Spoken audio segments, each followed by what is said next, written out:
Pleasant good morning to the people of the Virgin Islands. Good morning to Central staff. Good morning to those listening and viewing. Good morning to my colleagues. The Committee on Disaster Recovery and Infrastructure is hereby called to order. Madam Clerk, roll call. Senator Marvin A. Blyden. Senator Blyden, absent. Senator Samuel Carrion. Senator Carrion, absent. Senator Franklin D. Johnson. Senator Johnson, absent. Senator Carla J. Joseph. Senator Joseph, present. Senator Janelle K. Sarro. Senator Sarro, present. Senator Kurt A. VLA. Senator VLA, absent. Senator Genevieve Whitaker. Senator Whitaker, absent. Madam Chair, you have 2 present, 5 absent. Thank you, Madam Clerk. Is there any correspondence to be read into the record today? Yes, Madam Chair. You may proceed. February 15, 2022, Senator Janelle K. Sarro, Chairperson, Committee on Disaster Recovery and Infrastructure, 34th Legislature of the Virgin Islands, Capitol Building, Charlotte Amalie, St. Thomas, VI, Virgin Islands, 00804. Dear Chairperson Sarro, unfortunately, due to a previously scheduled meeting, I will be tardy to today's hearing for the Committee on Disaster Recovery and Infrastructure, which is scheduled to begin at 10 a.m. in the Fritz E. Loritz Legislative Conference Room on St. Croix. I do apologize for any inconvenience, and I shall join at my earliest possible. Thank you for your understanding in this matter. Sincerely, Senator Genevieve Whitaker, MCJ, MPM, CPM, JD, Legislative Secretary, 34th Legislature of the Virgin Islands. February 16th, 2022, the Honorable Janelle K. Sarro, Chairwoman, Committee on Disaster Recovery and Infrastructure, 34th Legislature of the Virgin Islands, Capitol Building, Charlotte Amalie, P.O. Box 1690, St. Thomas, VI 00804. Dear Madam Chairwoman Sarro, due to an unforeseen scheduling conflict, I will be late in attending today, Wednesday, February 16th, 2022, Committee on Disaster Recovery and Infrastructure meeting scheduled to begin at 10 a.m. in the Fritz E. Loritz Conference Room. My sincere apologies for any inconvenience my delayed arrival may cause. Sincerely, Franklin D. Johnson, Senator. That concludes correspondence. Thank you, Madam Clerk. Can you read today's agenda into the record?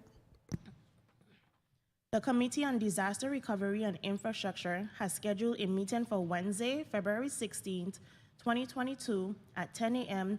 in the Fritz E. Loritz Conference Room to receive updates on all capital projects in the territory, the respective contracts, inclusive of professional service and task order contracts, both anticipated and underway.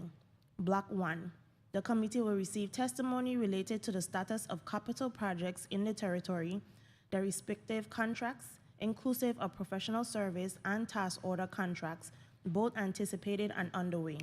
Invited testifiers: Adrian Octaline Williams, Director, Office of Disaster Recovery; Boseidi Bruce, Executive Director, Virgin Islands Public Finance Authority; Anthony Thomas, Commissioner, Department of Property and Procurement; Brad Gare, Principal, Senior Managing Director, Whit O'Brien. That concludes today's agenda. Thank you, Madam Clerk.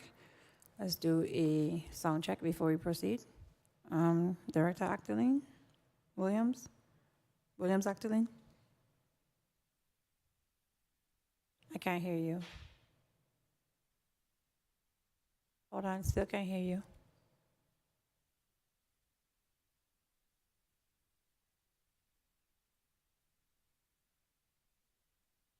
Try again. Okay. We still can't hear you. I see your lips moving though, so I know you're speaking to me. Hi. Okay, let's jump to Commissioner Bruce. Okay, the problem is not you guys. The committee stands, wait, No? Okay. Try one more time, Director Acton Williams. Okay, good morning, Madam Chair. Perfect. Commissioner Bruce? Good morning, Madam Chair. Thank you. Commissioner Anthony? Good morning, Madam Chair. Thank you. Mr. Gare? Good morning, Madam Chair. Director Simmons? Good morning, Madam Chair. Perfect. So we're sounding good. Please mark Senator Carrion as present at this time. Before we begin, I don't want to begin on this note, but the time notice for a committee hearing went out a month in advance for the Committee on Disaster Recovery and Infrastructure, 1 month. And approximately a week after, the agenda went out requesting or giving the overview of the meeting and what we were looking to, what the topic was and the items that you would need to be addressing. And it is completely unacceptable for testimony to land to our inboxes after 10 p.m. last night, 11 p.m. last night, and 9:21 a.m. this morning.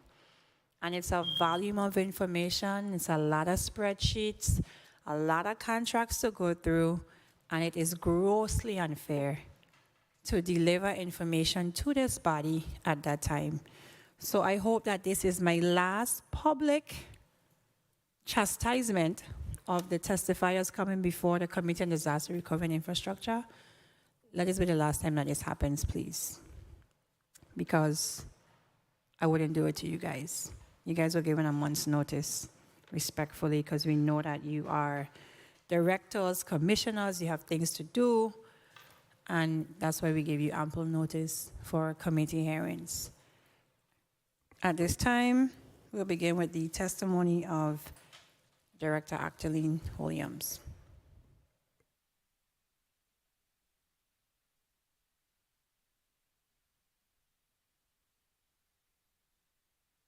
Okay, good morning, Senator Janelle K. Saru, Chairwoman of the 34th Legislature Committee on Disaster Recovery and Infrastructure. Other members of the committee, fellow testifiers. I'm sorry, can you hear me? I can, go ahead. Okay. I'll start over. Good morning, Senator Janelle K. Saru, Chairwoman of the 34th Legislature's Committee on Disaster Recovery and Infrastructure, other members of the committee, fellow testifiers, and the listening and viewing audience. I am Adrienne L. Williams Actaleen, Director of the Virgin Islands Office of Disaster Recovery, and I'm accompanied by Arthur Watlington Francis, Deputy Director of Finance and Compliance. Thank you for the opportunity to provide testimony on the status of capital recovery projects anticipated and underway in the territory. As you are most keenly aware, ODR is the center of coordination for federal disaster recovery funds across all governmental and private nonprofit entities, and we take our responsibilities to get the money, spend the money, and of course, spend it correctly very seriously. As of January 31st, 80% or $6.4 billion of the anticipated $8 billion funds have been secured, obligating $5.3 billion to specific projects and paying out $2.5 billion to complete this critical work. We are very confident in saying that we have been hard at work in 2021 and offer proof through the increase of expenditures by 98.9% to $787 million, up by almost $400 million. These funds have been expended across the FEMA Public Assistance and the Hazard Mitigation Program, as well as the CDBG-DR, Federal Highway, and other federal programs, and that you will see in the accompanying Appendix 1, All Funds Executive Dashboard. Like the rest of the nation, the U.S. Virgin Islands continues to struggle with a wide variety of impacts related to the COVID-19 crisis. Despite the setbacks associated with the pandemic, the territory continues to make progress with the assistance of WIT O'Brien's, we have secured nearly $2 billion of new federal funding in the past year, including the hard-fought approval for replacing the wastewater system on St. Croix. Major healthcare replacements were also approved. Notifications for the replacement of the Charlotte Kimmelman Cancer Institute on St. Thomas and the Myra Keating Smith Community Health Center on St. John were received. After much back and forth with FEMA, the Queen Louise Home for the Aged was approved for prudent replacement in September 2021. Healthcare facilities are not the only capital projects making progress. Just this past January, the Virgin Islands Department of Education received an obligation of $242.5 million to construct the first new school on St. Croix. The Arthur Richards PK through 8 school will be built at the former site of the Evelyn M. Williams Elementary School, which is currently undergoing asbestos abatement as a critical step in the demolition process. The department also completed preliminary designs for 5 new campuses: Arthur Richards Pre-K through 8, Charlotte Amalie High School, Central High School, Bertha Buscholte Pre-K through 8, and the Julia Sprouse K through 12 school on St. John. Bids for the final design and construction of the new Arthur Richards have been received, and the award is pending. In addition, the old Arthur Richards Junior High School has been demolished, and the Ralph Wheatley Skills Center, now the Charlotte Amalie Annex, has been completely modernized and serves as a sneak peek to the new standards for our schools. In addition, DPW also administered and completed repairs to the Maffali retaining wall, which suffered critical damage, and that project was completed in March of 2021.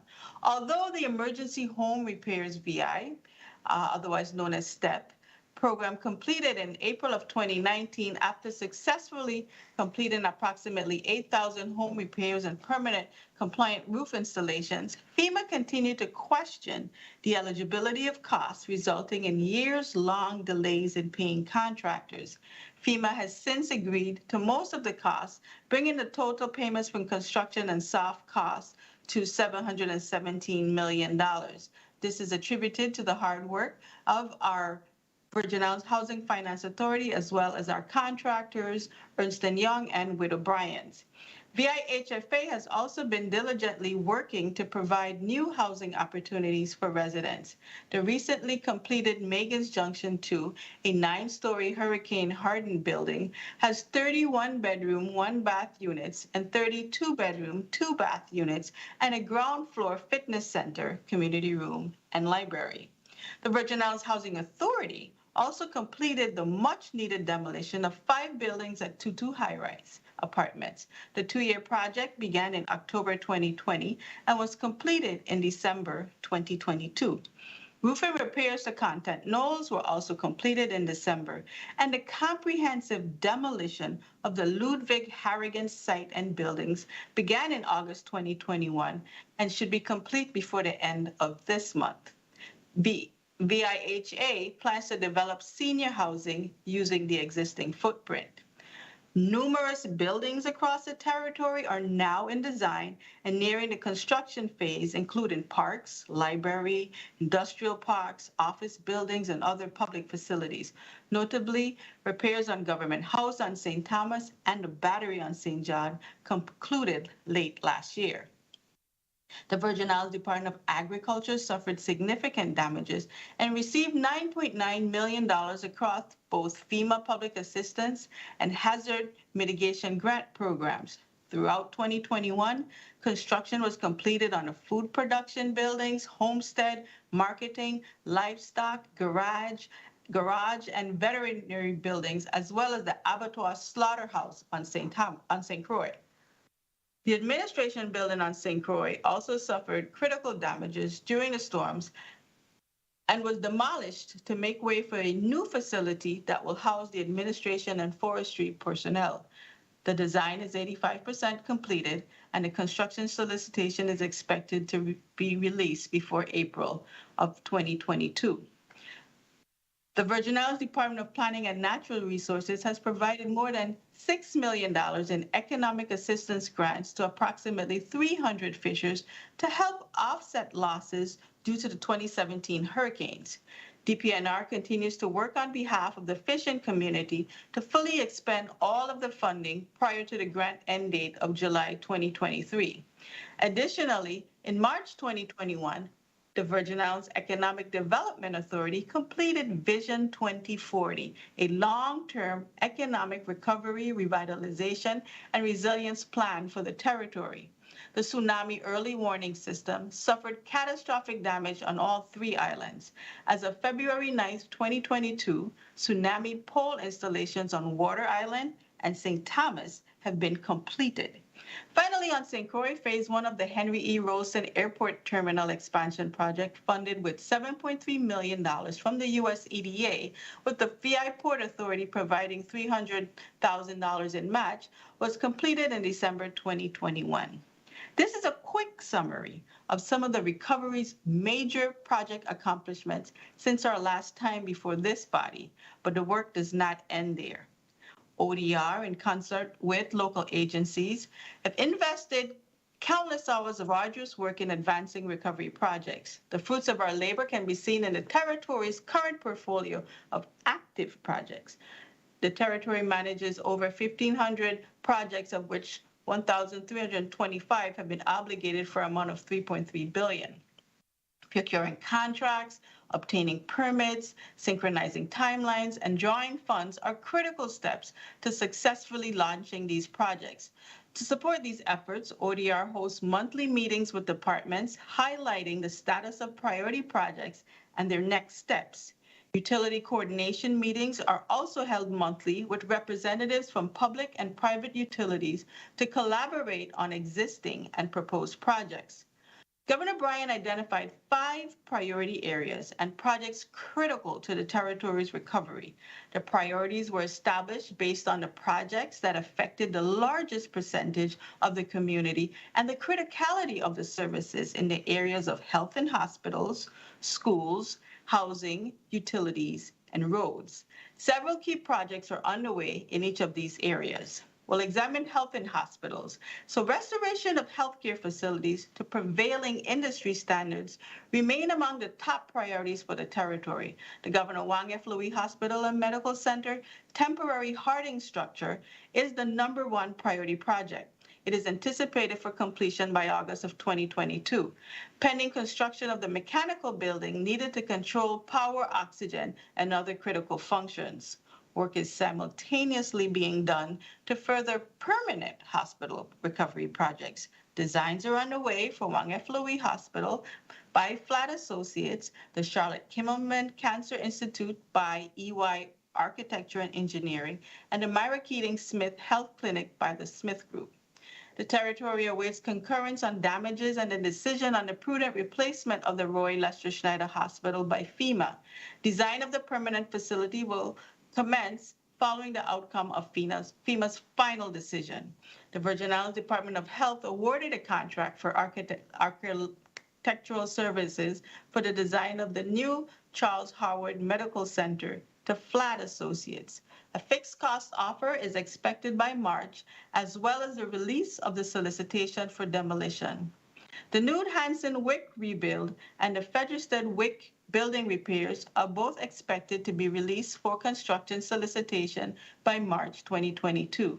The projects are anticipated to be completed April 2023 and December 2022, respectively. Education, despite the myriad of challenges, the IDE has made significant strides to press forward in its mission to modernize schools throughout the territory.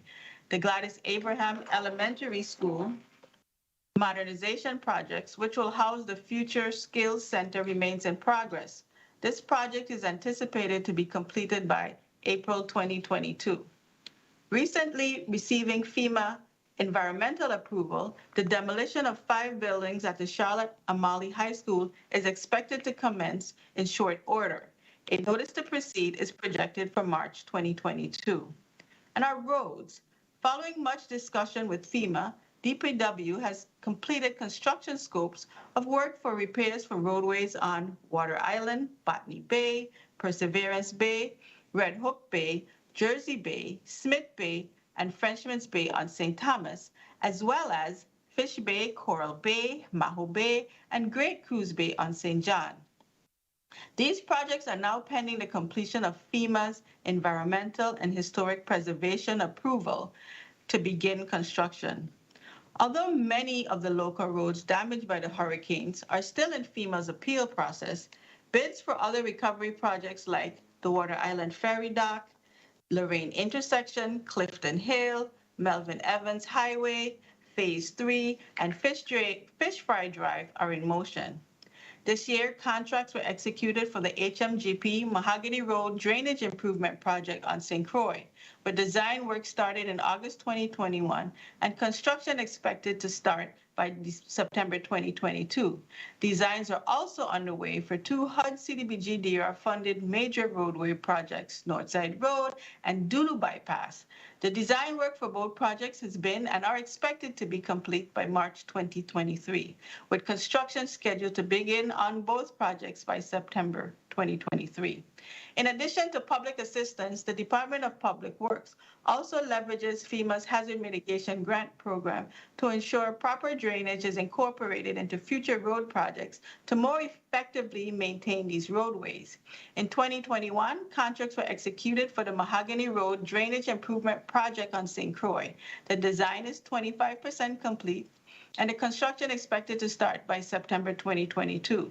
The Smith Bay Stormwater Project on St. Thomas and the Hannah's Rest Drainage Improvement and Acquisition Projects on St. Croix are also in the design phase with a completion date of July 2022 and construction started by November of the same year.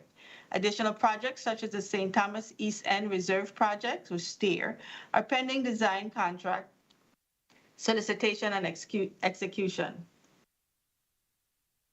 The design-build project for the St. Thomas-St. John District contains 14 roadway sites throughout St. Thomas and 5 roadway sites throughout St. John. The projects were awarded to Island Roads Incorporated and initiated on St. Thomas roads to include Shibui, Weymouth Rima, Estate Dorothea, and on St. John to include Bordeaux, Mountain, and Fish Bay Road. The design-build project for the St. Croix District, which contains 60 roadway sites to include the Midland Road Bridge and the Altona Lagoon Bridge, was awarded to VI Paving, Inc. Construction began in October 21 and expected to last 18 to 24 months. Work is also ongoing on Gallows Bay Road and Carlton Road, and the Gallows Bay Road project was awarded to 11 Construction and is currently 60% complete with a target construction completion date of April 2022. The Port Authority continues the ongoing reconstruction of its facilities, including the replacement of the Wilfred Bumba Alec Port and Transshipment Center on St. Croix, which is currently 85% complete with a target completion date of May 2022. And on St. Thomas, phase 1 of the Cyril E. King Terminal and Expansion Project is funded with $26.8 million from the U.S. EDA and is currently 23% complete with a target completion of April 2023. WAPA continues the implementation of its transformation plan. WAPA's current multifaceted approach to revitalizing its system includes over $742 million in repair and mitigation projects funded by FEMA and HUD. These projects include the installation of composite poles and emergency backup generators, increased undergrounding capacity, and the hardening of infrastructure. While composite pole installation was temporarily halted in 2020, pending a cost reasonableness analysis and cost alignment by FEMA, the remaining work to be completed was reinitiated on all 3 islands in 2021. On St. Croix, approximately 57% of the composite poles have been installed with an anticipated completion date of 2023. Simultaneously on St. Thomas and St. John, approximately 62% have been installed and 57% have been installed respectively. The expected completion date is January 2024. In addition to composite pole work, undergrounding design and construction are underway on St. John and St. Croix. Phase 1 undergrounding in the historic town of Coos Bay began in July 2021. On St. Croix, construction has commenced in Midland, Golden Grove, and Container Port. Construction is expected to be completed by April 2023. WAPA's long-developed plan to increase its generation capacity by adding more efficient and renewable compatible generators is advancing through the Randolph Harley New Generation and Service Expansion Project. This $95.5 million project funded by CDBG-DR will incrementally install new generators and battery energy storage systems technology to produce an additional capacity of up to 36 to 40 megawatts for the St. Thomas St. John district. This project is currently slated for completion in March 2023. The Waste Management Authority is also leveraging funds via CDBG-DR to improve the territory's solid waste infrastructure. With $7.5 million in allocated funding, the VIHFA has approved the authority's project applications for staff convenience centers to be placed in strategic locations through the territory to help aid in the proper management of solid waste disposal. Priority convenience center locations have been identified for 5 sites: Smith Bay and Margaritaville and Red Hook on St. Thomas, Susanna Transfer Station on St. John, and Concordia and Monbijou on St. Croix. The site locations required legislative approval for land transfer between the GVI and the Waste Management Authority, which is granted in February 1st of 2022. Upon execution of a programmatic agreement by the VIHFA, the design build RFP for the convenience centers should be released by May 2022. And housing.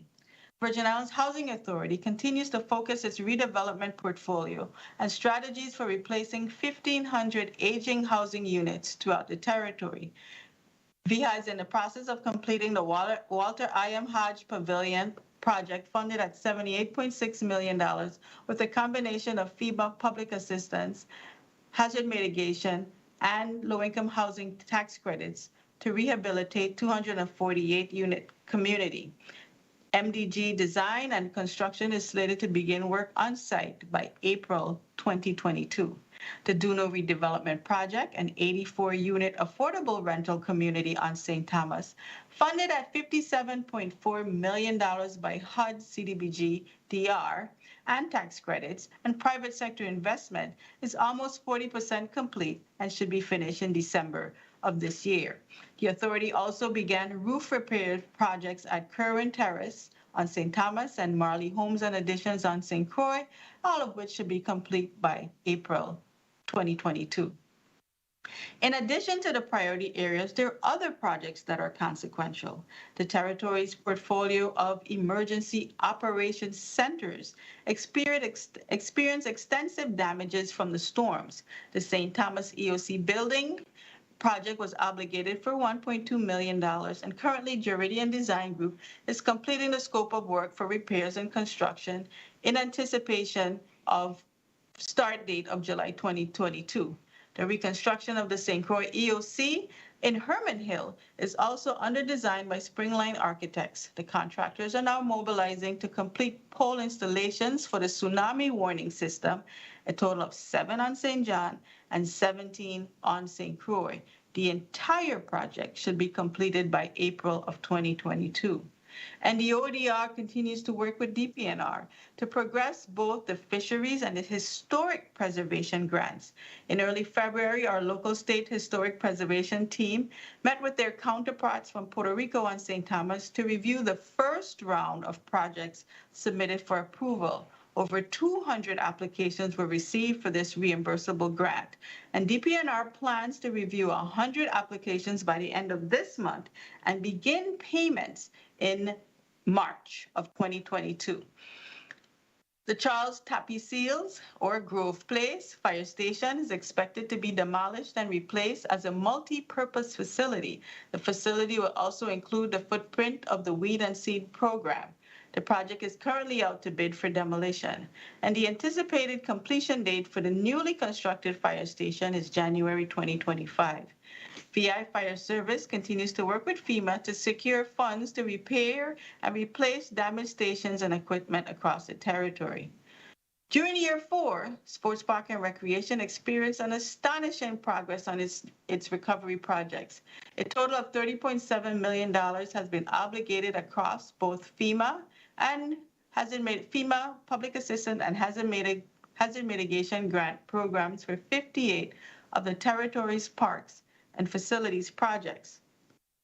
In 2021, construction was completed on the Clock Tower Plaza, Emile Henderson Court on St. Croix, and on St. Thomas, Educators Park, Winston Ramos Center, Valdemar Hill, Lookout Point, and Milton Newton Park. Construction is expected to start or has already begun in the following parks: Isaac Boynes Ballpark, Campo Rico Basketball Court, Composite Parks, Kramer's Park, Fort Frederick Beach, Pedro Cruz Park, Bodo Park, Rudy Krieger Ballpark in Siam Farm, Joseph R. Bain Ballpark, Lionel Roberts Stadium, Emile Griffith Ballpark on St. Thomas. Construction at Vincent Mason Pool has begun and is expected to be completed this summer. Sports Park and Rec was also awarded $2.6 million through HMGP for the reconstruction and retrofit of the St. John Community Center. The new multi-purpose community center will be retrofitted for the use as a shelter and safe room. The project is expected to be out for solicitation in June of 2022.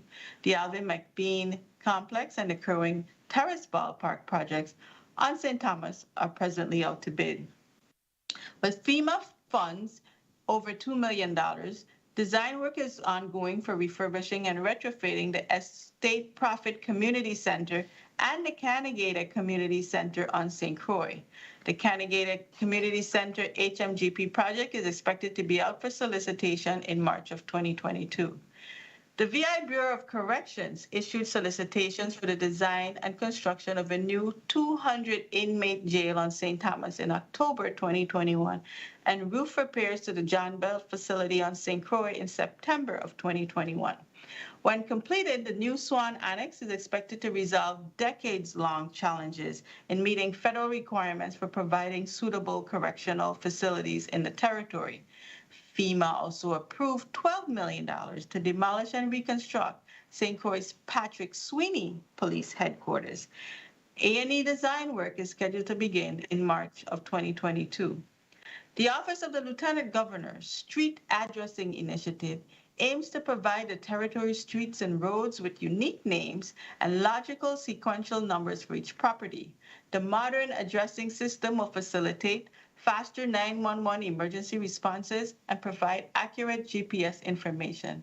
The project has been awarded over $4.8 million, and the application for the Street Addressing Initiative is in its final stages for CDBG-DR approval and is expected to begin in April 2022. During the 2017 storms, both of BMV's, the Bureau of Motor Vehicles, main building on St. Croix and St. Thomas suffered damages. But through FEMA public assistance, the BMV facility on St. Croix was deemed eligible for replacement. The project is currently awaiting advertising for demolition. All of the territory's libraries were damaged during the storms, and DPNR, with the support ODR, has made tremendous strides towards seeing the start of construction in 2022. Construction is expected to commence this month on the Elaine Sproul Library on St. John and Florence Williams Public Library on St. Croix. And on St. Thomas, the Charles Turnbull Library project is currently out to bid for construction, and Boschulte Architecture is finalizing designs and scope for the Enid M. Ball Library, and that project is scheduled to go out to bid in April 2022. On St. Croix, the Athalie Peterson Library will undergo mold remediation assessment before the project is solicited for construction. DPNR is directly working with an architectural firm to assist in developing the scope. The territory will continue efforts to acquire funds for the remaining projects from the respective federal funders for several projects on the drawing board. Prudent replacement requests for wastewater infrastructure were submitted to the territory for FEMA review on St. Thomas and St. John, along with the relevant justification and eligibility requirements. While only St. Croix has been approved so far, regular scope and costing meetings are ongoing to determine a baseline methodology for repairing the territory's wastewater infrastructure, a positive step toward FEMA approval for the St. Thomas St. John District.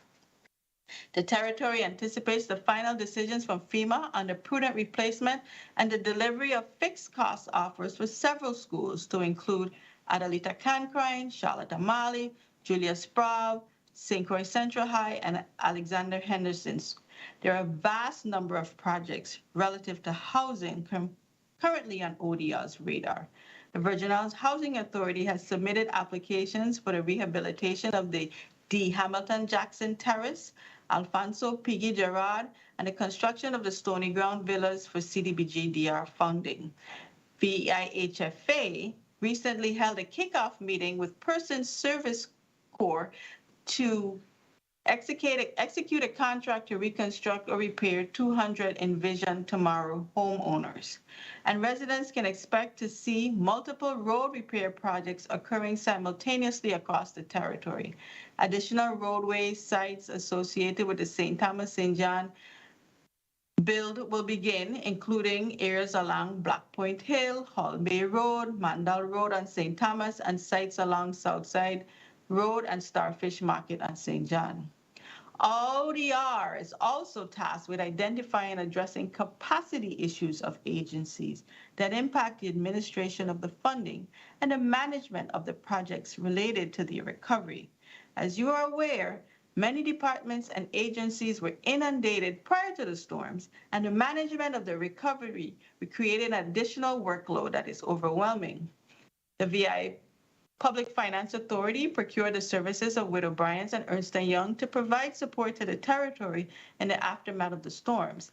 These firms were engaged to assist the territory with navigating the complexity of adhering to the federally funded disaster recovery programs while assisting in securing the necessary funding for projects. To manage the engagement of the recovery contractors, ODR has implemented a consultant engagement process which requires all work being performed by the consultants to be approved by the engaging department and ODR. It is unprecedented that the territory will be building 5 hospitals, rebuilding or repairing 43 schools, dozens of government buildings, 54 parks and recreational facilities. The territory, not just ODR, must begin preparations to effectively supply what the next few years will necessitate. In an almost 400-page research report published in November 2020, the RAND Corporation authored a recovery plan for the Virgin Islands, funded by FEMA. The report credited the territory for the establishment of the Office of Disaster Recovery, while also echoing issues we are well aware of.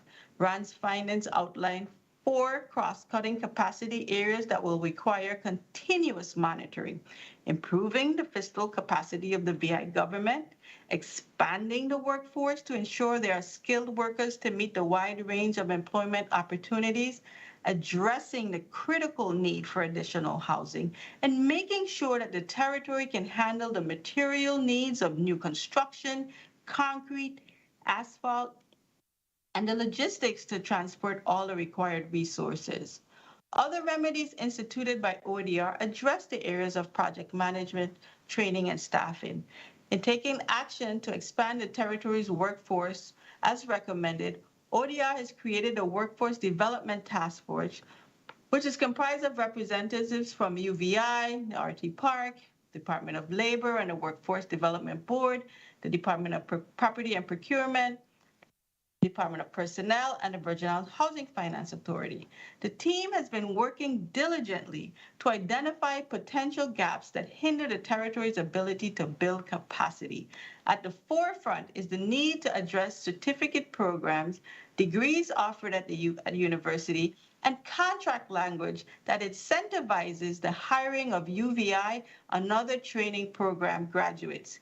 The discussion among the team highlighted career fields in demand due to the recovery. The partnership yielded the addition of the following certificate programs at the university: a project management certificate program slated to begin in May 2022, a contract management certificate program starting in the summer, and a forensic accounting certificate program beginning fall 2022. This is the first step in ensuring that we build the capacity needed to drive this recovery for the next 8 to 10 years.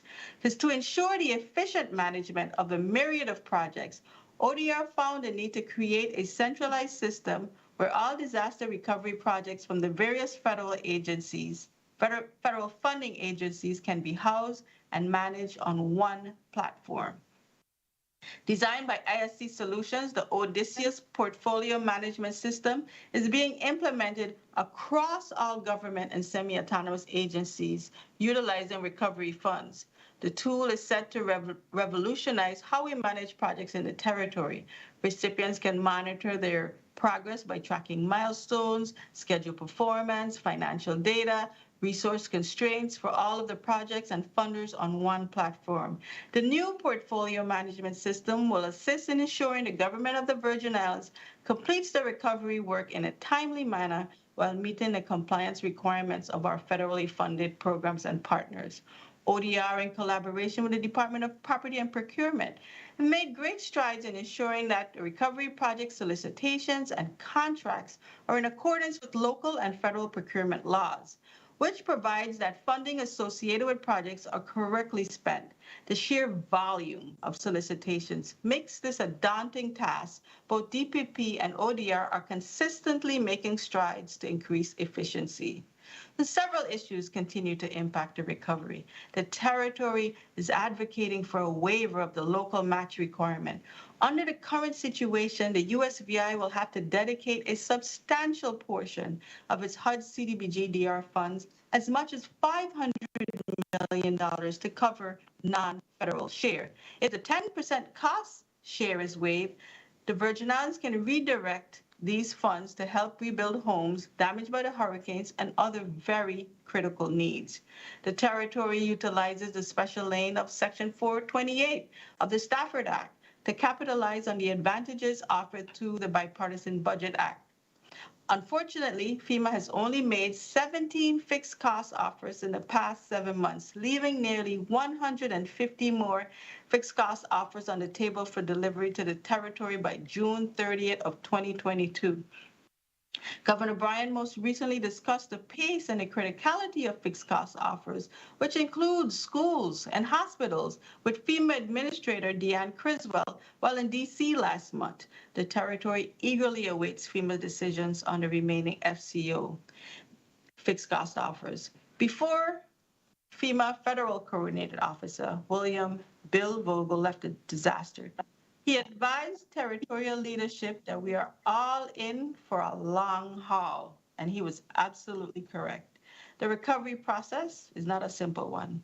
It is a multi-level, multi-step maze of 19 steps just to get the funds that takes staff on a roller coaster of rejections, resubmittals, and approvals.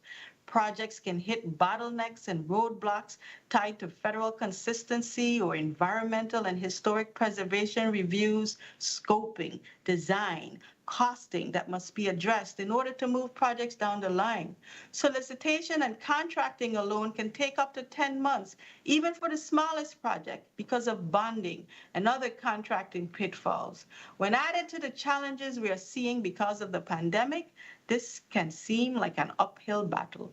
The bureaucratic web of federal requirements of multiple funding sources is cumbersome and at times frustrating. However, the ODR team, with the support of the recovery leaders across the agencies, continue to resolve the challenges and streamline processes and develop solutions for recurring issues.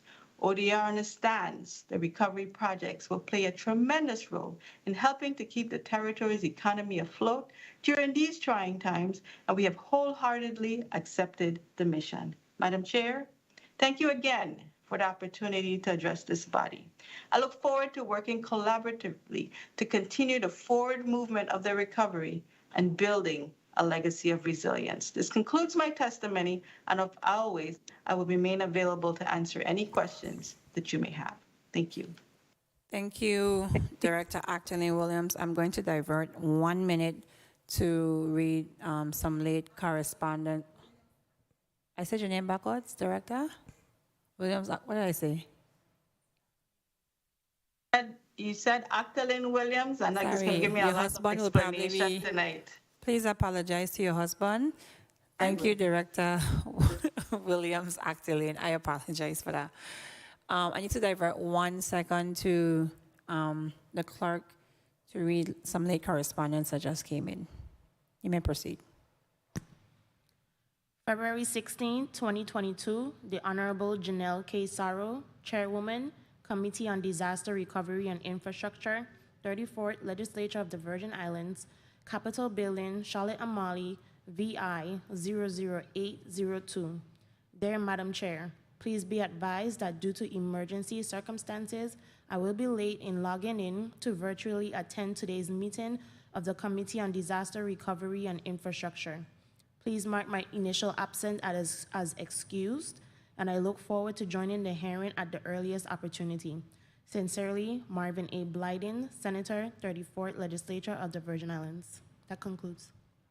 Thank you, Madam Clerk. Please mark Senator Blyden as tardy. And then we'll proceed to Commissioner Bruce. You may proceed at this time. Good morning. Good morning, Honorable Chairperson Janelle K. Saro, other committee members and senators in attendance, other testifiers, and the viewing and listening audience. I am Bosede Bruce, Commissioner of Finance. Today, I appear before you in my role as Executive Director for the Public Finance Authority. With me is Nathan Simmons of the VIPFA, Director of Finance and Administration. Thank you for the invitation to report on the status of capital projects funded through the VIPFA as it relates to disaster recovery. The VIPFA is tasked with managing bond proceeds and other funding that has been appropriated by the legislature for capital projects that are managed by the respective department or agency. These projects are vital to the continuous work that must be done to upgrade and maintain existing infrastructure in the Virgin Islands. As you know, the Office of Disaster Recovery under the VIPFA manages the disaster recovery program for the government of the Virgin Islands. As you just heard, Director Adrian Williams Actilene is here and will speak to all aspects of the disaster recovery projects and contracts. Thank you. Well, thank you for that. You're welcome. Mr. Gare?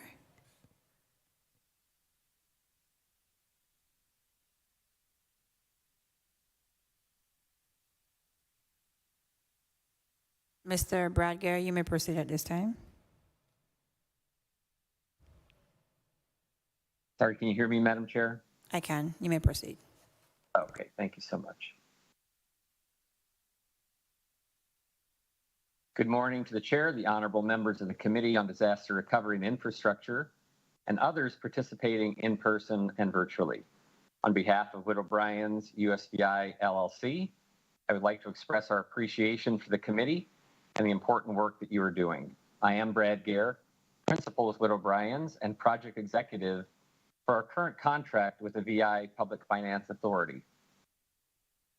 Since December of 2017, Whit O'Brien's USVI LLC has been licensed in the U.S. Virgin Islands and under contract with the VIPFA to provide a wide variety of consulting and related services in support of the territory's disaster recovery.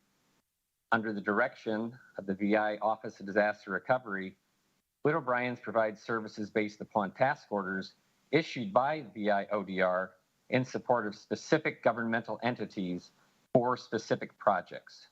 Our corporate areas of expertise include disaster response, disaster recovery, disaster preparedness, hazard mitigation resilience, professional and technical services, and program, project, construction, and grant management.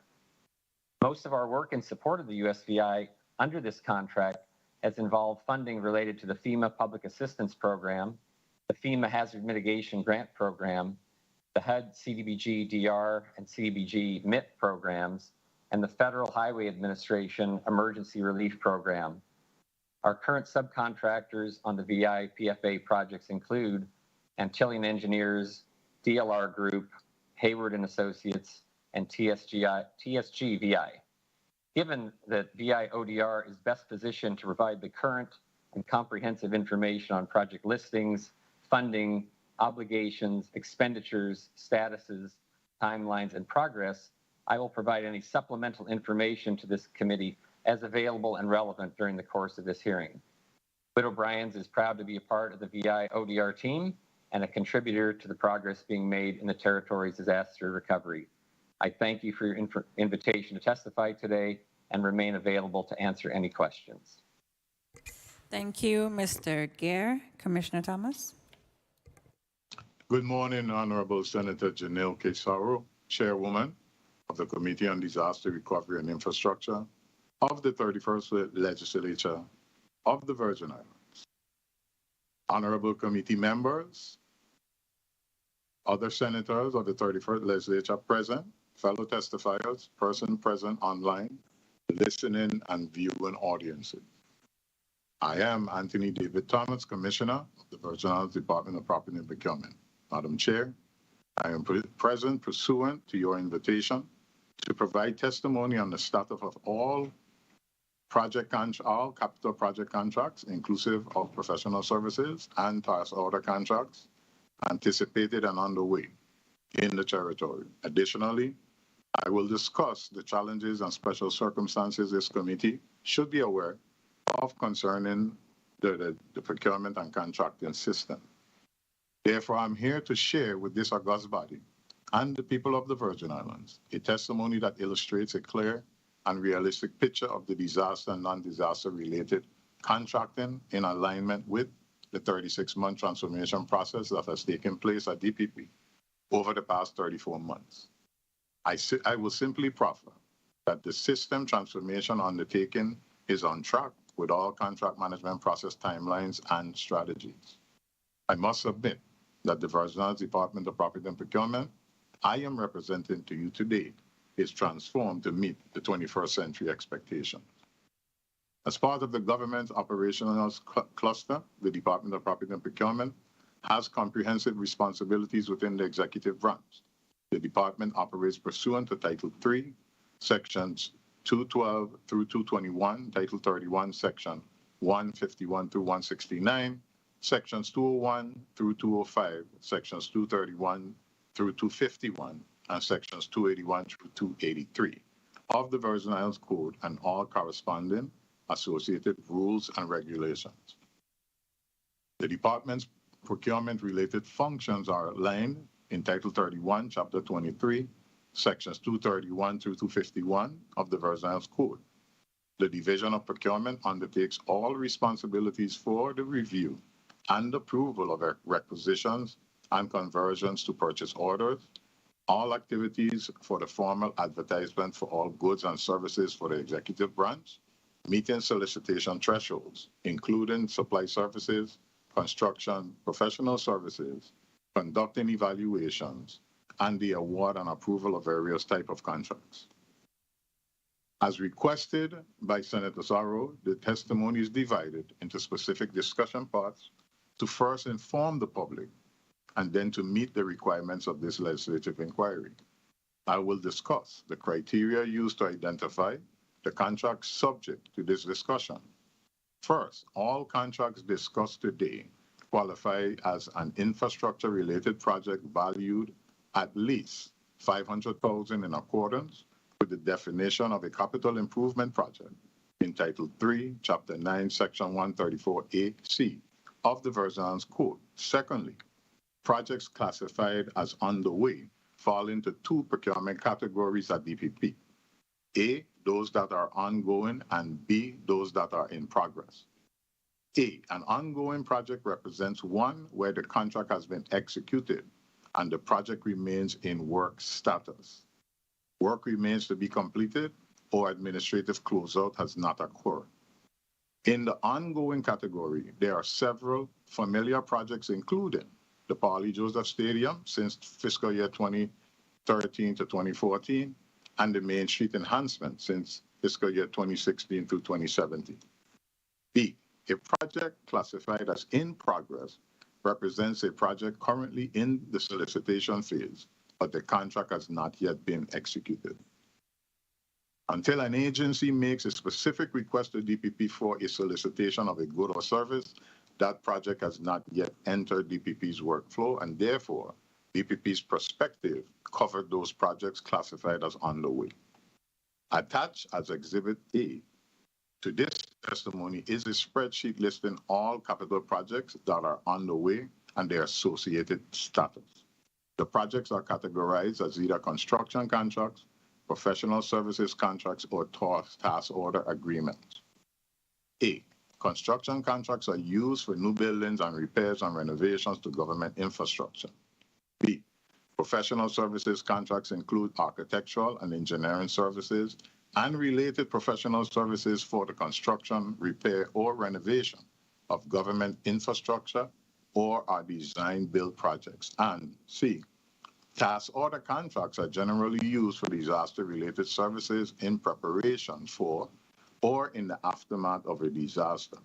Prices and services are set in advance per the agreement, and tasks are assigned to contracted vendors on an as-needed basis. Further, Exhibit A indicates whether a contract has been executed and thus the project is ongoing or whether the project is considered in progress. Once a contract is executed, the user agency on whose behalf the contract was awarded has primary responsibility for day-to-day oversight and management of the contract. Since 2019, DPP has executed 1,138 contracts. There are 138 projects listed in Exhibit A in response to this inquiry. The contracts can be categorized as follows: 59 construction contracts, 11 professional services contracts, 68 task order contracts. 109 of the contracts are executed and are in ongoing category, which includes 37 construction contracts, 5 professional services contracts, 67 task order contracts. Some examples of the contracts in ongoing category include repairs to Primus Park, repairs to the Vincent Mason Coral Resort and Pool, modernization of Gladys Abraham Elementary School, and emergency signage repairs in St. Ports. The remaining 29 contracts are in progress category, where the services have been solicited and are in evaluation or contract drafting, but the contract has not yet been executed. 41 of the executed contracts in the ongoing category are disaster recovery capital projects with a combined value of $479,918,211.71. All the disaster recovery projects are shown in Exhibit A in blue font. 37 represent construction contracts, 4 represent professional services contracts. The total value of non-disaster related projects in the ongoing category is $72,381,121.88. And all capital projects to date in the ongoing category is $552,299,333.59. Contracts for capital projects represent a subset of the work undertaken at DPP, and we reserve further discussion on any specific contract listed in Exhibit A for a questions and answer segment of this hearing. In highlighting the special circumstances or challenges regarding the contracting process, emphasis is placed on the fact that in January 2019, DPP's contract administration operations were 100% manual and paper-based. And while steps were taken so that today contracts are processed, developed, managed, and executed electronically, this remains an ongoing process in changing the operational structure and culture of government.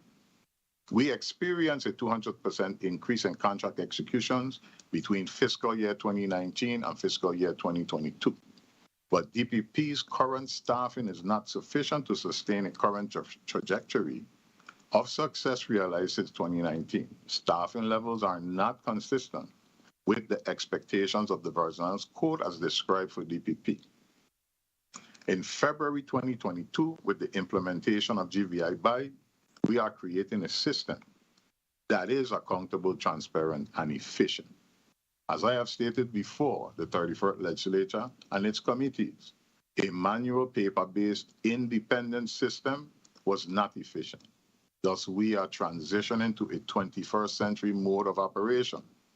As an executive management professional, I fully understand that leading the transformation and the full breadth of the change being implemented at DBP is an astronomical process that will take 36 months at the very least. We have started this change process by providing professional development to 115 persons who are handling procurement functions throughout the government. We are asking agencies to bring that undertaking full circle by ensuring that the Office of Procurement, Contract Management, and Reporting units are properly staffed in accordance with the requirements of Executive Order 493/2019, a copy of which is enclosed for your ease of reference. And we are working with the Division of Personnel and the Office of Management and Budget to identify the procurement staffing needs in the various agencies. Properly staffing the OPCMR units will facilitate a process of continuous professional development and a uniform procurement process. The reporting fraction of the OPCMR enabled us to identify waste within the GVI's procurement system, which ensured the revision of the territory's procurement policies, infusion of various technologies such as SharePoint, Microsoft Teams, and Outlook into making the contract process electronic, and thereby attaining 200% increase in contracts process. Senators, we are still not finished, and I can best express it with the familiar quote, we are fixing the plane in flight. Madam Chair, this concludes my prepared testimony, and I am available to answer any questions the committee may have. Thank you, Commissioner Thomas. Director Williams, acting in the last time we asked you for some contracts, the contracts for PFA ODR that you have executed. Do you have those contracts on you today? Yes, we did. I just realized that there was a snafu that the package didn't accompany it. You should receive it in a few seconds. Okay, because you know I was about to recess until we receive the documents. Okay. We have a conflicting event this morning briefly, so the senators are on their way back. So the committee will stand in recess until 11:30. That gives you 15 minutes to stretch your legs, get a morning snack, and everything else. And I assure you we will be done at least by 3 p.m. this afternoon. Okay, you won't be here all night with me. So, Director Acting has submitted to your heirs, because I keep you here often, right? So the committee stands in recess until 11:30. This committee stands in recess.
The Committee on Disaster Recovery and Infrastructure is back on the record.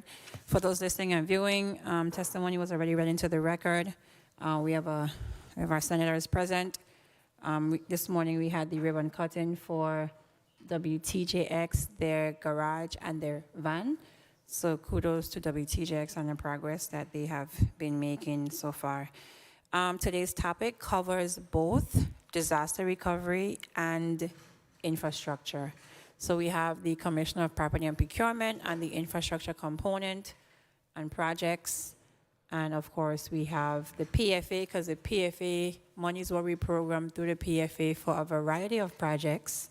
We need to know the status of those, some $87 million at the PFA, in outstanding projects. And then, of course, disaster recovery has a slew of projects as well. So our infrastructure component will be heavily touched upon today.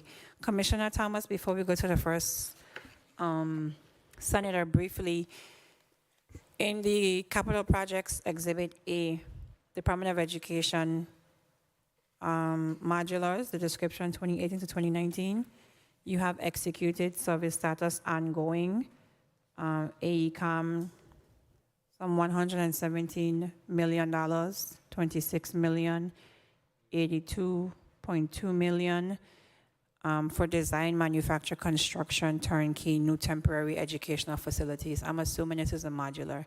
Why is this still an ongoing project? So yes, morning, Senator. In my testimony, I explained that in our procurement structure, ongoing means that the final payment has not been issued as yet. So your discussion or your request for ongoing as it relates to procurement, once the contract has not been the final payment executed, it is still open, basically still on our books. Okay, and you realize that you just said in my testimony I said this. I wouldn't remember that because your testimony came after 11 o'clock last night, right? So Not my testimony.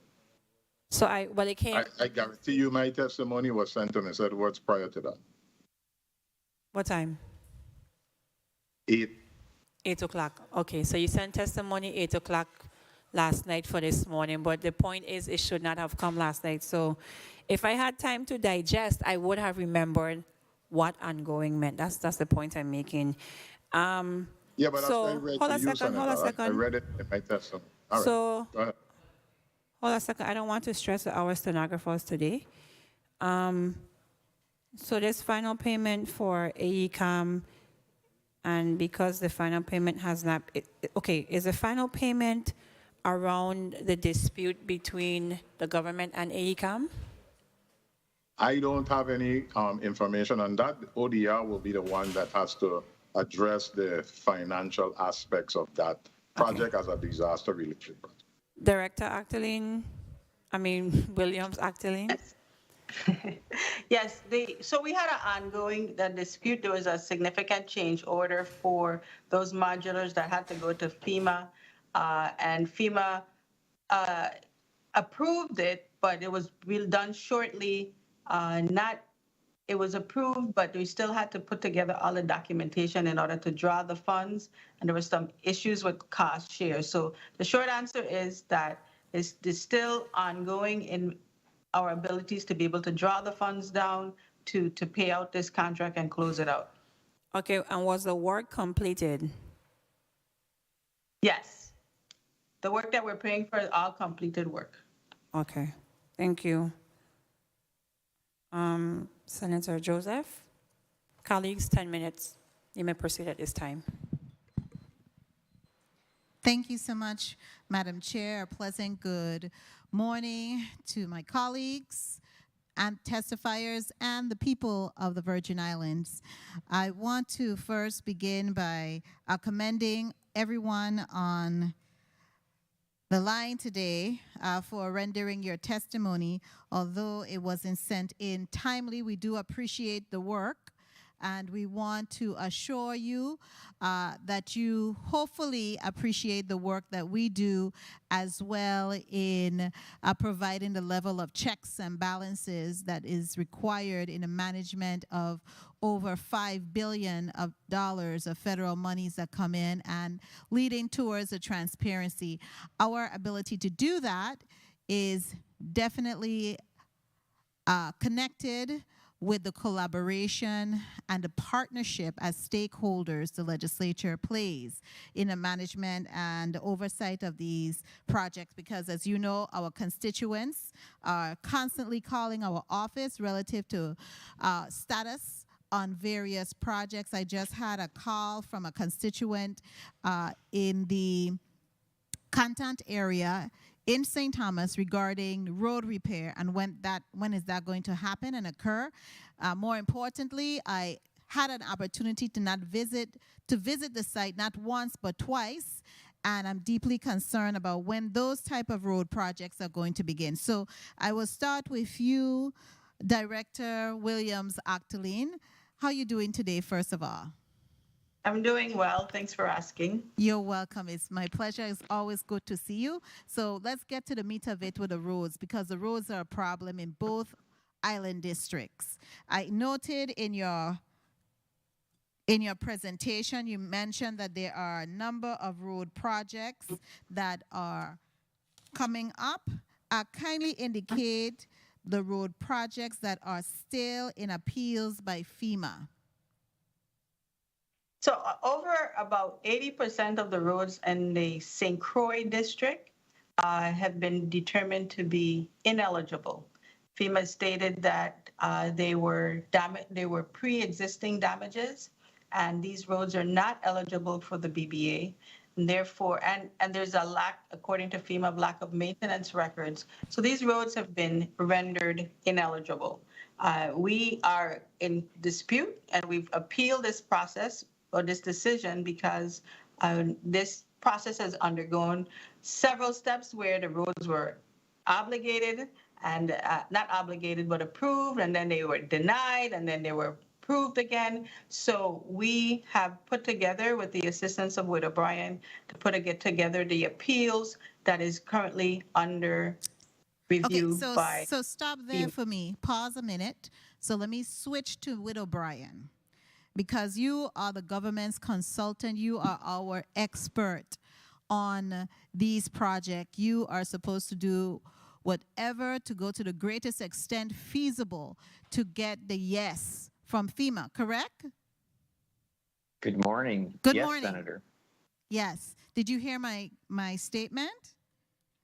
I did. I just wanted to make sure I'm saying something that is accurate. Whit O'Brien, based on your contractual obligations with the government, you are our go-to expert to assure that we can get the full amount of monies that have been allocated for our recovery effort after the 2017 back-to-back Category 5 hurricanes.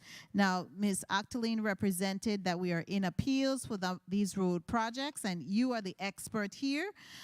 Tell us what we need to do to get FEMA to approve these road projects and where we are with these road projects being appealed, because I'm going to say it is really a disservice to us in the Virgin Islands, knowing that some of these roads were severely damaged by the storm waters that came down off of the hills, especially those in the St. Thomas, St. John district, because we have a lot of hills. So tell me what we are doing regarding this appeals project and how many actual roads are being appealed in the I'm only going to focus on the St. Thomas, St. John district because of my time. But tell me, how many are being appealed? Good day again, Senator. So in the St. Thomas district, we can get you the list of individual roads. The way that FEMA develops these projects, a project can be a part of a road. So we'll get you the list of all the pieces of roads that make up projects that are under appeal. But let me talk about the process in general, if you'd like me to, because Please. Frankly, I've been doing this for over 30 years now with FEMA. Part of the time I worked for FEMA, almost a decade. And I've frankly never seen anything like the way they're dealing with the roads on St. Thomas to a smaller extent, St. Croix to a larger extent. There's several $1 million at stake in St. Thomas, almost $100 million at stake in St. Croix. These roads, you're supposed to provide evidence of a regular maintenance system. The DPW has done that. We provided on their behalf copies of island-wide contracts for road maintenance. We've provided work orders to contractors to do road maintenance, provide invoices. We've provided actual attestations from former commissioner and current commissioners on what they actually do, how they undertake road maintenance. That's all FEMA typically ever asks for. What they're asking for in this 4 case, minutes. and again, I've never seen it before, they're asking for specific maintenance records on individual pieces of roadway. Very uncharacteristic of them. They're also taking the position, you said it best, Senator, and it's not just in St. Thomas, but in St. Croix as well. The water coming down from the hills has had a tremendous impact. We've shown them videos that show flowing water 1-2 feet deep. And they're saying that those roads, had they been properly maintained, wouldn't have suffered damage. Frankly, that's just completely ridiculous. They are unconscionable to even say that because they were not here during the storms. They did not see the level of devastation we were subjected to, and we continue as a people to suffer.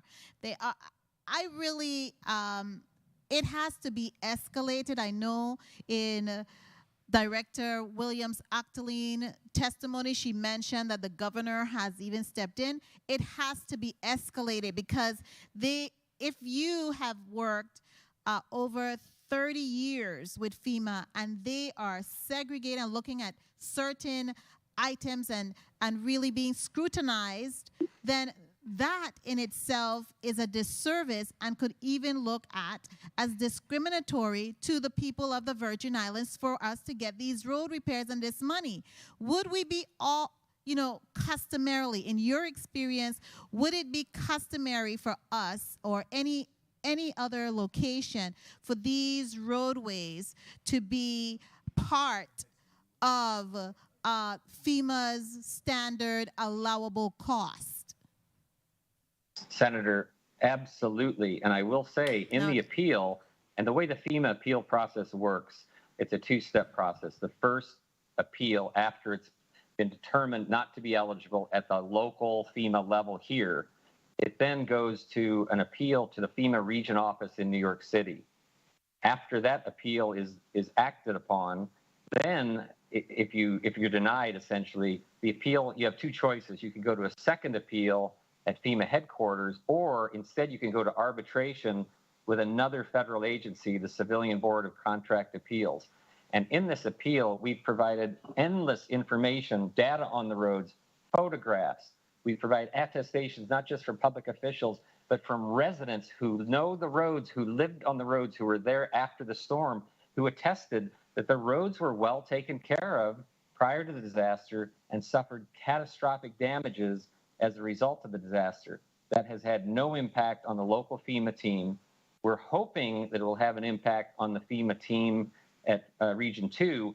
In the case of the St. Thomas Road, from the time FEMA told us that they were not going to accept these in May of 2020, it took them almost a year to get out their official determination memo.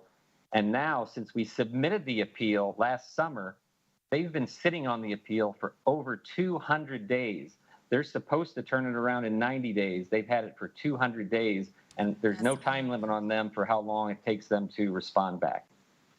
Okay, thank you so much for that in-depth analysis and presentation, so we could have a good understanding of why we have such a large holdup on some of these projects. Has any of the holdup been on our side to provide the information to FEMA in a timely manner? Because everything is connected. Time is money. Money is time. Have we been providing FEMA the turnaround time and giving them their documentation timely, Mr. Greer? Time. Mr. Chair. Madam President, Yeah. I'm sorry, Madam Chair, thank you, I'm sorry. Madam Chair, may I proceed? Yes, kindly continue. Thank you, Thank Madam you. Chair. Thank you, Senator. Yes, the territory has been very responsive, and we support them in that. When it's not as timely as we'd like it to be, it's because there are at times, frankly, absurd requests from FEMA on what kind of information they want. I'll give you an example of the Golden Grove Correctional Facility here on St. Croix. Obvious damages to it, significant damages to it. FEMA has insisted upon detailed pre-storm maintenance records to demonstrate that the facility was maintained.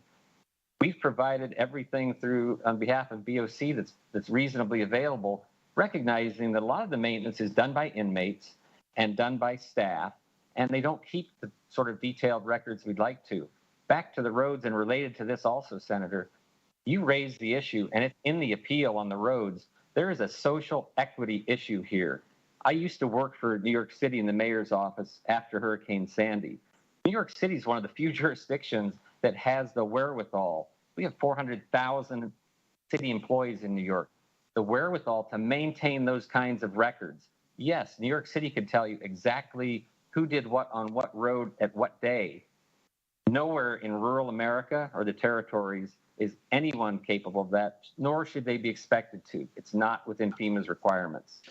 Yes, I know, Madam Chair, I'll just close up. I really have been trying very hard to stay within my time for this new year. I just want to say that we have to work collectively to put some pressure on FEMA. FEMA, these issues have been here for the past 2 years and more. I know the previous legislators have gone to Washington, D.C., spoken to the higher-ups and lobbied them so we could have gotten the BBA. It needs to be done. We are a poor community. We don't have the massive amount of state and local monies that you have in a New York borough. So we need the money, and they need to start to work on it faster. Because our people are looking at us as not doing the work, but it is not us because we don't have the funding. We don't have the funding, and we were really devastated by these storms. It's only when you're in it, you can feel it. And if they were here and they saw the amount of devastation we endured and were subject to, they would understand. Thank you so kindly, Madam Chair, for the leeway. Point of inquiry, Senator Francis. Thank you very much, Madam Chair. I have a two-part question for Mr. Gear as a result of my previous senator's question.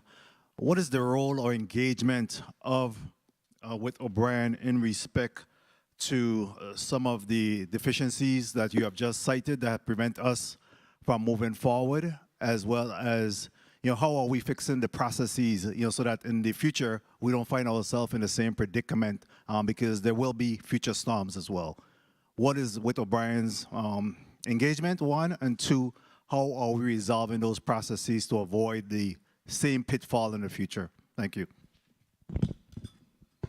Thank you. Good day, Mr. Senator. So Whit O'Brien's role in resolving this in the case of the roads, for example, when there is a policy question, we are your policy experts.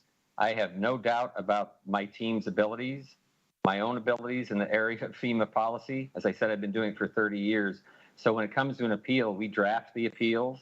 They're obviously reviewed by VIODR and whatever the applicable agency is to make sure that they're okay with it.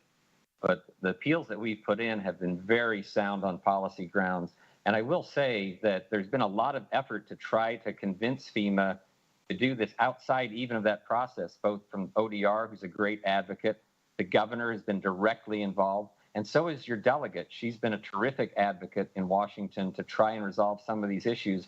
And some of the very difficult ones have been resolved. So we're talking about a relatively few number of issues. In response to the second part of your question, Senator, obviously VIDPW and other agencies, they have now understood that FEMA is holding them to a much higher standard than ever necessary. So I'm sure there's been some things that they will be doing next time differently. If we're here, we'll certainly encourage them to, just to make sure. For instance, I'm going to go back to the roads. FEMA is now asking why don't you have data, pictures on the roads immediately after the storm? Well, part of the answer to that is that FEMA didn't have the resources because they were spread thin in Texas after Hurricane Harvey, in Puerto Rico for the 2 storms, as well as here. It wasn't until April of 2018 that they could field the teams to go out with us and inspect the roads. Those teams are all now long gone, so a whole new fresh set of people are saying, why don't you have pictures that we took right after the storm together? Well, they weren't ready to go out then. When they were ready to go out, we went out and we took photos with them the way the process is supposed to work. And frankly, they're trying to rewrite history. And Senator Francis, I can add something to that if I may. Yes. So on the sides of the process, we have implemented a process where all of the documentation of the existing infrastructure is done. If there's for hurricane season, this is one of the things that we speak about, and we advise all of the recipients that they should maintain documentation of the pre-existing condition as all the facilities, and that's reminded to all of our applicants during our emergency management calls regularly, and just guiding for all of the lessons that we've learned from Irma and Maria, building it into our processes. Thank you for that. That's a great point, Director. If I may just add on to that, again, in the case of the Bureau of Corrections Golden Grove facility, FEMA is saying, why didn't you take pictures of every inch of the facility and the roof prior to the storm? Nobody does that. Nobody does that anywhere in America, especially in a correctional facility. You wouldn't be taking pictures like that to document every inch of every facility. So again, completely unreasonable. Thank you. Point of inquiry, Senator Veerle. Thank you, Madam Chair. In reference to the same concern, since we turned in the appeal, have we written any other documentation, any correspondence to FEMA as to the status of the appeal, or is it just verbal conversations? So we have Senator, this is Adrienne Williams Octolin. We have inquired and had several conversations. There's documented inquiries. In our last discussions with the FEMA administrator herself, the governor has brought up this issue about the appeals, and they have gone back by saying that they sent down a team of independent reviewers so that they can take another look at what the position that the territory has had. So we are expecting, they have committed to getting a response to us, and we're waiting to get that in short order. Okay, so you are saying that we have submitted written correspondence in reference to a timely decision being made on the appeal? Yes, we have agenda items where we requested the status of these appeals. Well, I ain't talking about agenda items, and I'm talking, have we a direct letter to FEMA? We have submitted an appeal on the road projects during the month of blah, blah, blah.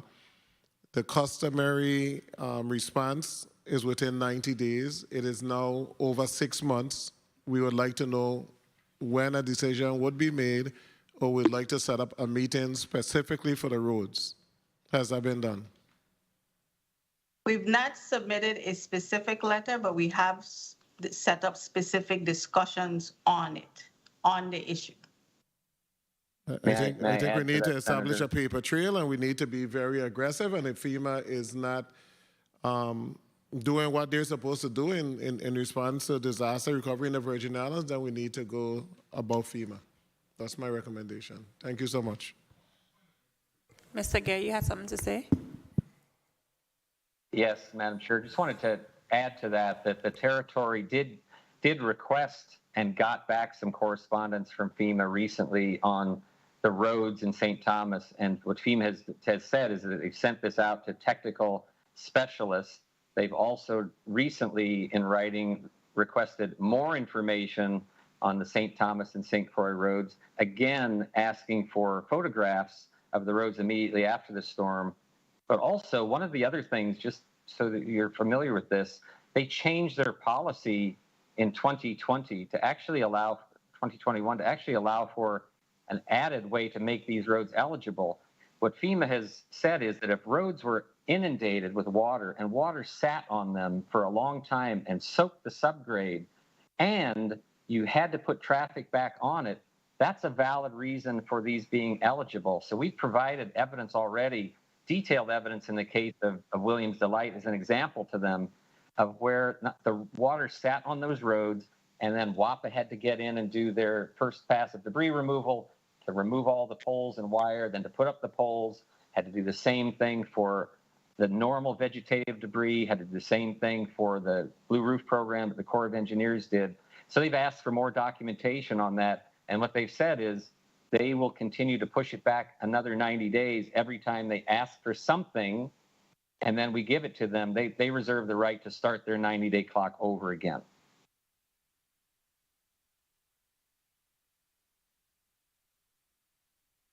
Thank you. Before we go to the point of inquiry, I want to recognize the presence of Senator Whitaker, Senator Novell Francis, VP, Senator Johnson, and I think Senator Potter is joining us from his office in St. Thomas. So, good morning. Point of inquiry, Senator Carrion. Madam Chair. I mean, if the territory has been responsive, has been so responsive, we've been submitting everything that has been required, and FEMA has been so slow to respond, then what is the answer? I mean, do we go on national media? Do we lobby Congress? What do we do? You know, Whit O'Brien is our consultant. You tell us, how do we, or the government consultant, you tell us, how do we move forward? Do we file a lawsuit? Whatever the reason is, the result really has been a failure, and we can't continue like this. So what's the answer? Good day, Senator. There are numerous parts to that question that probably would take up the entire hearing today, but just a couple of thoughts. One of which is that FEMA simply does not have the resources to keep pace with the recovery progress desired in the Virgin Islands. To give you an example, they have a process, they've established a process in 2019 that's changed the way they do cost estimating. They used to do it locally. They'd have a team here locally working with cost estimators representing the territory to quickly develop and agree upon cost estimates for all these big projects. In 2019, they switched and established a large cost estimating center in Puerto Rico that's trying to handle all of the projects for the Virgin Islands from the hurricanes and all the projects from Puerto Rico. They simply don't have the resources to do that. And the ones that they do have, frankly, they're learning, but they're not experienced. So for instance, in the case of Juan Luis Hospital, they've had two ways you can do this. Either FEMA can do the cost estimate for you, or the territory can submit a cost estimate and then FEMA will validate it. So in the case of Governor Juan Luis Hospital, they've had a cost estimate in their hands since September of 2020. And hopefully in the next week or so, they'll finally give us their questions on the cost estimate. We can do a cost estimate with our resources even for the most complex project in 2 to 3 weeks. In some cases, it's taken them 2 to 3 months or even longer to then respond back and tell us if they agree or disagree. It's just unacceptable, not acceptable to continue this way. And we need to really determine what's the pathway to move forward. We just can't continue like this. Thank you, Madam Chair. Thank you. Okay. Senator Francis, are you ready? You may proceed. Thank you very much, Madam Chair. Good morning actually good afternoon to the people of the Virgin Islands. Good afternoon, testifiers, and thank you for your testimony. So I wanted to go to Director Actolin. In respect to your testimony, you spoke about the governor's 5 priority items, of which the JFL, and I would imagine the Governor Juan Francisco Luis North is the #1 priority with the construction of the CMU building. Can you tell me that outside of the construction of the building, which has been earmarked to be completed by August of 2022. Have the equipments been ordered to retrofit that building? Yes, Senator, that was one of the first things we wanted to ensure that all the long lead items have been ordered. The company, the contractor, Lamar Tech, agreed to go ahead and order those long lead items necessary for the building to ensure that the time for the project schedules are kept. What we've also been able to complete all of the radiology and all the other parts of the hospital. So really, the last key component is that mechanical building, and of course, the process for the CMS process. I always do that back and forth. The CMS process to ensure that we can get the hospital license and put it into service. Very well. And is that the same in terms of the technology component, the fiber optic lines and the technology infrastructure? Has that also been addressed in sufficient lead time, again, not to provide any additional barriers for the opening of that facility? Senator, as the project stands right now, where we have a project schedule that has incorporated all of those items, those utilities were already in progress. The critical path really is with the mechanical building, and everything else should be moving. And that's what we anticipate to be able to get into that building the end of this summer. Very well. You know that we're anxiously waiting for that to happen. Again, we know of the nuances over at the JFL and the importance of getting that going. So let's talk a little bit about Herbert Gregg. Also in your testimony, I heard you made mention about the Queen Louise Home in St. Thomas and some of the other infrastructure to include the Elja Schulterbrand facility. What's earmarked for the expansion or update of the Herbert Gregg Home for the agent? The Herbert Gregg Home and the Queen Louise Home are slated to be funded by both FEMA and HUD through the CDBG DR. We've been moving along well on the FEMA portion. The Department of Human Services, with some assistance from Whit O'Brien as well, has revamped their application into CDBG DR. The HFA folks are reviewing that application to make sure that they are able to process it and get it to the point where they can execute what they call a programmatic agreement that authorizes the DHS to move forward with the design for the buildings. It's a complete revamp and expanded services, and it really will change the way that we provide services to our aged community. Okay. And in respect to the demolition over at the Evelyn Williams School, where are we with that as we prepare to build out the new Arthur Richards School? We are in the abatement phase for the demolition.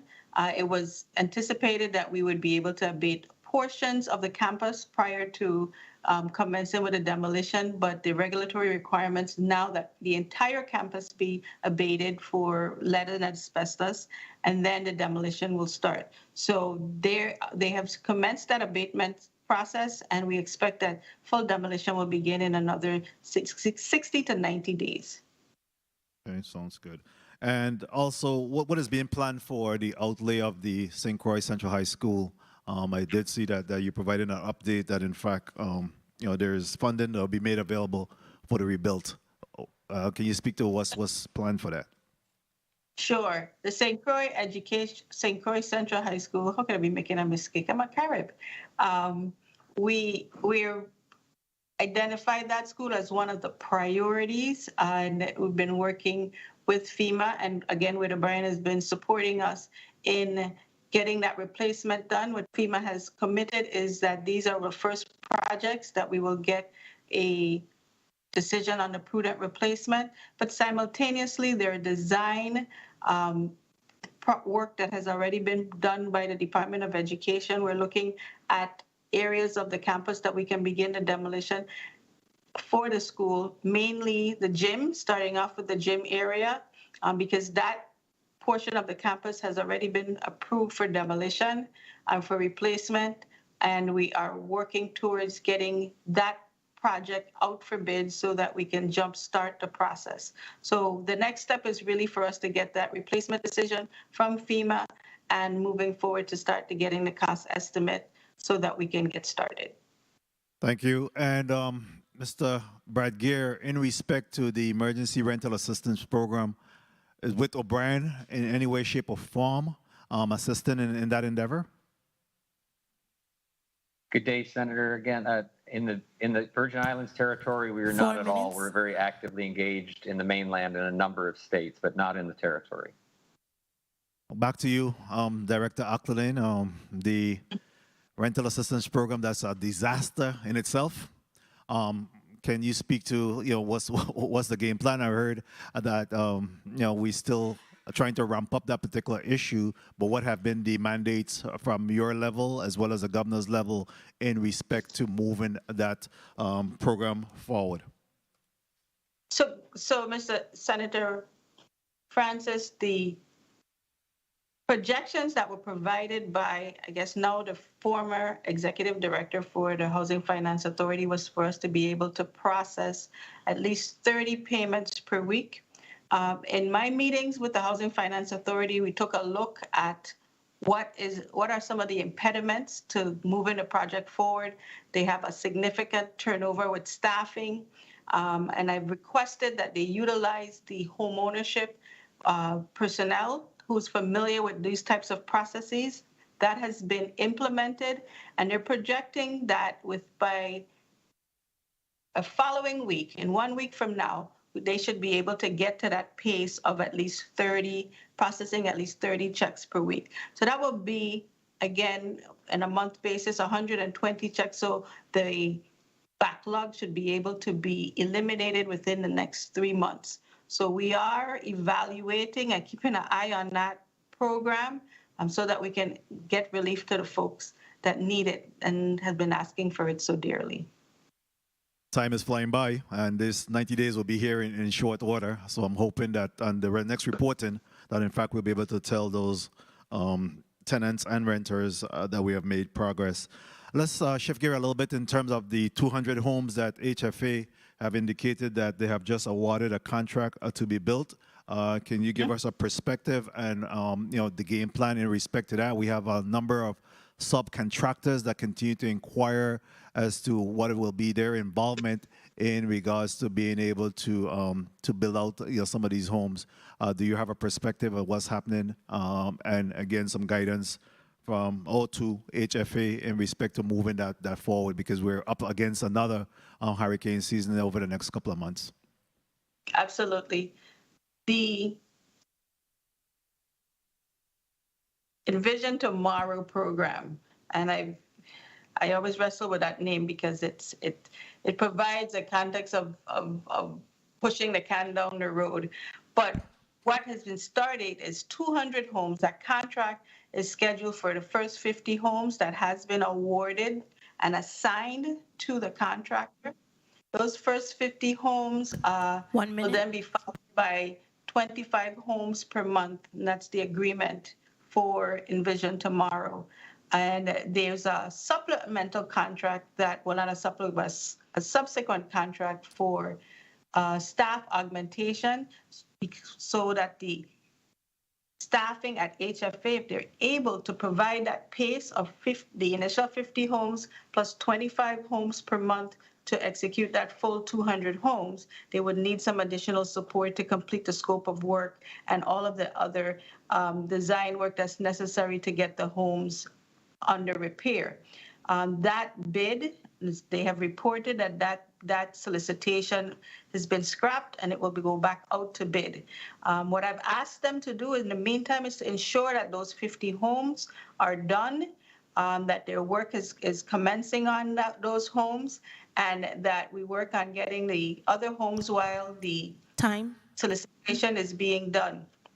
This process, again, is being closely monitored, and there's also a goal and a mandate that has been provided to the Housing Finance Authority to issue another large contract for another 200 homes in order to clear the 600 home backlog.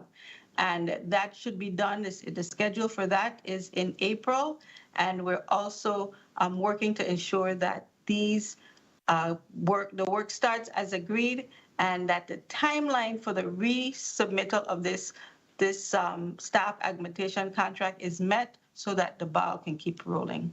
Okay. Madam Chair, if I may just wrap up this.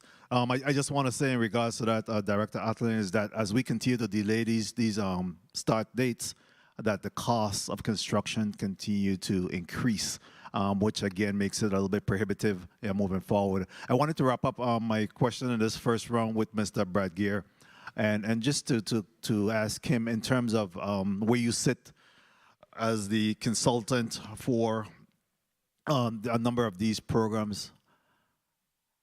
What do you see as the major barriers? What is the bottleneck? What is troubling to you, and what keeps you up at night in respect to your experiences and your success story, or lack thereof, in this scenario? You know, what is really the nuances that's preventing us from moving forward, moving the needle as rapidly as you'll like to see it happen?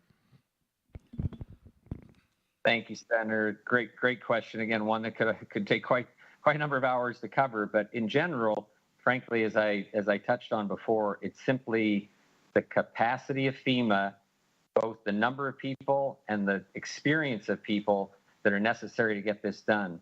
In her testimony, Director Williams-Octolin noted that in the past 7 months, FEMA has only made 17 fixed cost offers. That's for a 428 fixed grant. FEMA has to make the offer. We can help develop the cost estimates. FEMA is supposed to validate it, and then they have to make that offer. So they did really none in the last couple quarters, handful in the last couple quarters of last year, and this year there's one so far. Let me put that in context for you. At the outset, there were 300 of these fixed cost offer projects that the territory identified that they wanted to do as Section 428 fixed cap grants. Now we're almost 4.5 years later, and of that 300 projects, 150 have received fixed cost offers. That means there's 150 more to go. FEMA's goal is to get those done by June 30th of this year, but frankly, it's not going to happen. They need to be able to accept the cost estimates provided by the territory. They're supposed to validate them. They're supposed to look at the 10 highest cost items, and if they're plus or minus 10% of what they think they are, they're supposed to just say okay and move them forward. It's simply not happening. This is the biggest holdup that we have right now on the FEMA side for the entire disaster. That plus, Director Williams-Octolin has also talked about these prudent replacements. I will say that last fall, there was a summit convened by ODR, the governor, and the delegate, where FEMA headquarters came down here, and they were convinced to look at the BBA prudent replacement in a different way, which is great. Since then, we've had some prudent replacements approved and more coming, but there are probably close to 75 potential prudent replacements out there still. And at the rate they're doing them with one small team that's trying very hard, by the way, and they seem to be working to say yes, but it's going to take a long time at the rate they're going. We simply have a lot more to go. We still have Schneider Hospital to go. We have Gladys Abraham and Henderson and Central High and Charlotte Amalie High, and they still haven't decided on Schneider Regional Medical Center. They just don't have enough people, numbers, and experience to get this done in a timely manner. Thank you very much, Madam Chair, for the time and the opportunity. Thank you for your responses, Director Octolin and Mr. Gear. Thank you. Just to switch gears a bit, Director Octolin, we went to the naming of the road yesterday for Culture Bearer, Miss Dorothy Datsy Lockhart Elsko. And there was this whole, the ambience surrounded culture and preserving culture, and we had a lot of history lessons because the MC was the Honorable Myron D. Jackson. And I note, over the years, we have closed educational institutions named after Virgin Islanders who sacrificed so much for this territory. And then there's a Wheatley Skills Center that was, the name was established through legislation by this body, and it is now the CAHS Annex. And then you have a Gladys Abraham School in the West, named after an educator, and the skill center is slated to go at Abraham. Are we looking at the level of cultural competence in all of this reshuffling? Adelita Cancrine School is there, 4 to 8, combined with Gladys Abraham and Lockhart. And those are people that have contributed tremendously to this territory. Yes, in our discussions, I have discussed this with Dr. Hedrington and the team, just to get my own understanding of what happens to these facilities that are named after our culture bearers. One of the initial responses was that they would name sections of the new school under giving deference to the whoever the name of the original school was. Maybe there's a corridor, there's a aspect of the campus that would bear their names, and they're still looking for other ways that we can still continue to pay respect to those forefathers. And so that's a conversation that's ongoing. They've talked about it. I know that a corridor, a portion of the campus is not the same as an entire educational facility, but there's still opportunities, but rest assured that that is a part of the conversation. Well, as a part of the conversation, it is troubling. We already have somewhat a loss of identity. And I know when I went to Ala Elementary School, Miss Muller was alive and well, and she used to come and read to us. And in Ala there was a culture where Miss Muller, she died at some point, but Miss Muller was never forgotten. We knew her contributions, every assembly. Homage was given to who the school was named after, and we just consolidating, moving, closing, and these are people that have paid their respects, and you know, they've done so much for the territory, and I have to really put it on the record. I'm very troubled by the shuffling and the renaming of, we close EBO, E. Benjamin Oliver.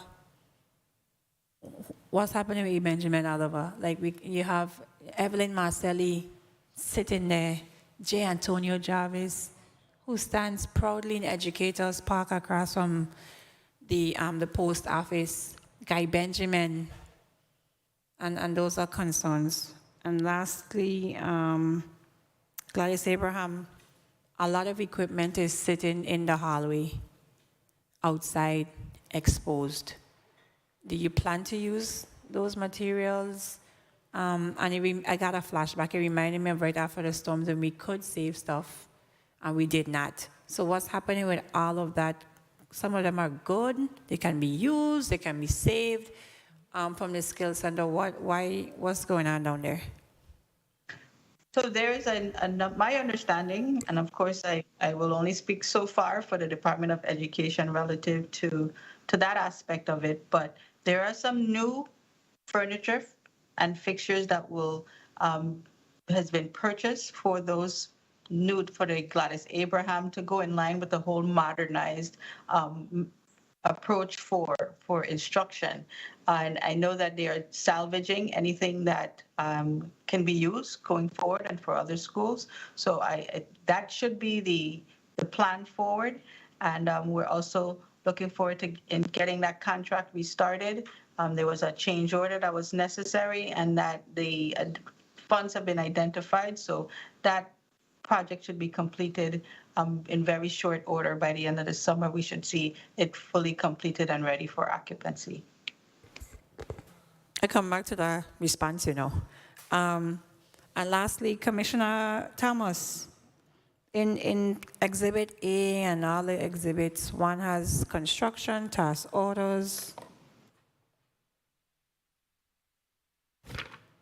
professional services.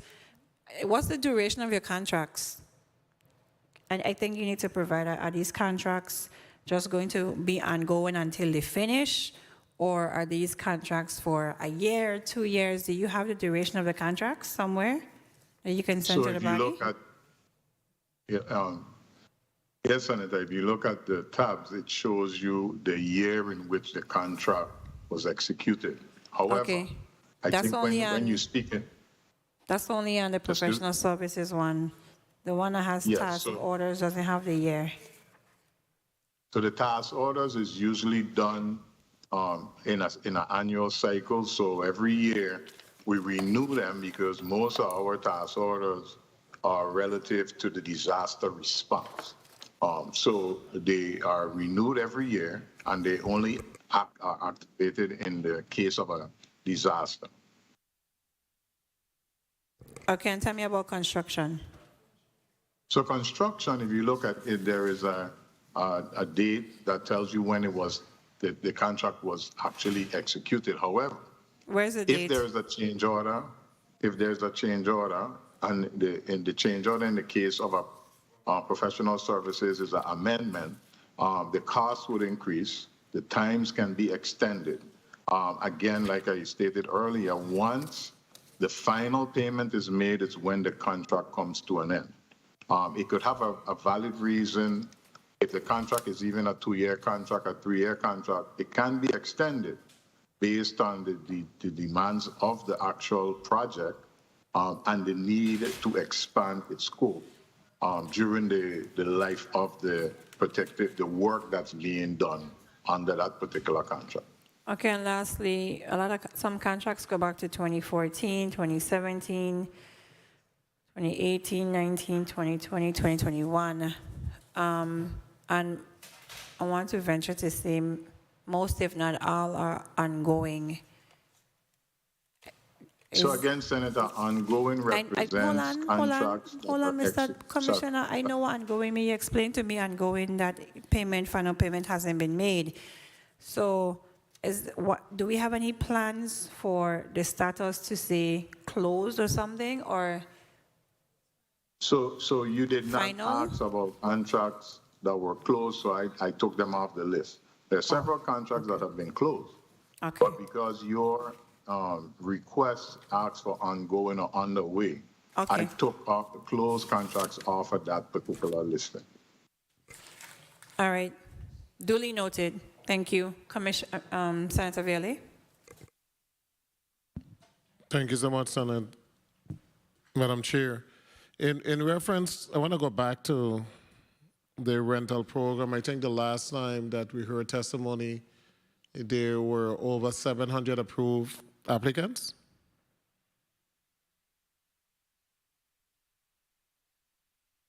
Was there over 700 applicants approved? Yes, yes. And Or I don't know about approve, I know that applied, applications. I think they told us approved the last time that Mr. Griffith was here. And there was more than 700 applications, in fact. How many have been paid thus far? I think the last time they told us like 195. Yes, that's still the number. Still So- around, that's the number I have as well. So we have over 500 that are waiting to be paid. And 30 a week, that's 120. So it's going to take more than 4 months for that original number of individuals that have been approved. So we're assuming that landlords for the next 4 months are going to allow individuals to live in these apartments without paying rent. They haven't paid rent. Some of them haven't paid rent for 4 months already. And they're going to be there for 7, 8 months not paying rent. And it's going to be okay. Senator, no, that's not what we intend.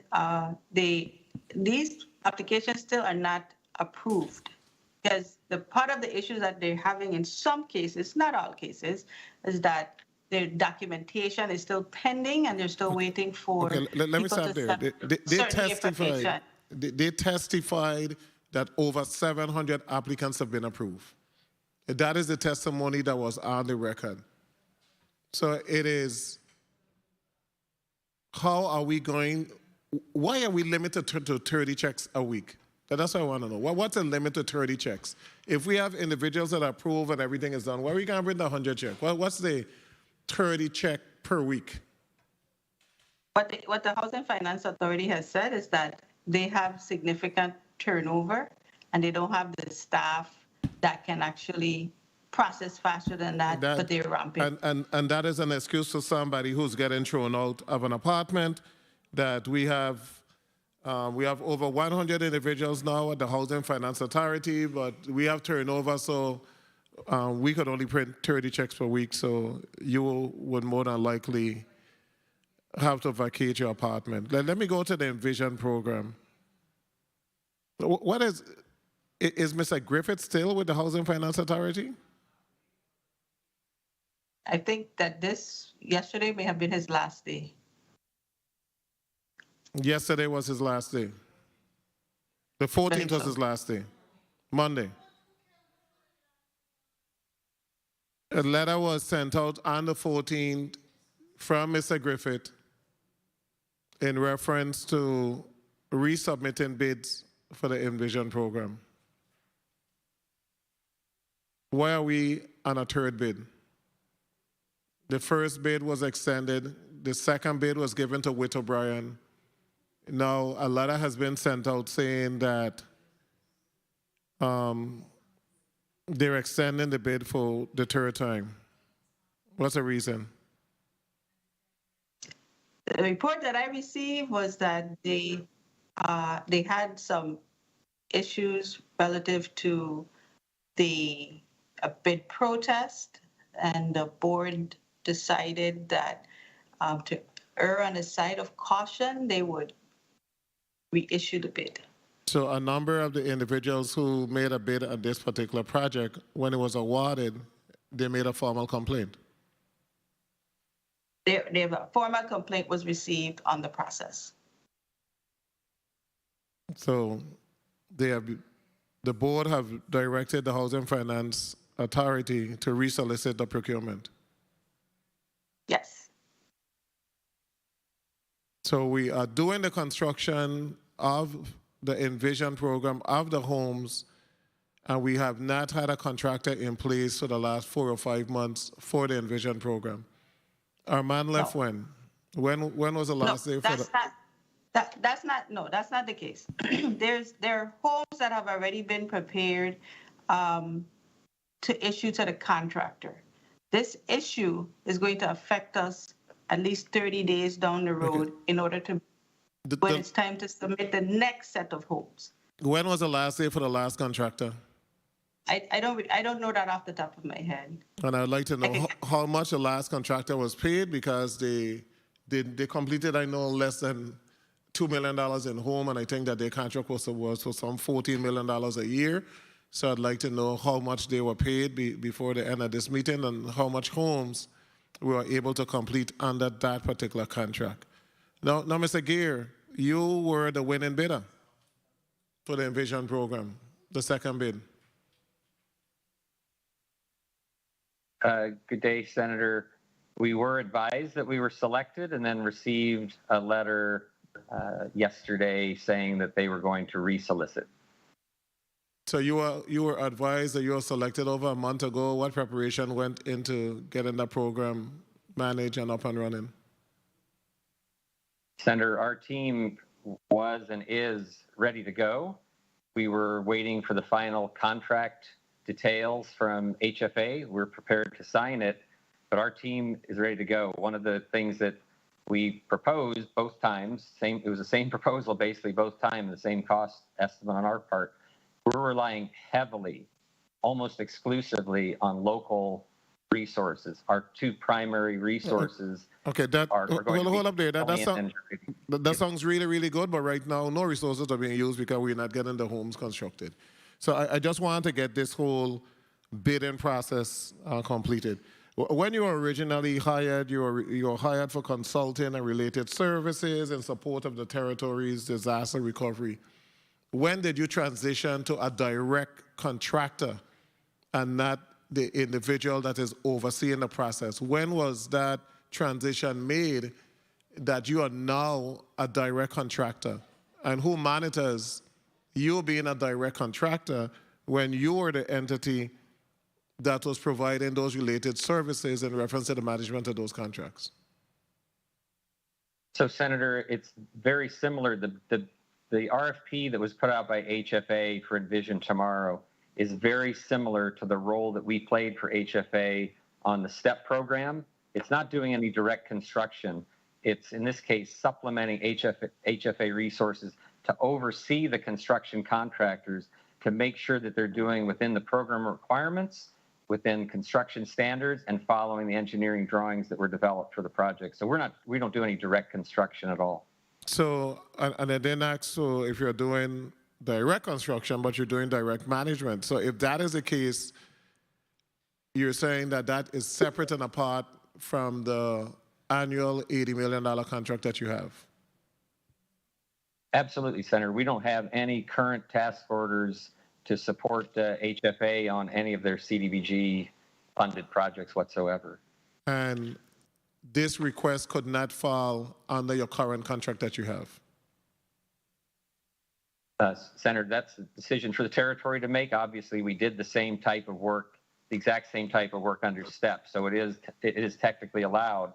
It's a decision of the territory and HFA on whether or not to pursue a separate contract. I don't think you're understanding me. We presently have an $80 million contract for you to provide consulting and related services in support of the disaster recovery, in support of specific governmental entities for specific projects. Our corporate area of expertise include disaster response, disaster recovery, disaster preparedness, hazard mitigation and resilience, professional and technical services, and program project construction and grant management.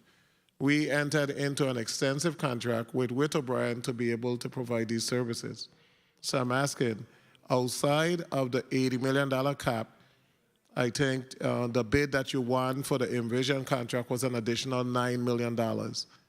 Why was that not embedded in the $80 million? Have we met the $80 million cap for last fiscal year or last calendar year? No, Senator. Now I want Witt O'Brien to answer. Have we met the $80 million cap for the last calendar year or the last billable year that you built to the government of the Virgin Islands? No, Senator. It's probably at most half of that. Obviously, we've completed a lot of the work in the first couple of years, and so our staff has been scaled back considerably. So this particular task order could not have fallen under the original contract for $80 million? No. This particular task order, Mr. Gear, could it have fallen under the original $80 million contract? The scope of services would be eligible, but again, it's up to the territory to decide whether to bid out. So that's a yes. Well, the territory decided that they're going to go outside of the original $80 million contract. That was amended. It was $50 million. It was amended under the MAP administration to some $80 million, and the territory decided that instead of going under the scope of that particular contract that's already been signed, that we would go outside and request additional bids, and then the decision was made, Ms. Octaline, that you would award Witt O'Brien an additional $9 million contract. So the issue that we had with this particular service is HUD. HUD required that we go through a cost reasonableness, and every time that Housing Finance Authority attempts to use a task order through PFA, HUD has significant scrutiny and pushback, and it becomes very, very time consuming and cost us in project schedule. So the Housing Finance Authority did a separate bid so that they can prove the cost reasonableness of the scope of the work that's being provided. Because the PFA contract scope is very wide. So we did that to save time, but this is the third time that we're doing the same thing. So we're trying to save time. We solicit a bid. That didn't work out. We expand the time for the bid. We awarded the bid to Witt O'Brien, and then we received pushback, and now we're resoliciting the bid again, but the whole thing was done to save time. The irony of it. Now, the current subcontractors, with your indulgence quickly, Madam Chair, on the Virgin Islands Public Finance Authority projects include Antillean Engineers, DLR Group, Hayward and Associates, and TSG Virgin Islands. All of those subcontractors fall under the $80 million, I would hope. Yes. Yes, sir. And those projects that were subcontracted to these 4 groups are not included in what was sent to us, Ms. Williams. What was sent to you, they're all subcontractors of that Witt O'Brien contract. Correct. Just that was sent to you. Yes, that's So included. it's a part of the $80 million Witt O'Brien contract, so you have Yes. not detailed what those subcontractors are doing because it's under the larger umbrella of the $80 million, correct? I provided what was requested. Okay, so if you show me on what you provided, where Antillean Engineers, DLR Group, Hayward and Associates, and TSGVI, what projects they are presently engaged in. Can I find that and what you just sent? Because I'm looking through and I can't find it. And just refer me to the page.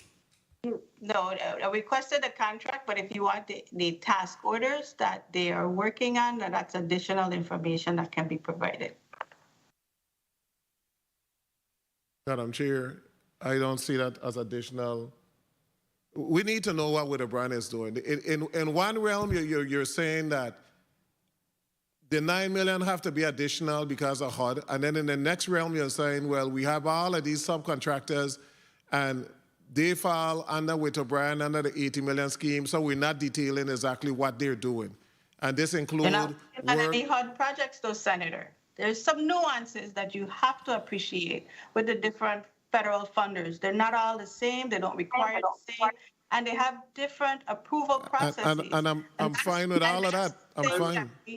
Sorry. I'm fine with all of that, but this body need to see all of the contracts. Whether it's we need to see what is going on at the hospital. You know, what contracts are given out to the hospital that is coming out of the overall $80 million? How is that $80 million broken down? What does that look like? But I'll go on to the next one. Go ahead, Senator, Madam Chair. Thank you, Senator Viale. Point of inquiry, Senator Fred Gregory. Thank you, Madam Chair. Director Octolin, when the Virgin Islands initially put out for the contract around the whole storm, the management of the funds coming into the territory, was it strictly related to the contracts, for the projects associated around FEMA? Or was it an overarching? Yes. So it was overarching. Yes, Overarching it was. meaning It covered all disasters, and not only the present disaster, but there was language that included future disasters. okay, so then what is the challenge that we're having with HUD? Because if we have residual annually around the funds or the contract that's in place with Witt O'Brien, then what's HUD's challenge? Are they not comfortable with the work? What is the challenge? So we went through this process with FEMA as the personnel change, and went through a full evaluation of the contracting, the contract documentation, to be able to add HUD as a rider as well. And HUD evaluated it and allowed it for all of the existing work that was moving, all of the existing work. As we move forward, HUD required HFA to put back out and have specific solicitations for the work going forward so they can demonstrate cost reasonableness. They said the contract was from 2017. We're now in 2022. It's difficult to determine whether or not something that was solicited during an emergency basis, are you still receiving the best cost for the time frame 5 years later? So in order for us to demonstrate that, we had to do a separate solicitation. And this is what HUD is requiring of HFA. Thank you. Thank you for your response. I just wanted to make sure that we clearly understood why the differentiation and why you are doing what you're doing. Thank you. Thank you. Director Actony, where are we on, has a decision been made on the Snyder Hospital? No, and what FEMA has promised in our meeting in DC was that by the end of this month, we should be getting a response. Widow O'Brien's and team has provided a lot of documentation to support our request for a replacement of that facility. Cancer Center? Cancer Center, we are expecting a fixed cost offer. That is actually the most exciting part of the news. We're expecting a fixed cost offer shortly. I would say we're projecting at least by the first week of March.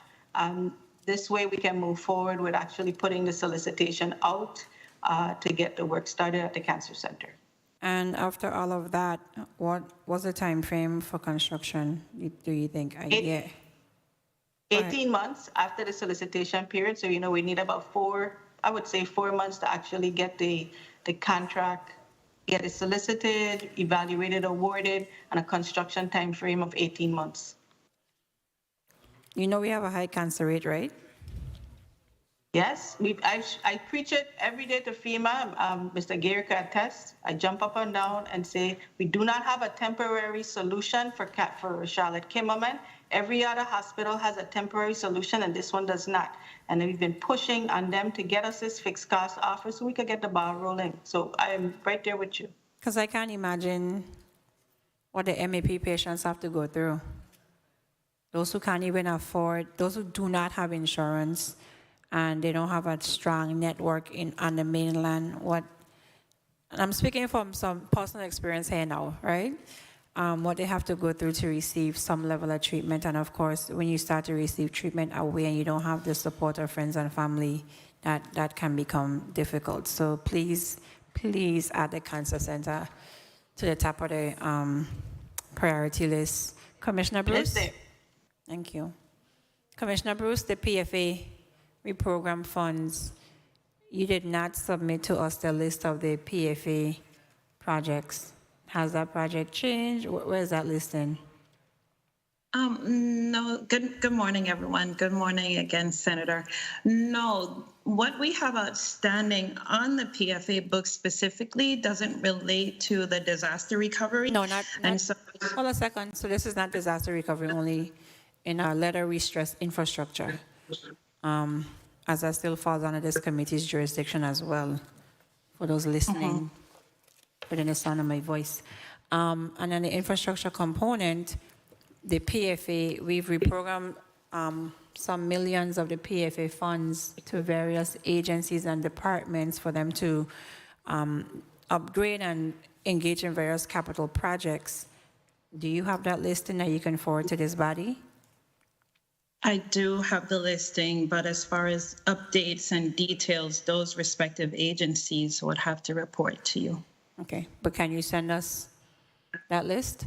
And if money has been, if the funds have been expended or not, does the PFA have at least a recording of that? Yes, we do. On the listing that I have, it shows what the original allotment was, how much was expended, and the balance remaining. Okay, because we did receive a list during the budget hearings, but for comparison's sake, to the comparative analysis, we need to know if the needle has moved from budget season to now on those much needed projects. Okay? So I'll await that. I'll await that email from you. At this time, Senator Whitaker.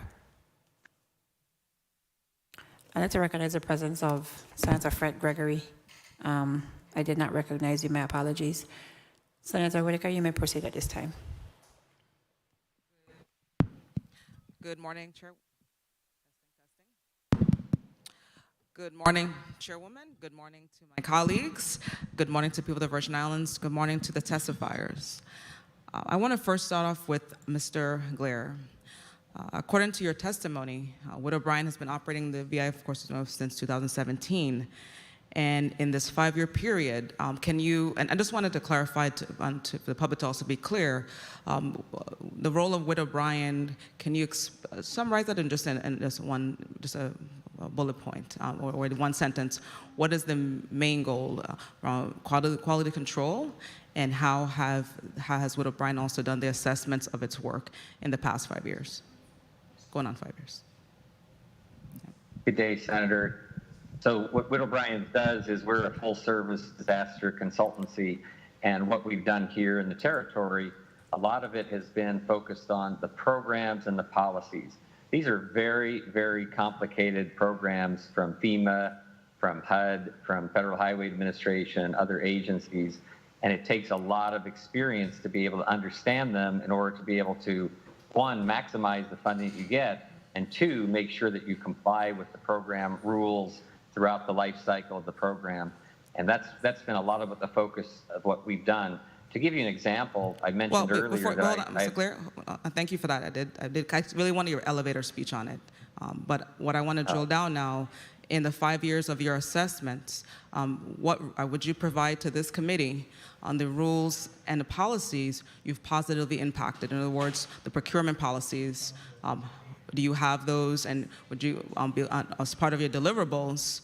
And I would like to see those in terms of you even assessing your work, because I know part of the contract process. So do you actually have written policies or written information of the policies you had a hand in addressing, especially around procurement, obviously? So, Senator, we don't have any role whatsoever in procurement. Just to give you an example of what we do, for instance, we would help with the Bipartisan Budget Act is a new policy for FEMA. So we help to make sure that it's properly interpreted so that all the eligible costs get paid by FEMA and that it's cost estimated in a way consistent with their policy. Just you heard earlier, Director Williams-Octolin spoke about the Arthur Richards project. So for example, FEMA's initial offer on that fixed cost offer was about $72 million.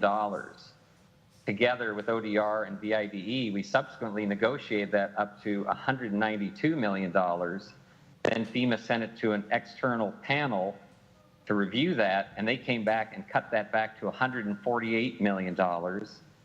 We then countered with additional information, and ultimately it came in at $242.5 million. So that's the sort of thing that we really do. The value added that we bring to this is understanding the programs and policies to maximize the funding for the territory. Thank you for that. I've actually had firsthand experience with your company. And actually, I did not, through my position, I ended up not needing Wood O'Brien. I was able to facilitate the receipt of the funds for that entity using my role in the position, working with the Department of Finance, with VITEMA, and I guess I obviously saved the entity money because I did not use Wood O'Brien services as an example. And so I said it to say how, and the final question to you is how has Wood O'Brien empowered, if any, of the respective agency individuals who are the fiscal officers for their respective entities? How have you seen your role improving their they're dealing with the grants themselves? In the case that I just gave, where an entity did not need your services, was assigned to your service, but did not need it because through the position the person hold, they did their job. Can you speak to that? Can you clarify the question for me, Senator? I'm sorry. How has the Wood O'Brien's agents worked with the fiscal officers of the respective government agencies so that as we shift away from the need for your services, that we have individuals with the capacity to move these projects forward? So in general, we work less with the fiscal officers and more with the people who are involved in the actual projects. So the staff that would be in charge of actually building the roads. There's a twin contract to ours that PFA awarded at the same time to Ernst & Young. They're more involved with the fiscal side of the projects. We're really responsible for getting the funding and making sure that the work is done in compliance with the federal rules and requirements. Thank you, Mr. Clare. Commissioner Anthony Thomas. And first off, I just want to, of course, a kudos to you. We've been on this journey, and I appreciate what you're doing as you evolve the Department of Property and Procurement. I really have to say, Thank you, sir. Just continue to push for our e-government, and I certainly can see you're a champion of that, so I appreciate that. Commissioner Thomas, I want to kind of get more into the bid process. So considering, of course, your ability to both reject and accept bids, how have you seen Witt O'Brien adding value to our community, specifically for the disaster funds? Yes, Senator, thank you for the question. Witt O'Brien, ODR, and this group, they do a good job of organizing on the front end, determining and making sure that the projects meet the standards for approval and obligation. Once that is done, then my team takes the part that we do is that piece in the middle. Before the funds are obligated, as ODR with O'Brien, before the architectural drawings and all of that takes place, that's with O'Brien ODR, making sure that front end is taken care of. In the middle, we are the solicitations to the execution. On the next end is where the contracts are managed again, where you would see ODR and Witt O'Brien emphasizing. I may add that you can see that we had a 200% increase. The disaster recovery is getting traction. We're not saying that everything is finished, but there is definitely a significant impact made by the strategy that has been employed, and we are continuing. And I just have to add, thank you for the kudos, but the team at DPP, led by the Assistant Commissioner, is pushing and they're making it happen. So thank you for the kudos, but the thanks need to also be extended to my team at DPP. Absolutely. And can you actually provide an itemized list of the items used, well, the ones that could, of course, be available publicly, but also just items surrounding the bid? And I also just want to dive in. Do you see do we need Witt O'Brien anymore? If you look at it percentage-wise, how much more do we need them with the strategy? We are now in the process now of the A&E phases. We're looking to, we're in some areas towards the end of the project where we're going forward the building portion, the actual building of the facilities. So I am a management expert, organizational leader expert, but I would say to you that it always needs qualified, well-rounded individuals with experience in these matters. FEMA's policies, I think I share this all the time. The policies that existed in Hurricane Hugo and Hurricane Marilyn has long changed. You have a whole new structure, a whole new strategy to ensure taxpayer monies are protected. So individuals within the Witt O'Brien framework under ODR is an intricate part of that process. We have just barely begun to scratch the surface. Commissioner Thomas. Yes, ma'am. Commissioner Thomas, though, even in Hugo days, we've always had outsiders coming in. We have persons who really track storms and who have benefited. Yeah, I agree with you, even back to Hugo, Maryland, every storm. What I'm saying is we need to make a shift as a people so that, and to empower ourselves so we do not need a Witt O'Brien cutting into our funds. And so what I'm saying, that's we can empower our people so we don't, so that for the next storm, we don't need another outsider, and what I'm saying is I'm not, Witt O'Brien, I'm not saying you're not needed, but 80 million a pop, and again, we need to shift. We need to empower our people to not be taken advantage of, because we have for many years, decades. Yes, Senator. So I think that the director of ODR can also expand on what I'm saying. We are training our people. We are building a team that's able to manage another disaster like this. While Witt O'Brien is supporting us, we are here on the ground, and why you're seeing such a tremendous effort is because our people are learning.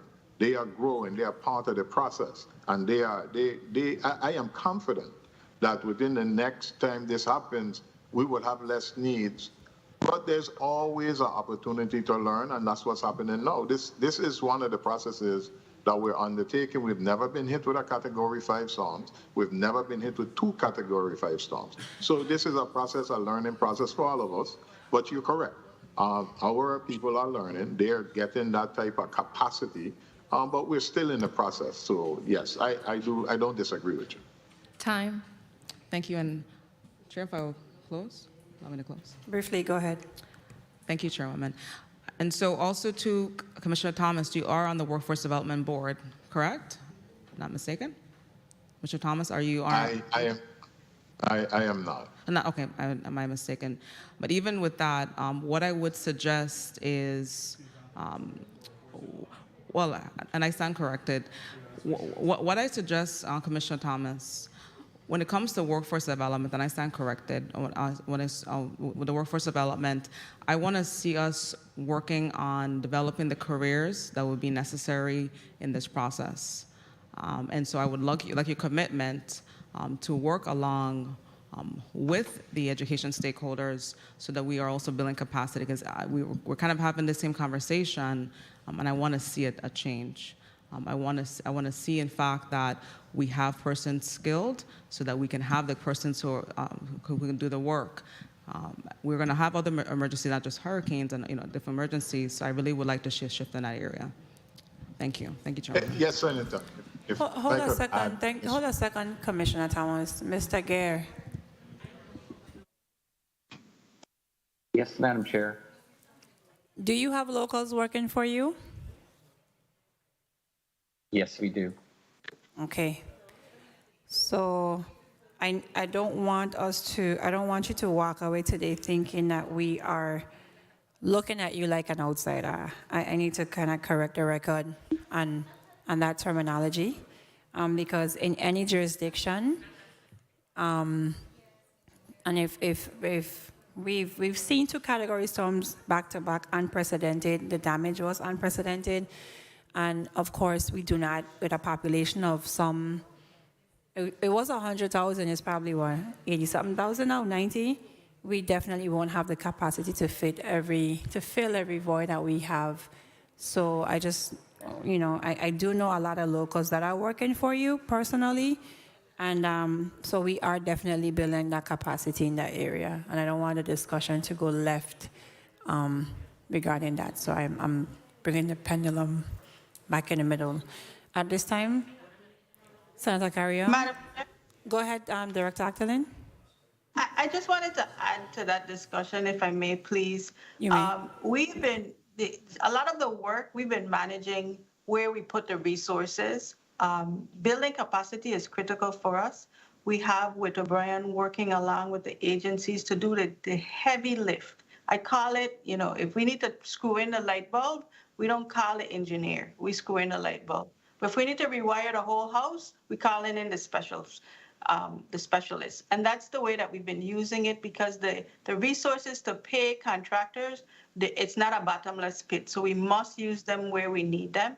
And simultaneously, Ernst & Young, and I have a mentoring program that has been established with the public assistance staff, where we have a one-to-one, because the plan is for us to build a capacity here in the territory and lessen our dependency on these contractors. And that is not something that is happening by osmosis. It is actually a structured approach and a mentoring plan that we're implementing. So our consultants, by sheer force of our numbers, we're unable to provide and put together the myriad of documentation when we get these requests for information from these federal agencies. It's a real heavy lift. So they provide that support to us, but we're simultaneously building our capacity here locally. So it is active. It is not. And the workforce training, I mentioned in my testimony that we have a training program. We've developed certificate programs with the University of the Virgin Islands, and also recruiting engineers that are away that from the 3-2 program, actively saying, come back here, help us build the hospitals, help us build these schools. We're going to be in this for the next 5 to 7 years. So a graduate right now or someone at UVI can graduate and come back and work on real life projects. So these are all things that are in place, not being talked about, but these are things that are in place that will begin to bear fruit very shortly. So thank you for that opportunity, Madam Chair. No problem. Senator Carrion. Thank you, Madam Chair, and good afternoon to my colleagues, to the testifiers, and to the people of the beautiful Virgin Islands. I want to thank the testifiers for providing their testimony this day. Ms. Williams-Octoland, Director, let's talk a little bit about the STEP program. In your testimony, you mentioned that FEMA continues to question eligibility of the contracts, which resulted in delays, years delays in paying some of these contractors. You said that FEMA agreed to most of the costs. So let me ask you, so what is outstanding? Because you did mention a number of $717 million that has been paid, I believe. So what's outstanding? What's the status with that? And what's the steps that are being taken so that these contractors and subcontractors can receive what is owed to them? So there's a amount somewhere around, I think it's about 20 million that is still in question, and let me verify that amount, but we've paid out about 600 million for that amount. There's some other documentation that we're still continuing to pay. Once FEMA says that this is an available amount, we still need to put the documentation together to actually make the payments. So we're still working on that, but we do anticipate that there's going to be a leftover amount that we would have to appeal further, or again, that will still be left on the table that is still not going to be paid, and that's going to have to be hammered out through the Housing Finance Authority and their contractors. Very well. I believe this is important because we still have contractors that are still outstanding, waiting for their payments. Now, in regards to DPNR, you provided that some approximately $6 million in economic assistance grants were given to the fishermen, and there is a deadline for this grant. What's the amount that is remaining that is still outstanding, and what's the status with this? What are the plans? So the Fishers grant has until 2023. I would have to get the specific amount, but we're tracking that those payments are being made, and the grant will be expended. And if you give me an opportunity, I'll get that exact amount that's left on the grant. Yes, please, because I'm very interested to see what's the amount that is still outstanding and what's the plan, because we really need to continue to support our fishermen in the community. Now, with regards to the undergrounding, the area utility, you see undergrounding design and constructions that is underway on St. Croix. Now, my question is, are we coordinating with the other agencies such as Virgin Islands Waste Management, DPW, to ensure that, the DIG program, that we don't pave roads and redig? So what's the coordination that has taken place now that we have this undergrounding design and construction that is underway for St. Croix? Particularly, you mentioned Midland, Golden Grove, and Container Port. So, and there's some others that I'm sure that are in the pipeline. Yes, there is a utility coordination monthly meeting that exists where the utility companies, both private and also our government entities, meet so that they can discuss the timing and the scheduling for all of the projects. ODR itself convened a meeting with all of our what I call them the recovery leaders to talk about laying out these projects.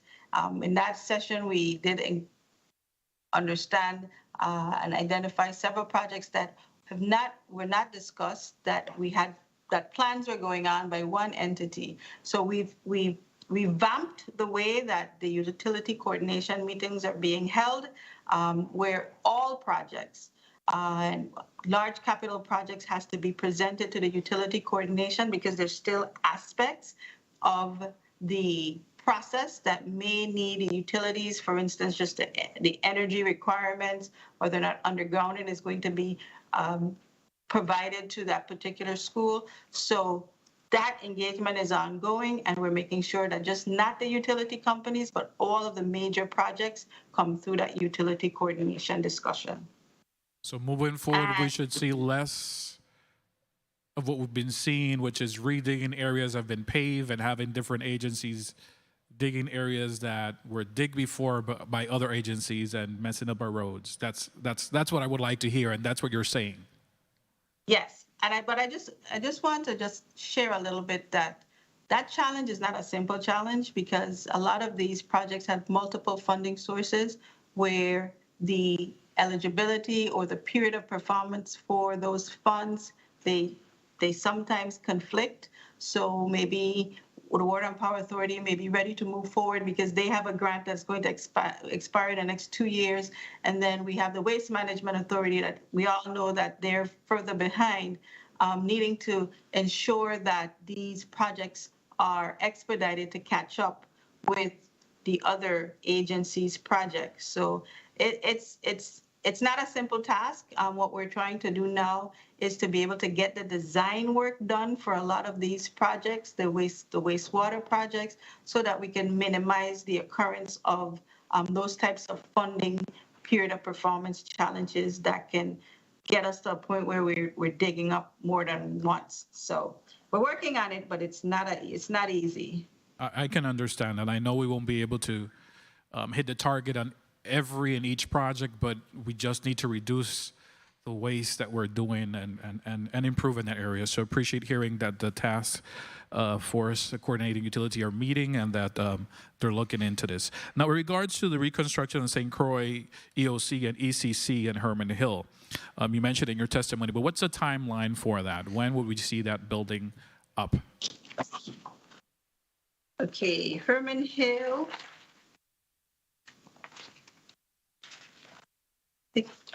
So for that Herman Hill project, we are now in the design phase, and we're at the 30% design. And Archie, if you can get to it faster than I, please jump in.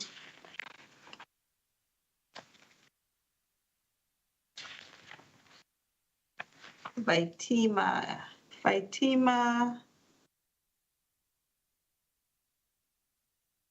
Herman Hill. We expect that another 2 years before we're able to get that done. So in about 2 years, it should be completed. Yes. Since we're talking about timeline and completion, status of BOC, the roof at John Bell's facility on St. Croix. You mentioned in testimony, but what's the timeline? You know, that facility is just falling apart. You have leaks everywhere. I know my colleague from Frederiksted will be also addressing that, but. So we have that project. We identified some funding. It was actually, it's not funded by FEMA as yet. So we identified some local funding to try to get started to produce some, relief for those inmates there. And that project was scoped and it should be out to bid, if I'm not mistaken. But we've not received any of the federal funds for it. Okay, well, I hope that we can move along with this project. It's been long waiting and they need some relief, and make sure that not because they're inmates, they'd have to be subject to a condition that it's not humane. So I really hope that moves along. With VIPD, the St. Croix Patrick Sweeney Police Headquarters, completion timeline. But we're just in the very beginning of that. We just received that award in December. We're going to go through the design process, which will take another 6 to 8 months, and then we're looking at another 18 months to 24 months for construction. So we're just getting started with Patrick Sweeney. 2 minutes. BMW. BMV? Yeah. BMV. What is the plan for St. Croix?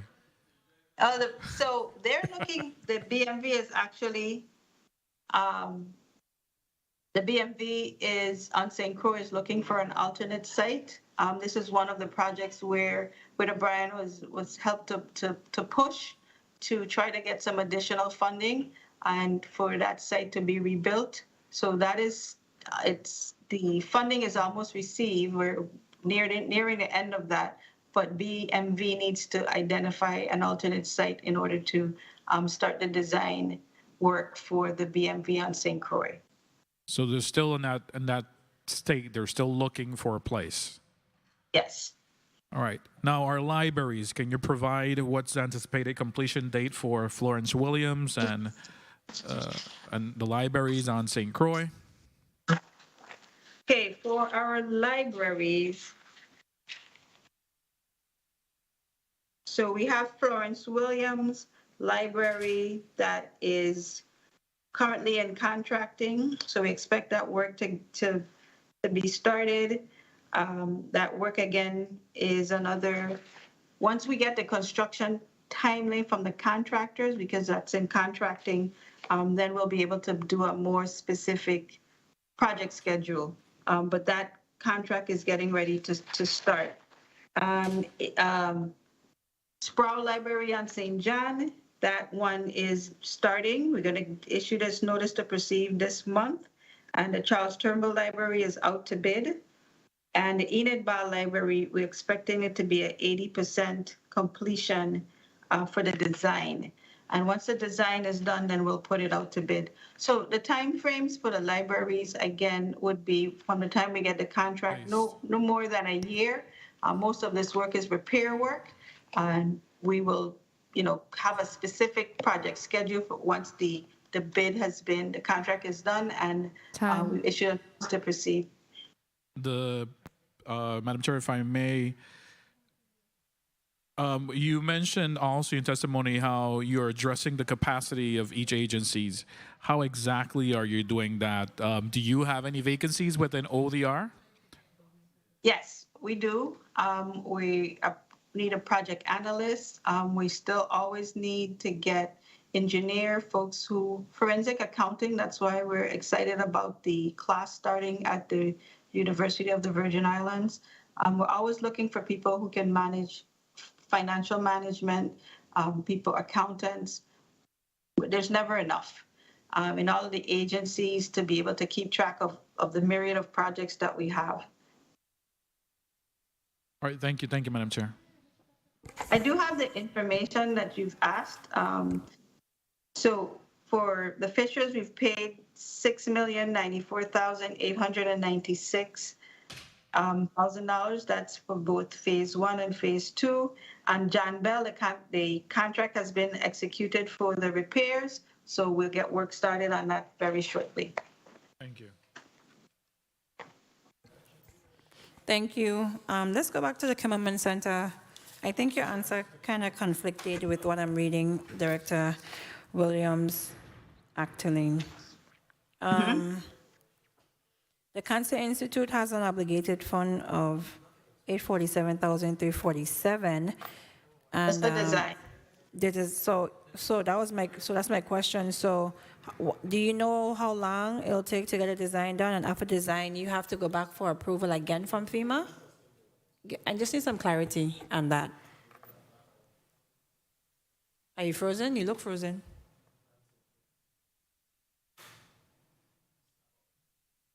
Good morning, Senator Blyden. I want to recognize the presence of Senator Blyden. Good morning. Good afternoon. You can go on to Senator. Madam President, I apologize. It's afternoon. Good afternoon, Senator Blyden. Welcome. Afternoon. Media is Director Williams Actaline frozen? Okay. Most of the questions, Senator Jansen, you're next, right? And your questions are directed to her in most cases? Yes. Okay. The committee stands in recess briefly. The committee stands in recess.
the Committee on Disaster Recovery and Infrastructure is back on the record. Before we go to Senator Johnson, Director Williams, Actaline.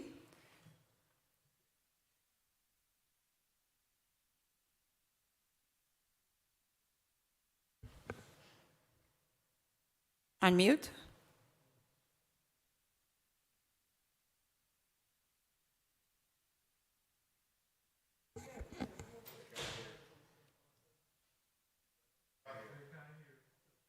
Can you hear us, Mr. Gare?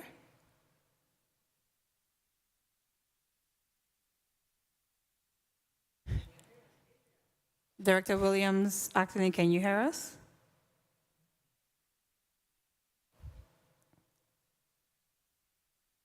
Hello, could we get a sound check, please? Okay, I can hear you. Can you hear me? We can now, yes, thank you. Okay, Director Williams,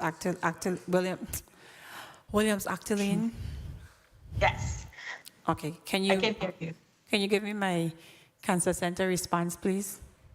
Okay, I think what you're asking is it conflicted with what in the report that we're only seeing $847,000.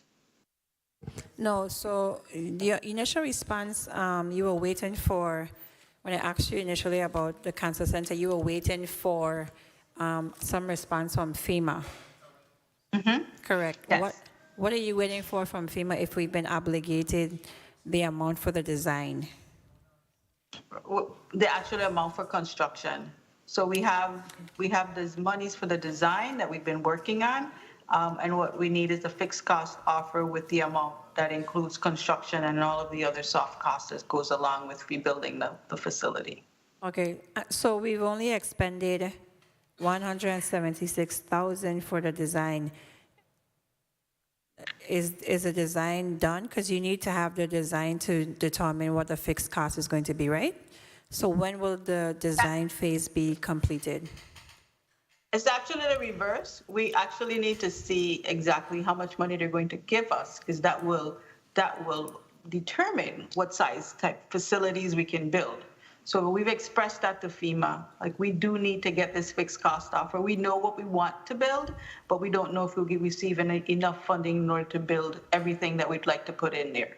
And one more time, what is that timeline? You said 4 months?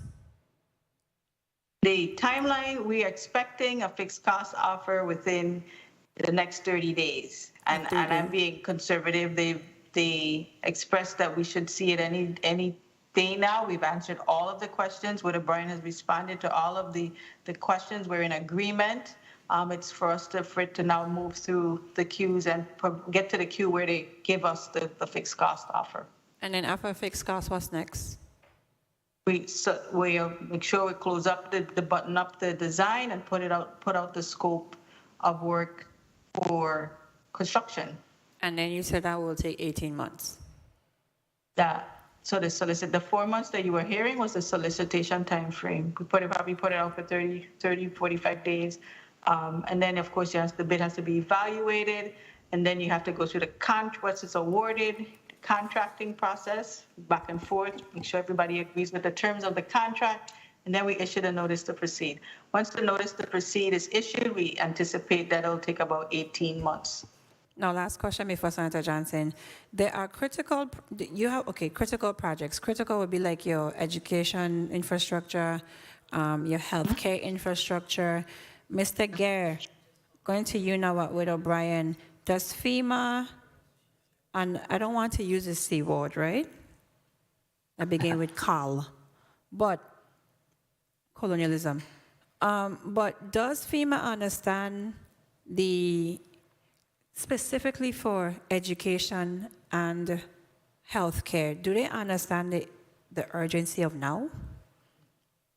Because it's unconscionable that we are on 4 years after the storms and we do not have a cancer center. We don't have JFL North is not online. Myra Keating not online on St. John. Can you tell me what are those discussions? Because I understand this whole fixed cost needed, 3 days, come back, 4 months to solicit, then this and that. Do we have like exigency and like specifically hospitals or anything healthcare related?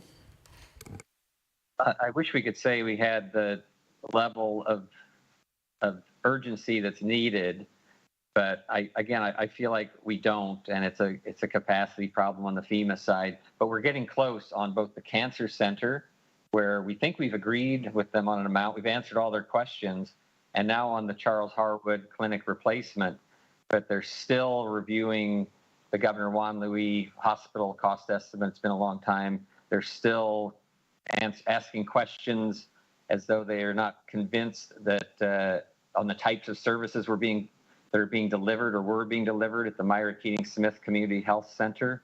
Questions like that are just delay this interminably. I mean, frankly, everybody knows what the services are that were provided at Myra Keating Smith Community Health Center, and FEMA wants to base the price of it on as though it were strictly an outpatient, small outpatient clinic. So until they can resolve some of those types of issues, these will continue to linger. But I am encouraged that Charles Harwood Clinic and the Cancer Center are getting close to the point of getting a fixed cost offer. Just caveat with that then because they're over 25 million, they will need to go to that extra step of a review by the independent expert panel that FEMA has chosen, which is the Corps of Engineers. So moving forward, what are the lobbying efforts between Widow Bryan ODR and the Congresswoman on natural disasters and making sure that healthcare structures are up immediately? Because I promise you, if we were in a war, if we send troops to Ukraine right now to save Ukraine from being invaded by Russia, the military would put up a hospital immediately. So what is that discussion with the federal government on the front of the territory, both of you and the Congresswoman, after a disaster, because hurricane season is coming again, the next disaster can hit, what's the immediate plan for something temporary to meet the needs of the territory? Because this can't stand. This process is Greek to me.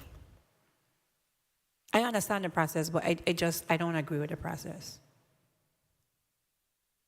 I share that concern, and it just continues to be frustrating. The ODR has done a terrific job of pressing FEMA every possible way. So has the governor directly and personally, and the delegate has been absolutely terrific. But we're hung up on things that just don't make sense. Schneider Hospital was built the same time as Governor Juan Luis Hospital. They both suffered extreme damages.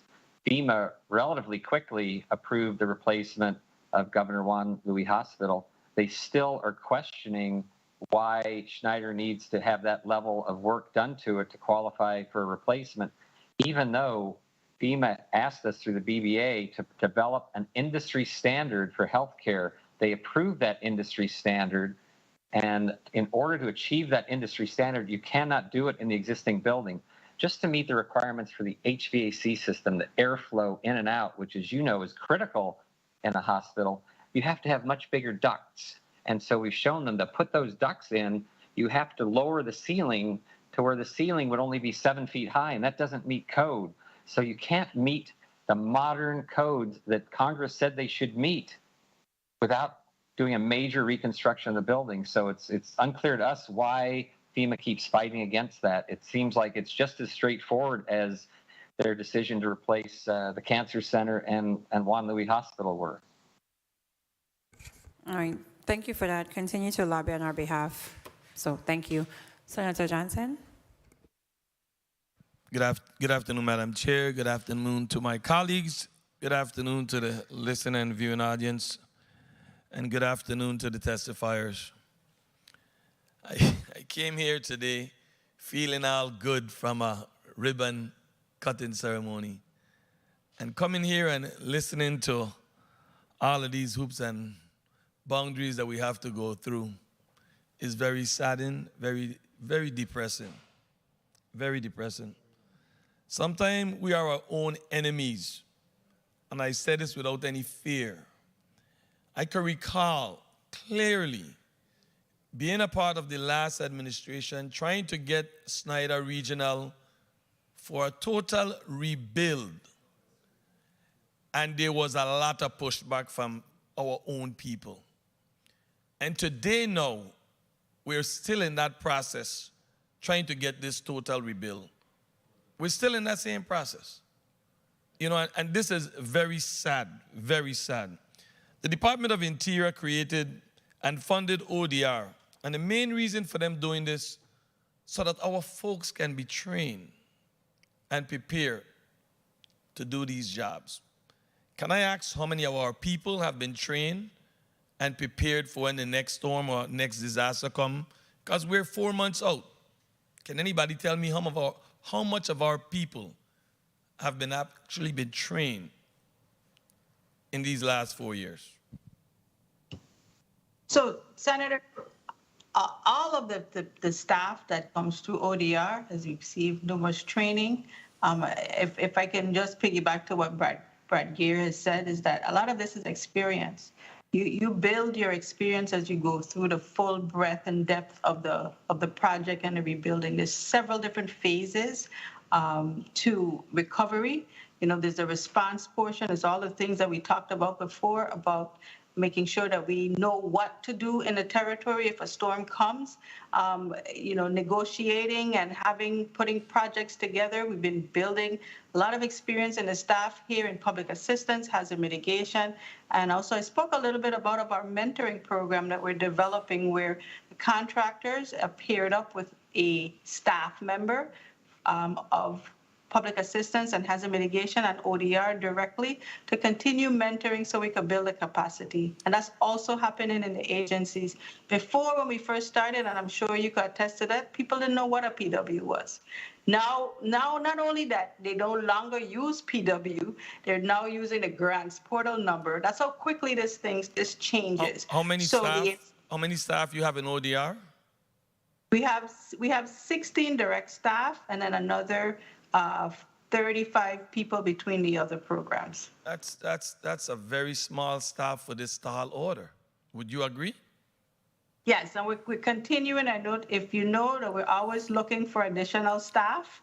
We're always looking for more people. You know, accountants, project managers, still looking. I heard you spoke about engineer, and I know an individual that have an engineering firm and can't get walk up to now. Right here, a local guy. Put a total package of an engineering firm. Right here, local guy. And but you can't said get no work. Though, Senator. You said firm. That's different. That's a different hiring mechanism. I have to go through a contract. But if they want to work as an employee, then of course you send any engineer that we get, we try to hire between DPW or any of the government agencies. Everybody wants a contract, but we need people who are going to, you know, work for a salary and do the work on a long-term basis. So if you have any of those, please send them to me. Yeah. Who's Mr. Griffith replacement, if you know, and if there is someone? So they're advertising for a replacement. That position has been advertised. So right now he's gone from the 14th, and there's no one in that position as we speak. Dana Clendenin is in the acting capacity. Now I listened to my colleagues questioning about this Envision program, and this program have been a nightmare. And I want to bring two situations that I really would like to hear an answer. I really would like to hear an answer. One is homeowner, my neighbor passed. He was on this Envision program. The home was in his name. And now his son is being told they no longer qualify. But he's not the only person that have passed that been on this Envision program. Many of our Virgin Islanders have passed that is on this program. What is going to happen with these folks and their home? Well, Senator, without getting the specific details, if the applicant, if the persons that were on the application are no longer with us, yes, they will have difficulty. Someone who is not a party and an owner to the property being able to access those federal funds associated with that. You're with that saying program. difficulty. They told him he's no longer eligible. In your wording, difficulty is a little dragging. If he's not a part of the application, then yes, would not be eligible. My next scenario, very close personal friend, because I've been going to a lot of folks' home. Individual took his $60,000 from his insurance, check, a check, gave it to the Envision program, and up to today, nothing have happened to his home. He is not the only person either. Suppose this person died, then what happened to that $60,000? And the person home. Excuse me? If the person passed, if the person passed, who you gonna give the $60,000 back to? The estate. So why can't the estate get the home built then? Again, I don't want to opine on any of the specific regulations, and a Housing Finance Authority, I've implored them to look for ways that they can make people eligible. And whatever it is that we can do within the regulations, they have been advised to make sure that they're doing it, because the same frustrations that you have, we share. You know, we need to get this program moving, and we need to get to a point where we're providing the relief to the residents of the community. Our people are hurting. We are going home, most of us in here, and go to a home with a roof. And when it rains, we might not get no water in our house. But I've visited so many homes, and I didn't even know it had wash pan still. But people got wash pan in their house catching water. And most of these people are seniors. Our people are hurting. And these programs are not moving. They're not. We spoke about these 200 homes, and when is the start date? The contract 50 homes were given to the contractor. The first 50 homes was assigned to the contractor, so they're working on the first 50 homes. After that is 25 homes per month that they're agreed to, and we've instructed the Housing Finance Authority to put out a second contract so we can do an additional 200 homes. Let's go to correction, which is a headache for me looking at this breakdown here. Emergency protective measures, 609,000. Expended 0. Parking lots, perimeter road, $1.2 million. Expended amount 0. I mean, what about the towers for that facility? What about the fence? This people walking into this facility, these things are not emergency? Senator, yes, they are, and they are awarded to a contractor, so we're expect to see that you'll see funds expended. But there is shortly. Those projects are moving. Excuse me? No, I said those projects are moving, so you will start to see funds expended and work being done. The contract has been signed for the roofing, so those projects are getting ready to start. So we're moving forward and you'll see work getting done. So the next time I will report on where we are on the status of the work being done. 4 years after the hurricane, and not one thing was done at the Bureau of Correction. 4 years. That's a shame. Now, I see you spoke about the Canigata Community Center. And the last time the Parks and Rec Commissioner was here, I continuously asking about the stadium. When I speak about the stadium in Canigata, I'm going to be very specific. 2 minutes. I'm talking about where you sit down and enjoy watching the ball game. Can somebody tell me something about that stadium? Sure.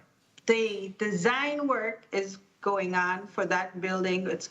I'm expecting it to be completed within another 30 days. That's what the architects have expressed to us. We have an issue with the bleachers. We want to make sure that the bleachers they still have the integrity. So we're doing a structural assessment on the bleachers because we're not sure if we should be throwing good money after bad. So FEMA did not fund a replacement of that building. It's only to repair the facility. But if it's not structurally sound, then we may have to find some additional local funds to replace and rebuild that part of the project. And I'm hoping we could count on you if we need some additional local funds to go along with the FEMA funds. Did you say FEMA did not fund that part of the project? To replace it. They only funded to repair it. But we're not, but the engineers are looking at it right now and saying, this probably isn't worth repairing because it's not structurally sound. Thank you. Mr. Brad Gear, good day. How are you doing? Good day, Senator. Thank you very much. I'm well. And you? I'm fine, thanks. You know, Witt O'Brien provides service based upon task orders issued by the ODR. How many task orders have been issued to Witt O'Brien, and how many have been completed? So that in general, Senator, the task orders are per agency, and so a lot of them are ongoing. They're essentially renewed each quarter to make sure that we can give the best estimate for the cost of the upcoming quarter, and then it has to be approved by the agency and by ODR. So there are quite a few task orders, and most of them are not specific end dates. They're quarterly. Let's do a percentage. Give me a percentage of the amount of task order that was given. I'm going to wrap up, Madam Chair. And what percentage have been completed, if you may? So I would say that approximately of the total, probably 25% have been completed, mainly because the agencies no longer have ongoing work that needs our help. The ones that are ongoing are agencies that have a longer requirement for our services. So that's an approximation. All right. Thank you very much. Thank you very much, Madam Chair. I just would like to see, especially this Envision program. Of all the projects, every one of them is very important, very dear to us. But people live in condition. Within the next 4 months, storm is coming again, and folks are going to be in these homes. We cannot continue to allow our people to be living under these type of conditions. This is something that must be put to the top. This is an emergency. People can't go back in the next hurricane season with their homes like this. We cannot. Thank you very much, Madam Chair. Thank you.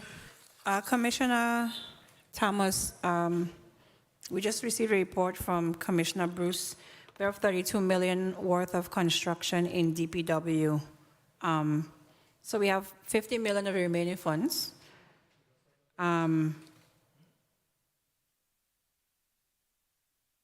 $50 million of remaining funds lie in Public Works, and those projects are scheduled to begin by July, according to this. And $32 million worth of construction is in progress at DPW. St. Thomas, St. John, $22.4 million. St. Croix, $50.8 million. So the question would be, from the procurement standpoint, do you have some of these contracts? Can you let me know on the record of the $22.4 million for St. Thomas, St. John, $50.8 million for St. Croix? Where are we? Do you have, everything came last minute, and this is a lot for me to look through. So do you have any contracts executed for these PFA projects? If it's just, good afternoon, Senator. If it's just PFA funded, then the list that I sent you, it shows in the first column, the agency, and then in the last column, whether it's executed or ongoing. Whether the top titles tell you it's a construction or professional services. If it's a PFA directed project, then it doesn't have to, it wouldn't be on my list. I have a total of $550 million in contracts as it relates to capital projects. And so that number will be included in that, but the listing that I gave you tells you exactly what contracts are either executed, ongoing, or in progress. Okay, so Commissioner Bruce, I'm a little confused here. Commissioner Bruce, these projects by the PFA they don't have to go through the procurement process at DPP? No, ma'am. They go through the PFA procurement process, but the agency does that on their own. So the information that I provided to you, the general numbers, the basic numbers for Island, is how we have them allocated on that report. And the information, the detail that I gave to you is after a discussion with the Public Works Commissioner. And so he would be the one to speak specifically on the contracts that he has, the 32 million in progress now, and the ones that he intends to begin down in July. Madam Executive Director of the PFA. Yes. You gotta wheel your whip. We have too many outstanding projects for funds that we have reprogrammed through the PFA that have not moved. This list look like this is the same list from budget, it's the same list from the previous budget, and it's the same list from before that. So we can't have, and these are critical projects that can improve the quality of life, and the funds are still there. So I know that the respective agencies have a duty to execute their capital projects, but as the executive director, I need to take a very strong stance in moving these projects. Because this list is the same list, okay? Madam Chair. I will, let me, just one thing first. We have expended 65% of the list. Of the 35% of the funds remaining, the 74 million, 50 million of those will begin in July. So with the smaller projects, we had a meeting to see if we can reprogram some of those funds to make sure that we are targeting projects that can move a bit faster. So we are cracking the whip, as you say. But that 54 million, you know how long those funds been there? Too long. Yes. Okay, Mr. Simmons, you may go ahead. You may proceed. Good afternoon. The commissioner is right. We have been cracking the whip, and we have been trying to get departments and agencies to move on the projects, and we have seen some movement. And I believe that you're going to see some of those projects move very shortly, as the commissioner indicated. But I do want to say that the contracts between the departments and property and procurement, the PFA does not handle any contracts for this construction. So whatever contracts procurement have provided you, if they pertain to any of those projects, then they would be on their list. We don't do the contracting. We handle the processing of the payments, and we would certify to property and procurement that the funding is available. But whatever projects are being moved are moved through the departments and with the procurement process. I understand everything you said, and I wanted to make my position clear that I understand the agencies have a responsibility, but the money still is within the PFA. And I need the PFA to say, listen, I have money here for you, and you need to start spending this money, and we need to get projects moving. That was basically the thesis of what I'm saying. I understand all the intricacies of who the contracts are between, but the funding is still reprogram PFA funds, and all parties need to be singing the same song in harmony, in unison, that we need to move capital projects forward. That's all. Not assigning blame to you or Commissioner Bruce. Senator Veale, point of inquiry. Senator Fred Gregory, you're next. More a point of information. I heard the last senator testimony in reference to individuals who have expired, and the house is now in limbo, or the property is now in limbo. And I just wanted to put on the record that it is so important for estate planning.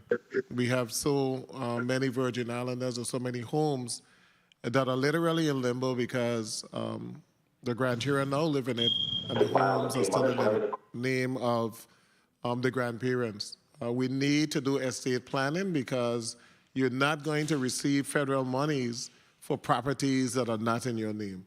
So we really need to have a serious concerted effort on making sure that we do some estate planning. So that's just a recommendation for the public. Thank you so much, Madam Chair. You're welcome, Senator Fred Gregory. Thank you, Madam Chair. I have so much to ask, but let me just, I want to go back to the whole PFA contracts. I think a lot of times when questions are asked, we don't really share all the information. So I just want to make sure that we remind ourselves that these funds have been sitting on the books for how long, Mr. Director Simmons? This is years.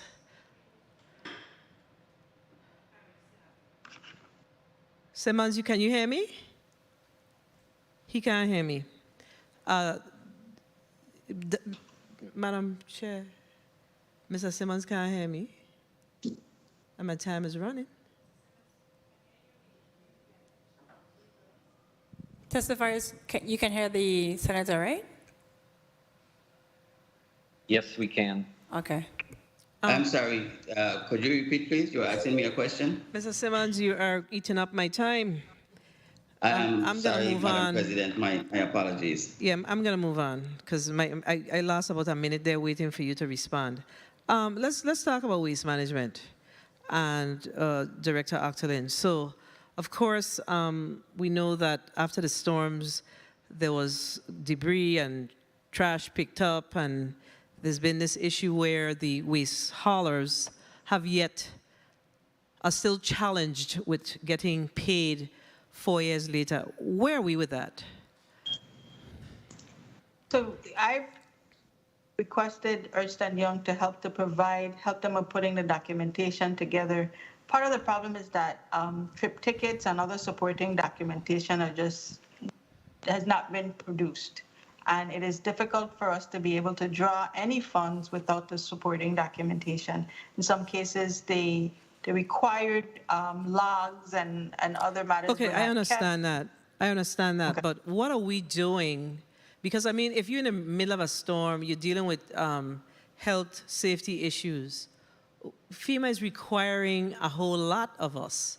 So what is the argument that we are using from the Virgin Islands team in order to get these things approved? I mean, we've been sitting on this for 4 years, and these people did the work. They're not getting paid. They're calling our offices. I mean, what's going on? So I've also asked, in some cases, I've asked with O'Brien to take a look and see what they can produce. We've offered affidavits and other types of supporting documentation, but some of it just doesn't exist. So I don't know if Brad, you want to, Madam President, if you want to allow Brad to Yes, opine. Brad, yes, you can opine. I would like to hear, because this has been a long-standing issue, and we have to bring this to closure. These are local businesses here in the Virgin Islands that did the work, and now they're unable to be paid. Yes, Senator. So I think we are actually getting close with the haulers on St. Thomas. I think we've now provided FEMA with the documentation they need to make the supplemental payments. The challenges are both lack of documentation, but also in some cases, this is not uncommon after the disasters, the contracts themselves didn't match up with the work that was done. So some of that has had to be cleaned up on the back end. So what's the On St. timeline that y'all are looking at? Y'all On have a St. Thomas, timeline in mind? The paperwork's all in FEMA's hands right now for St. Thomas, so How long it's has it been waiting on them. how long has it been in their hands? About 3 to 4 weeks now, the Okay, final thank you. documentation. Thank you. Director Auckland, Agriculture, what's going on with the abattoir in St. Thomas? We have our folks who have livestock, selling off the livestock, just very frustrated about what's happening with the abattoir in St. Thomas. There hasn't been any discussion as it relates to the light at the end of the tunnel there. What do you know? There's scoping work that was being done for the abattoir in St. Thomas, and I think the project was obligated, but let me just verify that. Oh, Get somebody else well, to- you're verifying that. And then we have an issue with a number of damaged boats that still remain in our harbors in I believe, I want to say boat districts. What's going on with that? The last time we had a conversation with the DPNR commissioner, he did say that there was a move to move those boats. But as we go out on the weekends, we're still seeing all these boats that are sinking in our harbors. Right. What's going on? There's a project for the vessel relocation. I'm going to have Mrs. Watlington Francis check on the status of that and give you an update on the abattoir. The abattoir, the Department of Agriculture has said that they want to relocate the abattoir. So although there's funds that are pending, They need to know where they look. relocate. Yeah, while we having this discussion, our folks are losing income. They're losing the opportunities. So that presents a problem for us. I mean, a number of phone calls come with regards to what's happening with the abattoir in the St. Thomas St. John district. We've had a conversation with the Commissioner of Agriculture, and he seems to not be so clear on what's happening. So that's why I thought I would ask you today. So I am interested in getting the information, please. Now let's talk about the utilities, the composite poles. I know that there was some composite poles. I think you're indicating here 62% is completed in the St. Thomas St. John district. What about the undergrounding? 57% on St. Croix. What about those underground lines? When we're going to see some movement on that? Some of us live in very high areas where it took us 8 months to get power back. You're looking at her. Yeah. Well, there's some portions where the terrain is more appropriate for composite poles. There'll be composite poles. They're halfway through on St. Thomas, so they're continuing that. That project is moving along well. Undergrounding, they started on St. Croix. There are 3 undergrounding projects that's going on St. Croix. The projects in St. Thomas are way behind that. They're still in the design phase. But if you live up high, I am suspecting that you're getting composite poles rather than undergrounding. Yeah, it's whatever, but it needs to happen. I see a pole right in front of my house that leaning. Okay. So of course we continue to be challenged with the roads, and we hear it every day from our community. I mean, we drive on the road, so we feel it as well. Now, I know that we submitted, and I think I heard a discussion earlier around, some resubmission back to FEMA with regards to, I guess, projects that they denied as it relates to our roads. But have we done an assessment of the roads that FEMA did not cover or are not able to cover, if you will? Because I think that's important, Yes. We have done an assessment. I've been working with the Department of Public Works. They actually have some overlays of all of the roads that have been determined ineligible. We also have looking at which roads are going to be impacted by the undergrounding to see if there's an opportunity there for us to be able to repair those roads through the undergrounding process, or even the replacement of the wastewater lines. So yes, that assessment is ongoing. In some cases, we're going to see if there's additional funding, local funding that needs to be provided in order to provide relief to those areas if we're unable to prevail with FEMA.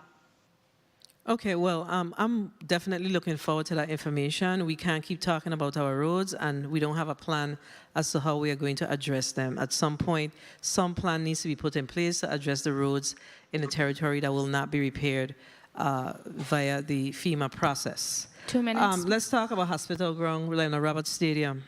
So I see you have $749,000 for Lionel Roberts Stadium. I don't know what that means. It says executed. Is that a design? Is that a repair, rebuild? What is that? Yeah, that's repair. So that's a repair. So when do we anticipate seeing that project coming online? The construction date for Lionel Roberts calls for June 2022. What did you say? I missed that. June 2022. June 2022. Okay, I'll look forward to that. I'll be coming to look for you if we don't see it happening by June 2022, okay? So Mr. Francis does have the response to the derelict vessels when you're ready. I would like to hear it. Thank you. Hi, good afternoon. Archer Walton Francis, Deputy Director of Finance and Compliance for ODR. Our last update from DPNR is that they don't currently have a contract under review for Crum Bay, and the work will begin there in March 2022 to remove vessels. And they have removed a set of vessels under a contract with VBOT Equipment that started in January, and that work is expected to be done in April. So they've expended about $4 million of the total obligated. Period of performance ends September 30th, 2022. So does that take care of all of the sunk boats? I don't think that, you probably won't be able to answer that question, huh? No, but I could try to get it in our next update. Okay, thank you, because out in the lagoon on the side over by, on the east side, there's a lot of sunk boats out there, and there's a lot of traffic there on the weekends as well. So let's go back to the health care facilities in the territory and our schools. Now, I see that, let's start with the schools. I see that we have one school that has been obligated in the St. Croix district. Do we have an anticipated timeline for an obligation for the St. Thomas St. John district, particularly for the Charlotte Amalie High School?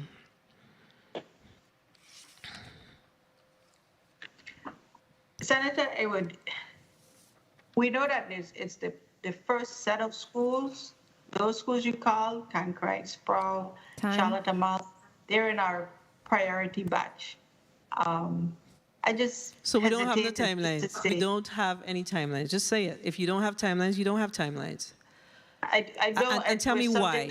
You need to say that. why, because there's the conversation that schools are not being built, our hospitals are not being built. We have a level of frustration around it, but we need to understand, not us alone, our community needs to understand what are your challenges. Why is it that our children at Charlotte Amalie High School in particular are displaced, remain displaced in the manner that they're displaced, and we don't have a timeline as to when we are going to see a new school, or when we're going to see the rebuilding of a school, or when we're going to see the demolition of the school that's currently there. We need information. I think the communication is key in this. People need to understand what are your challenges? What are the challenges that the community, the territory is facing as to why we can't see true movement? I have this analogy that I use, Senator, that FEMA has the handle and we have the blade. We have provided them with the information that they need.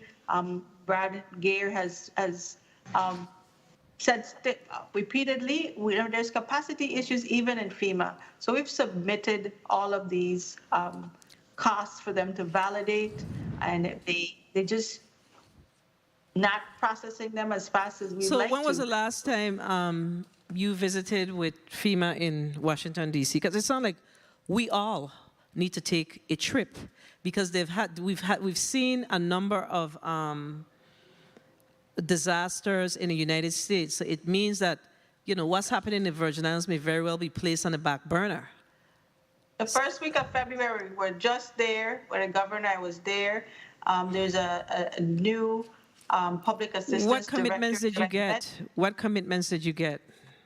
They've committed to moving it forward, committed to giving us the hospital, Roy Lester Schneider decision by the end of the month. They've committed to providing more resources to the Cost Resource Center in Puerto Rico so they can push out our projects. They've made a number of commitments, and my responses to them is always, whatever commitments is made here in DC, I only gauge it by what happens on the ground. The proof is in the pudding. Am I seeing your directives from the top flush out here on the ground? We didn't see some progress with the BBA. Those commitments were met, and we started getting some fixed cost offers, but we have not gotten one for the year. And that pace that we're moving at, we have a deadline for June, and FEMA is unable to meet that pace. Do we need to And- sue them? Do we need to get to the place where we sue them? And I'm dead serious about this because this conversation has been going on for too long. It's too long. Do we need to sue them? My time has been called, Madam Chair. Thank you for the leeway. But tell me, what are your thoughts? How do we move this along? How can we truly move the needle? Because our children are suffering, our healthcare system is suffering. Well, I Thank you, mean, Madam Chair. other than us joining forces and continuing the lobbying, the delegate has been able to kick down doors relative to several projects, but we have to continue to keep the pressure on and keep it moving so that we can get some of these projects done. We're doing every day. We're pushing hard. We're offering the work that Brian does. They don't need to repeat. They can just validate. We have said it to everyone. So we're giving this new administrator the opportunity to deliver on what she said 2 weeks ago and make sure that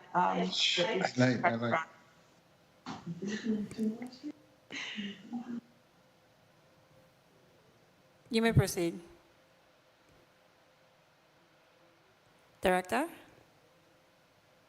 No. Yes, I completed my response. Okay.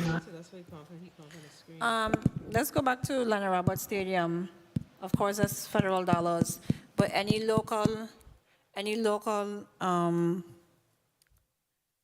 Commissioner Thomas, because we could repair Lana Roberts Stadium till tomorrow, but the stadium is of no use once the lights on the poles remain inside the outfield. Has there been any discussion? Has Sports Park and Recreation come to you on anything pertaining to lighting? Not anything I could think of off the top of my head. If it's not on my list, then it's not entered the workflow. No, I understand. I was just wondering if, because we're going to repair Lana Roberts Stadium, but coming from being an athlete, repairing Lana Roberts Stadium will still be of no use to this territory, and you will not be able to fulfill the sports tourism mandate because the field cannot be used in an official setting because the lights, I don't know whose wisdom it was to put lights inside the ballpark, and an outfielder going to catch a fly ball will get a concussion. So we're repairing a stadium, and I think it could be for naught because we're going to repair something that still cannot be used. So I think it needs a federal component and a local component. So are there talks on the local side? I know this is not your field, but I'm just asking. Director Williams? I can help with that, Commissioner Thomas. We are looking at the work that can be done through the FEMA funds, but we're also conducting a structural assessment, again, for that facility.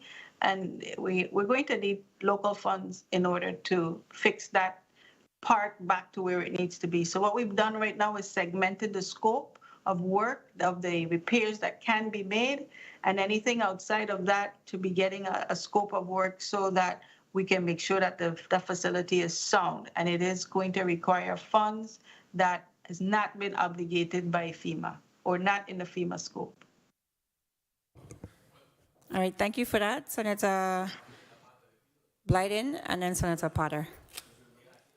Thank you, Madam Chair. Good afternoon to my colleagues, the listening and viewing audiences, staff, central staff. Good afternoon, testifiers, and thank you so much for your testimonies.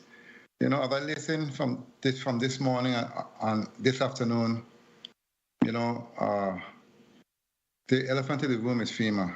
I can recall after Hurricane Irma Maria, my colleague and I went to Washington, D.C. to advocate to assure that, you know, we receive our fair share of federal funds to assist our people here in the territory.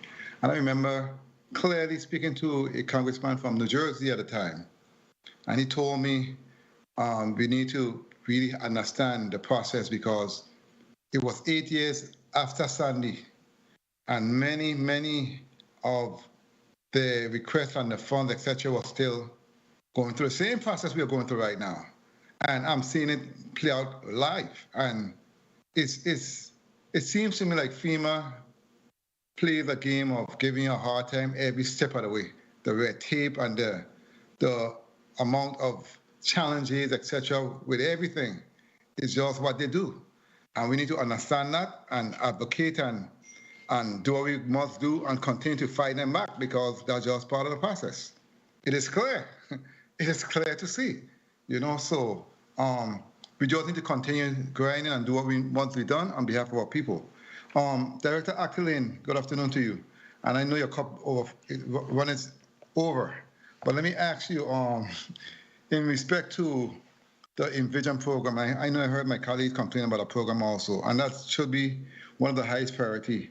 I know, like 2 years ago, I meet with HFA on a regular basis, me and my team. And at that time, I brought in several contractors who wanted to build, like what they have finally done, 150, 200 homes. At the time, it makes sense. It saves money, and you get the work done. But there was challenging in terms of them accepting that type of, assistance. But I'm happy to see that they have finally done it, and I'm even more happy to see that you say you're going to reach out to other contractors to come to help fill the gap because it makes sense. I mean, this is not rocket scientists, So I'm just happy to hear that, and I look forward to our folks getting some type of relief moving forward. Let's speak to Ivan Interlaken High School. I know there's some $8 million unobligated.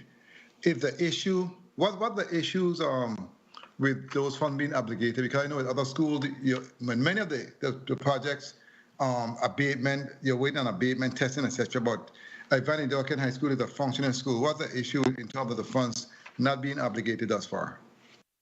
So there's schools are in two different tracks. There's one track where we figured that they were going to be replaced, and the others that were going to be repaired.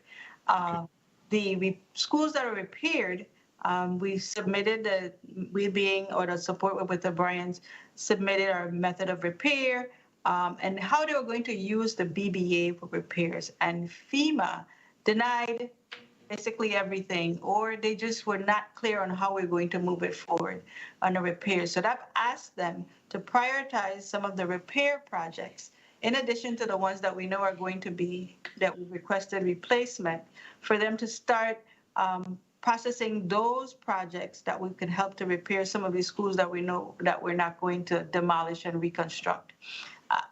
We're still in a capacity issue. So they're focused on trying to get us Adelita Cancrine and Central High and all of those that they've promised us forever. And the repairs are behind those. So again, that capacity issue is still affecting the pace of which we can actually get to some of the schools that we need to repair that won't be replaced. Okay, very well. And I know the last speaker also spoke to the abattoir in the St. Thomas St. John district, and that was one of my main concerns, not to even see it in the testimony. You mentioned St. Croix, but nothing was mentioned about St. Thomas. I know last time, several months ago, we met with the Department of Agriculture. They stated that it would be completed by summer of 2021. Now here we are in 2022. No mention, no follow-up, nothing. But yet at the same time, food security is a real issue here in the territory. And I know there was no mention of replacing it in terms of relocating the abattoir from Nala. We know it's in a flood zone, a flood plain.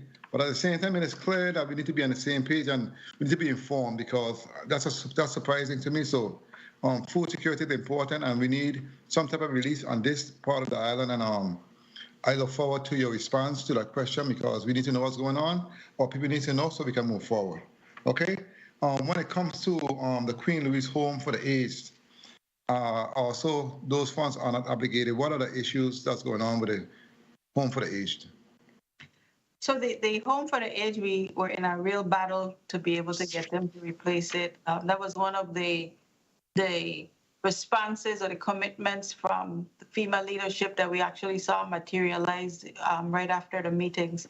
So we're at a point now where the costing and scoping and what FEMA calls their building assessment team is looking at the project.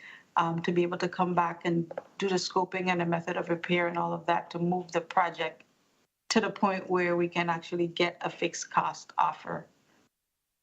Okay. I know in the testimony you also spoke to the roofing content. No, that's finally finished, and there are several other projects that's ongoing. In the future, is there any way, for instance, for those residents who have been suffering since the hurricane, every time it rains, etc., to get some type of relief in the interim, whereas those funds can be given back to authority after they have went ahead and expended their own funds to fix it? Is there anything that, any program that can be done in that regard or in that respect? Because it makes sense to me, because it don't make any sense to me to just wait there and suffer forever and then you gotta wait for FEMA. Is there anything we can do in terms of assuring that we can at least use funds to fix it and get reimbursed somehow on the back end? Yes, absolutely. That's what the Housing Authority has done with some of their projects, that they've used their own resources to get their projects started. And that's why you're seeing, some of their buildings already been repaired. And now they're working on submitting the reimbursements to us. So that, yes, that is an option. It's not an option for the residents, of course. It would have to be the Housing Authority to go ahead and do that and then be able to be reimbursed once the project is obligated. Okay, let's go to waste management. And I know Mr. Mary, Director Mary was in front of us several weeks ago, and we spoke about a lot of things, but especially the convenience centers. And they spoke to having them done by a certain date, etc. But at the same time, I'm seeing no funds obligated for those convenience centers. Can you explain that for me, please? Sure. The convenience centers is being funded through CDBG-DR. Okay. And the process was for them to gain what they call site control. So, of course, the legislature approved the transfer from the government of the Virgin Islands to the Waste Management Authority. There is another challenge in which the site has to be rezoned to public. And so I've asked the Housing Finance Authority to ensure that they do everything that they can in order to get that project started while all of this other rezoning process takes place. So that's the next step, the rezoning, and then the programmatic agreement. That's the agreement that they will give to Waste Management, and then that project will go out to bid for a design-build contract. Okay, thank you for that. Commissioner Thomas, good afternoon. Let me ask you a question in respect to the 2 minutes. Legion Hall. What is the department doing in terms of assisting in assisting St. Thomas All-Star and the American Legion in finding a temporary home in the interim as they go through whatever process they're going through right now? Can you speak to that, please? Yes, good afternoon, Senator. Good afternoon. We have provided a list of about 4 to 5 sites that we think would work, and my property team is working to address that. I can provide further details once I speak with them, but we've been working diligently to ensure that they land in an appropriate place. The 2 other places we did carry them to, they said the parking was insufficient. I know in another place the lighting is an issue, but we're working diligently and we'll find them a place for them to settle, okay? That's appropriate. Yeah, that's appropriate. The parking was not sufficient, which is true. And so we have a couple more choices that we've been working towards. Okay. Happy to hear that. I look forward to the progress moving forward. Director Octolane, I know in your testimony you mentioned in terms of FEMA and appeal process when it comes to the local roads. And we know the local roads are the worst, and those are the roads that gives us headaches on a daily basis. And where are we at with the appeal process? Which part of the process are we in? And what's the timeline in terms of estimated response from FEMA? Yes, we spoke about that at length, where The appeal is in FEMA's hands now. We've requested information that we've provided.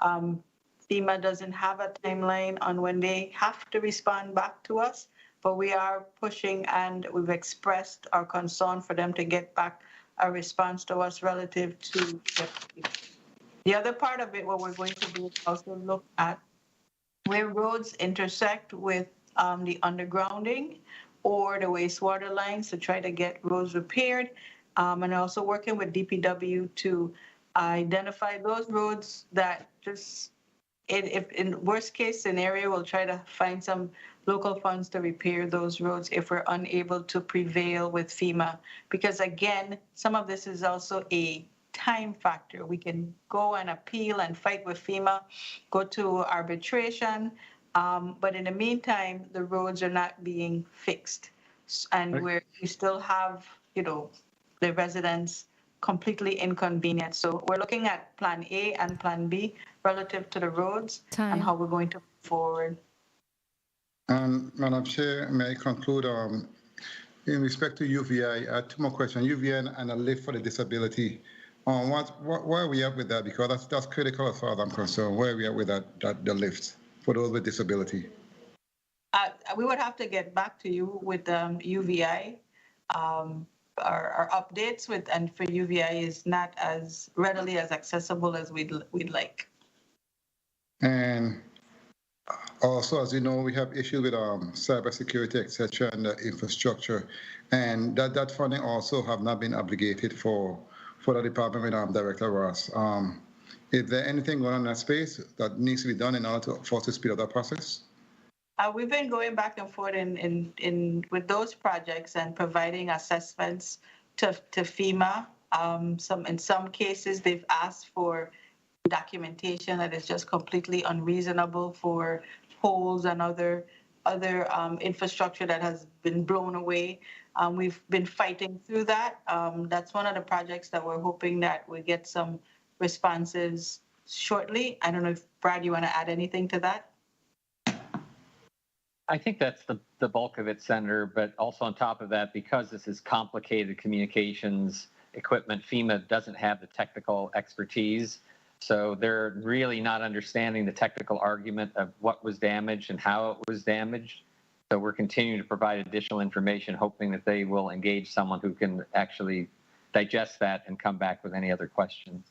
Yeah, because Bureau of Information Technology, it is critical for us here, and I look forward to hear the results of that also. And thank you so much, Madam Chair, for the leniency, and thank you so much for responses, and thank you for the time. Thank you, Senator Blyden. Senator Potter. Good afternoon. Thank you very much, Madam Chair. Good afternoon to all the testifiers and to the people of the Virgin Islands. Thank you for spending half your day here with us. I think the last 5 hours or so, you were here talking any and everything regarding disaster recovery. What has really been a very long, grueling, arduous process. I know it is that way for us, and I'm sure that has been your experience as the persons who are navigating this process. My first question is to you, Director Achterlin. And I know in your opening statement, you mentioned, you highlighted that the territory just secured an additional nearly $2 billion of new federal funding in the last year, including the hard-fought approval for replacing the wastewater system on St. Croix.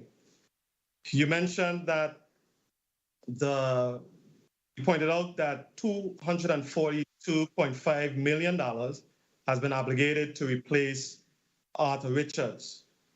No mention of a similar project being obligated for the St. Thomas St. John district. No mention of the sewage system or a similar project for the St. Thomas St. John district. No mention of the abattoir on the St. Thomas St. John district. The underground project is taken off on St. Croix. No mention of the undergrounding project on the St. Thomas St. John district. Of course, I am elated that we're seeing some movement on St. Croix, but persons who elected me from this district, I've been hearing some grumbling that over the last 3 years or so, there seems to be a disproportionate focus on the St. Thomas and the St. Croix district as opposed to the St. Thomas and St. John district. I don't know if that is just merely a perception, and that is why I want to ask you, is this a perception? Can you point to some tangible initiatives that are seeing significant movement with regards to recovery in the St. Thomas, St. John district? Yes, Senator, thank you for your question. Arthur Richards was the first school that was sent to the chute, but it was all submitted with, we had one school on each island. It's Arthur Richards for St. Croix, Adelita Conkrine for St. Thomas, and Julia Sproul for St. John. These were all of the primary schools. Each district had one school.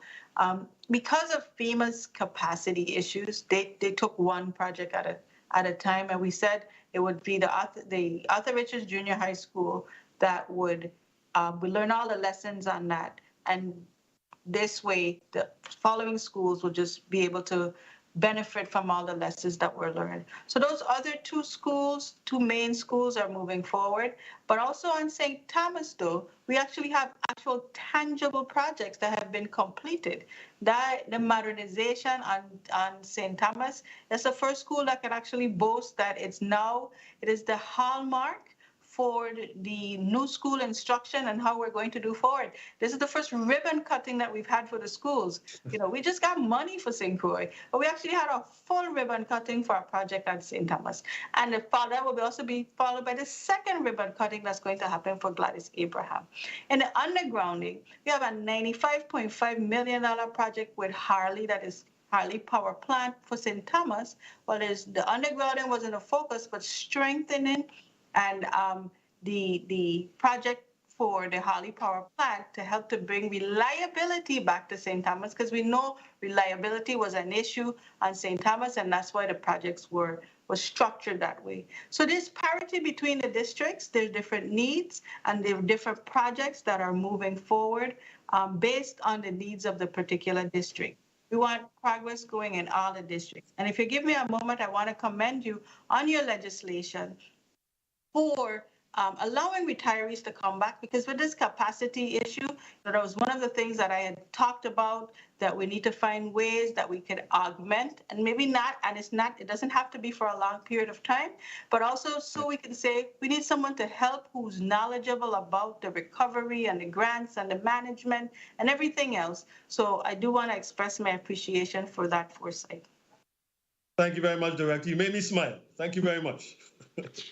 My second question really is a follow-up, because regarding the two, and maybe Director Thomas will be an appropriate person to answer this question. We've heard the $242.5 million being obligated to replace Arthur Richards. My question is, and I've heard that number being thrown around probably from last year, this time. Now, with regards to the bid process, and I know Director Thomas, Commissioner Thomas is a subject matter expert here. What impact does it have for a bidder when they are aware that $242 million has been obligated for a project? I know I looked and just Googled the other day, and just before coming to this meeting, I saw that the average cost to build a modern high school from scratch was $45 million. I mean, I don't expect to get stateside building costs here in the territory, but $242 million, how does that impact, in your view, the bidding process? So that's a very good question, Senator. It does impact the bidding process in several ways. One, it really takes some contractors out of the loop, because in order for you to bid for something of that size, you have to have a certain level of capacity. And not only just capacity in being able to do the work, but capacity in relations to your finances. We need a company would generate billions of dollars in funding in that sense to be able to exercise that kind of flexibility. Additionally, operating in the territory, like you said, it creates additional costs. I think that the modern schools may represent something of $45 million, but when you add those building codes and the expectations for living close to the sea and these different things, it create different costs, building on an island in stone. I mean, there's several things that drive costs, and those estimates are evaluated. I think ODR and Whit O'Brien can add more information to what I just shared with you, but from my perspective, as it relates to me, we find that issues related to capacity as it relates to the type of the size of the cost always comes down to the company's ability to actually work in a distant place and have the funding to move the projects forward based on our additional costs just because of where we are and where we are located. Thank you, Commissioner, for your response. I see Brad Gear with his hand up. You can proceed, Mr. Gear.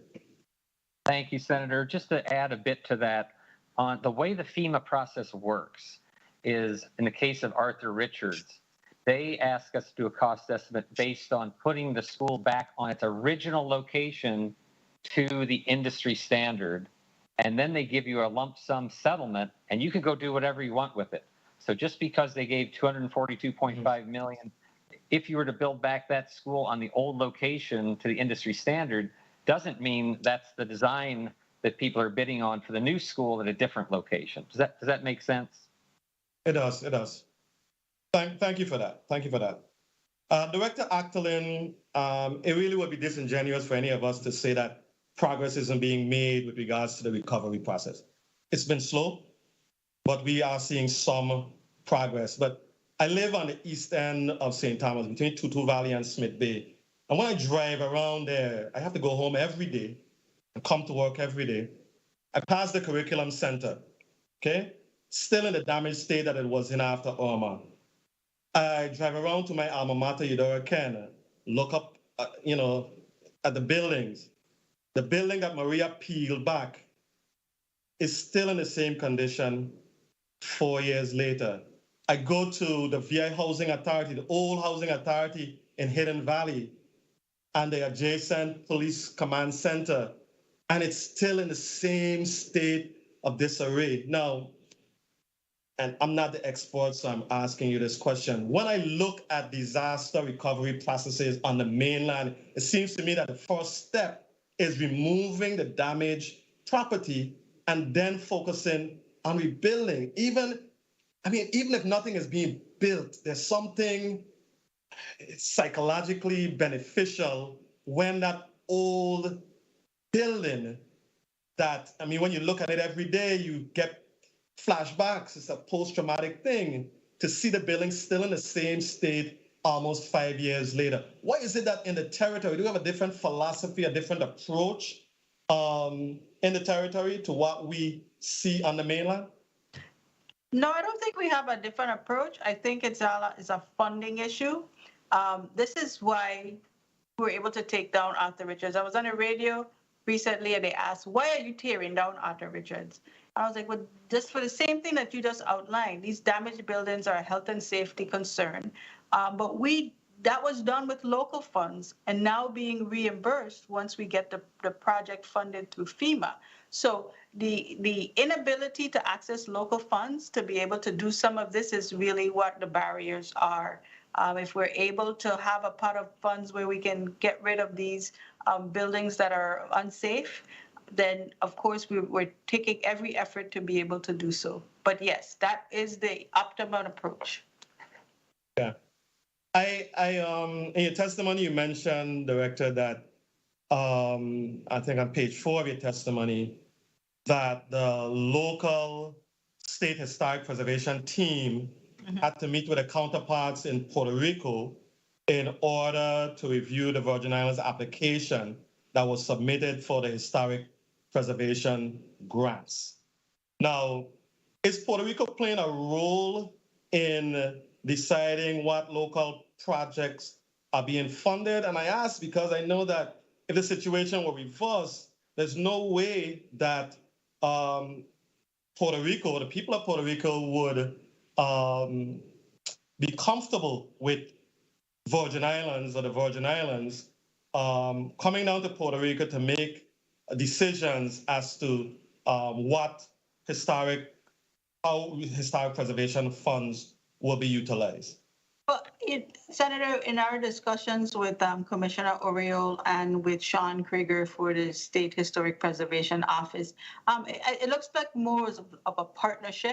You know, the State Historic Preservation or SHPO office in the Virgin Islands is extremely small, and this seems like it was a best case or a best demonstration of partnerships between professionals. I think the final say, of course, comes from the Department of Planning and Natural Resources. So they were very pleased. It didn't seem like an adversarial engagement. They had assistance with helping to score the applications. And, you know, this is a very specific and a specific skill set that's required that they help them to provide additional support to DPNR. So it's more in a spirit of partnership. Okay.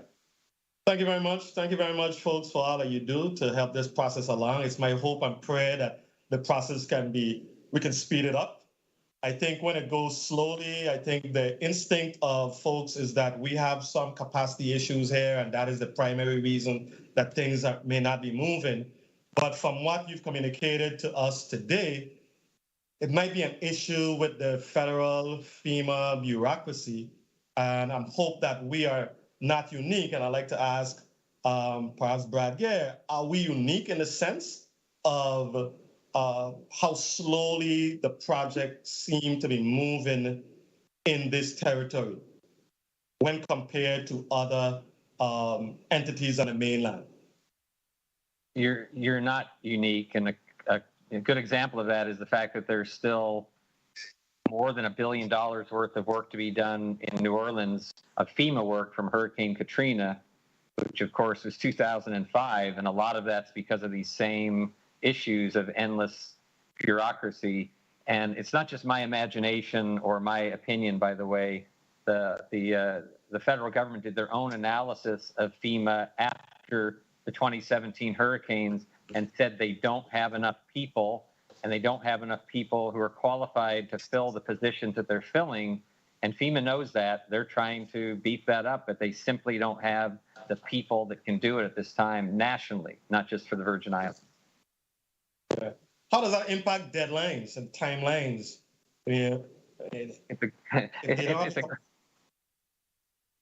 It's a great question, Senator, and FEMA keeps imposing these deadlines to finish the 428 fixed cost offers, but they're the ones who have to make the offers. So as we talked about earlier, they agreed to extend the deadline to June 30th of this year, and they have 150 still to do. The territory has signed every single one that's been offered to them, but if they don't make the offer, there's nothing the territory can do. Time.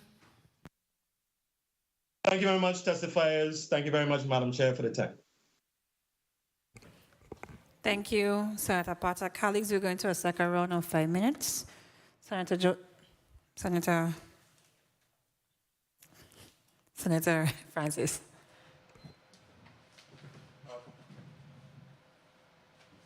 Thank you very much, Madam Chair. Director Octolin, in addition to your testimony that you submitted to the legislature, you also submitted several documents in regards to status as dashboard, recovery, and the recovery projects and the various phases. Is that correct? Yes, that's correct. Very well. And in your spreadsheet that spoke to the project listing, how current is that listing? This is as of date. This is up to date as of today? Yes. Okay. Can you tell me how many project directors do you have on the 5 priority items that the governor has designated? I'm sorry, say that again? How many project directors do you have to oversee the 5 priority projects that the governor has listed as his priority items? So within ODR, the question is within ODR or across? Across the spectrum, I mean, who, and those 5 projects that have been deemed to be priority, how many project directors actually oversee the projects on a daily basis? So, I mean, that is reflective on the agency, whatever particular agency it is. If we take the power sector, the Water and Power Authority has various engineers that are leading, serving as project managers. In some cases, they solicit for project management as well. So let me change the question then. How many will you have on the ODR to, again, oversee these projects and making sure that we're following the scope and of the projects? So right now we have 3, 4, 5 directly ODR, and then we have project specialists, again, that supports through the particular program, like public assistance will have another 5 to 6 people, hazard mitigation has another 5 to 6 people that provides large oversight and works directly with the specific project managers in the agencies. Who's currently responsible for overseeing the work with the GFL North? GFL North on the ODR team is Shanice Rouse. We meet directly with Mr. Smalls on a weekly basis to keep our eyes on and coordinate and collaborate for GFL North. And every Tuesday at 1 o'clock. And how will he report back to you or the governor in terms of, again, these being the priority items? What is the mechanism? Is there a report? Is there a daily update? How will he then brief yourself and the governor's team in respect to an update? So he briefs, we have this call every Tuesday at 1 o'clock. We have the specific action items from every meeting that is published. And the CEO Koch and his predecessor, Dima Williams, participated in that call on a weekly basis where we have deliverables and keeping the projects up to date. I report this back to the governor, and the governor has also had specific meetings with the leadership of JFL to get direct updates as well. 1 minute. And in respect to transparency and accountability, is there an update that's provided on our website to be viewed by the public or elected officials? So we have on our website, we have our projects, all the priority projects listing is on our website, usviodr.com, the priority projects. All 1,500 is not there, but it is. Okay, all is there, but the priority project, it is a daunting task to provide all the 1,500 updates on a monthly basis, but the priority projects are updated regularly on the site. Yeah, my goal here is at least to focus in on those 5 projects because I think it's critical, and you have identified those as priorities, and I totally agree with those priorities. What about scope and task orders? Is that also listed in terms of the website? Time. No, the scope task orders are not on the website. Okay, is that something that you would want to expand on in the future? So again, we're able to keep everyone earnest and informed when we talk about transparency and accountability? But we kind of incorporate that in of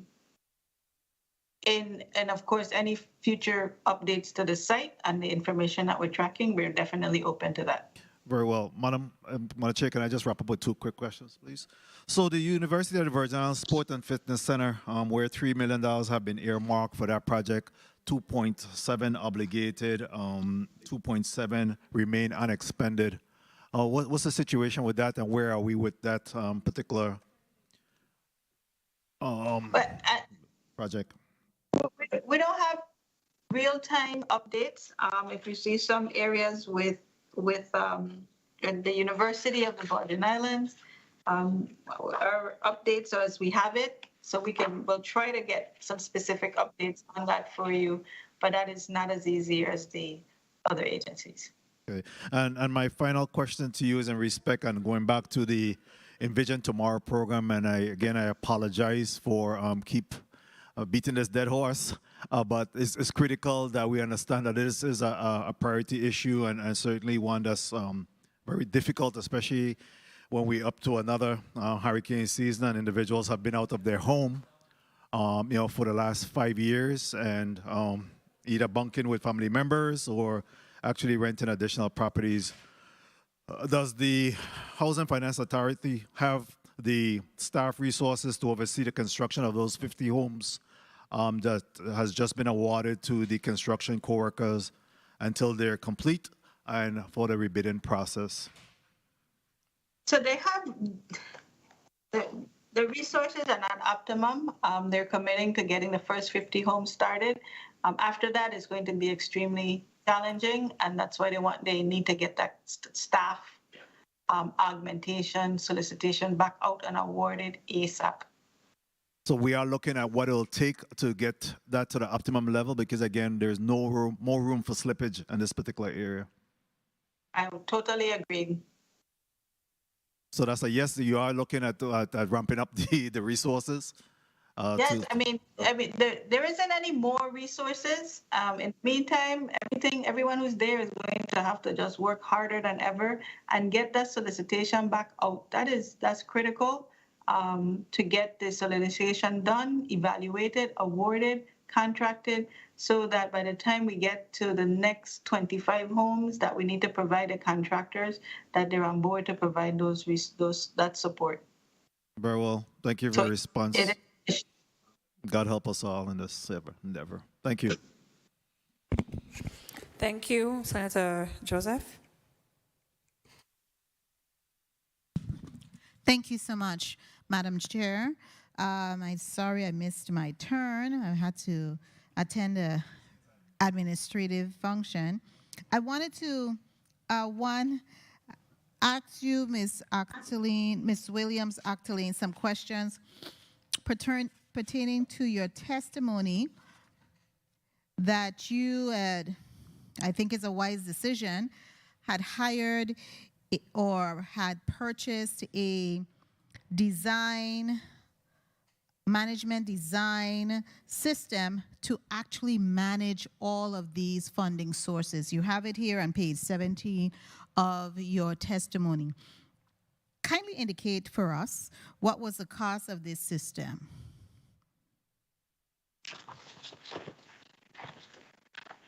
And Mrs. Francis, if you have that faster than me, here it is. And also, is this system paid from federal funds or local? So, good afternoon, Archer Watson Francis, Deputy Director of Finance and Compliance for the Office of Disaster Recovery. We have contracted with Integrated Solutions Consulting Corp. For $1.9 million to implement the Odysseus Portfolio Management System through ODR, and it will be funded through federal funds. Which federal source? Which source? Is it HUD or PA? All the sources. There's management costs that's associated to help you manage your program, and that's the cost that is being applied to every agency for their user fees. These are eligible activity to be able to support the usage of this software.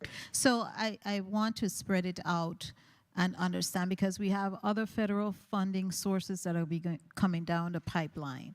So is it going to include the ARPA funds? Is it going to include, yeah, you're smiling. So tell me how it's billing and how that works. Tell us. Yes, and I'm smiling because when we did the training, all of the agencies started asking, can we use this for ARPA as well? You know, they were excited that they had something, so we no longer have death by spreadsheets.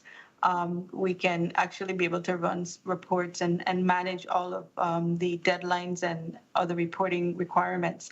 So we would have to identify additional funding, and we're in discussions with the Office of Management and Budget to see whether or not we can, especially for the infrastructure projects, not necessarily the financial ones, but those infrastructure projects that we're able to help keep track of project schedules, et cetera, risk factors, critical path on these projects, especially since a lot of these ARPA projects will have some impact on disaster recovery projects. So having it managed in one enterprise would be the most efficient way to move forward with these projects. And I am familiar with some of those management headaches when you're you're managing multi-million-dollar projects.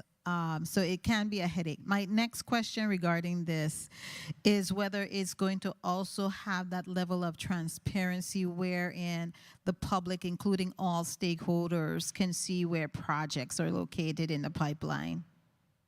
But the one area that we've discussed is to integrate it with our website so that the specific reports can be shared through our website and provide readily and not real time, but updates that can be provided on a timely basis that we don't have to compile. It will automatically be able to update our website at the appropriate intervals. Okay. I also had a question for Mr. Thomas, and I'll just move quickly to it. Mr. Thomas, are you there? Yes, good afternoon, Senator. A pleasant good afternoon to you. How many vacancies do you anticipate that you will be filling within the next quarter relative to some of these openings that you have? Because you say you're in critical need of staffing. Staffing levels are not consistent with the expectation of the Virgin Islands Code as described for DPP. This is on page 4 of your testimony, the last. So tell me the first paragraph, the last sentence. Tell me. 26. 26? Yes, ma'am. Okay. Thank you so much. Madam Chair, I am good with my time. Thank you so much for the leeway. I appreciate it deeply. You're welcome, Senator Veale. Thank you, Madam Chair. Mr. Geary, you spoke about the haulers in St. Thomas. What's the situation with the haulers in St. Croix completing that particular task? I'm sorry, Senator, which project? The haulers, the trash haulers on St. Croix. I know you gave a good report and finally come into a conclusion with the St. Thomas haulers. What is the status of St. Croix? That's in the hands right now, Senator, of Waste Management. They've gotten all the documentation from us in order to make an offer essentially to the final hauler to wrap that up, and just waiting for them to take that next step. Timetable? I would hope that they would be able to do it any time now. We've had the information in their hands for a little while, so they should be close. Okay. What is the status of the territorial installation of road signs, Ms. Williams? The road signs there's a contract with Celestine Construction and. I know about the contract. What's the status of completion? I know those projects are ongoing. If you give me a second, I could find it and give you an update. I could tell it's ongoing, but I'm trying to get more of a completion date. And how long does it take to installation of road sign? I mean, a year? How long have we been engaged in this particular project? And that brings me to the next one, Mr. Thomas and Ms. Williams. And because we have some procurement going through PMP and then a next set of procurement going through the PFA. I wish that all was going through PMP and we might need to legislate that. But are we given timelines for completion?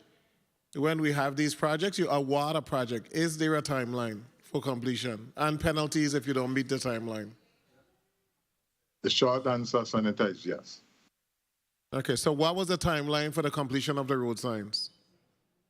So the road signs, they because of the type of projects they are, their construction, they don't have a particular timeline. It should be, I think, Ms. Williams would be able to best answer. What kind of project this is that's so different? You dig a hole, you plant So the sign? because it's a construction, sir, it's a construction. So what happened is that, like I was sharing earlier, if there is a change order, they meet some kind of challenges with the issues that with the project, they could extend it based on that. And those timelines change based on those things. And you find that similarly in professional services, but mostly in construction, the timelines kind of, they're set when you start, but yes. In construction, timelines are set. Timelines are set for completion of buildings, etc., and then you negotiate as to what is going to be the penalty, etc. I know that the completion of this particular building we are in now has specific timeline and penalties. But let me go back to the signs. What is the completion date for the installation of signs, road signs in the Virgin Islands? Senator, we need another, a little bit more time on this one so we could track it down. Okay. I'll make sure I don't forget. Mr. Thomas, design bill. You guys still going with this design bill concept? Polly Joseph was a design bill. And there are a number of other design bill projects that have been a disaster. Why are we moving forward a design bill for Arthur Richards instead of doing what you did with the hospital and Myra Keaton and put a bid out for design and then hire an entity to complete the project, to build a project? So so that's a good question, Senator. From the perspective of procurement, it is the actual design of the, like, in this case, it would be the Office of Disaster Recovery in collaboration with those individuals who are providing that type of support. Okay, so stop there. But I need to add, but for procurement, it is easier for us, based on the cost and the capacity requirements, to use a design-build structure to help us move the projects. I think that was a question earlier about the cost of the projects and the amount of individuals within the structure of our reach that has the ability to carry out the projects. So the design-build structure helps the project to be more easier managed and processed. Polly Joseph was a design bill. What have we learned from the project?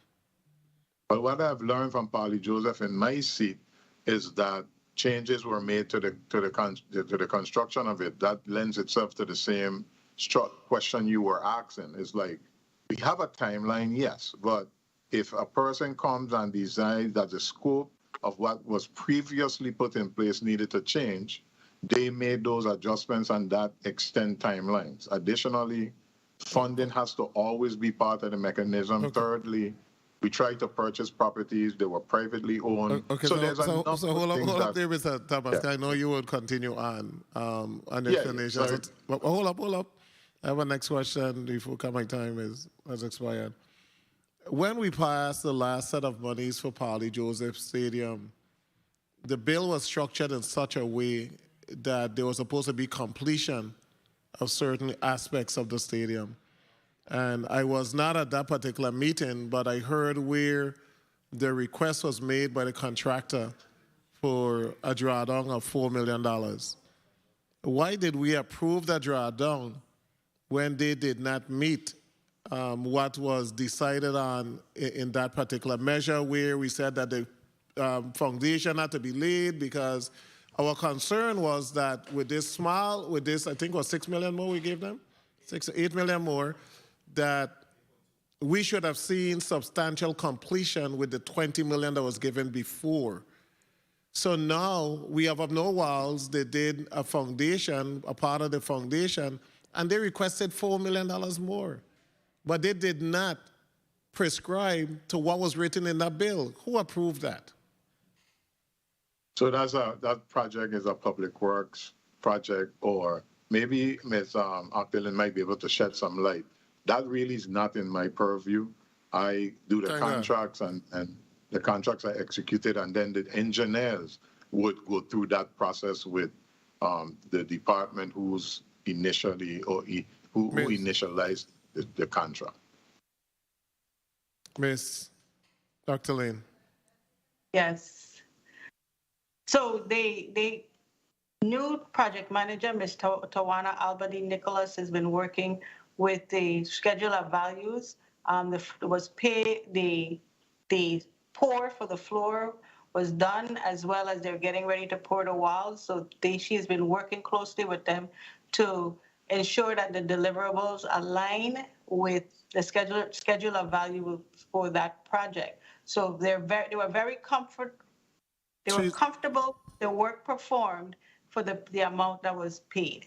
She is available because, to my understanding, the foundation isn't totally completed. The flooring isn't totally completed. It was just one portion that was.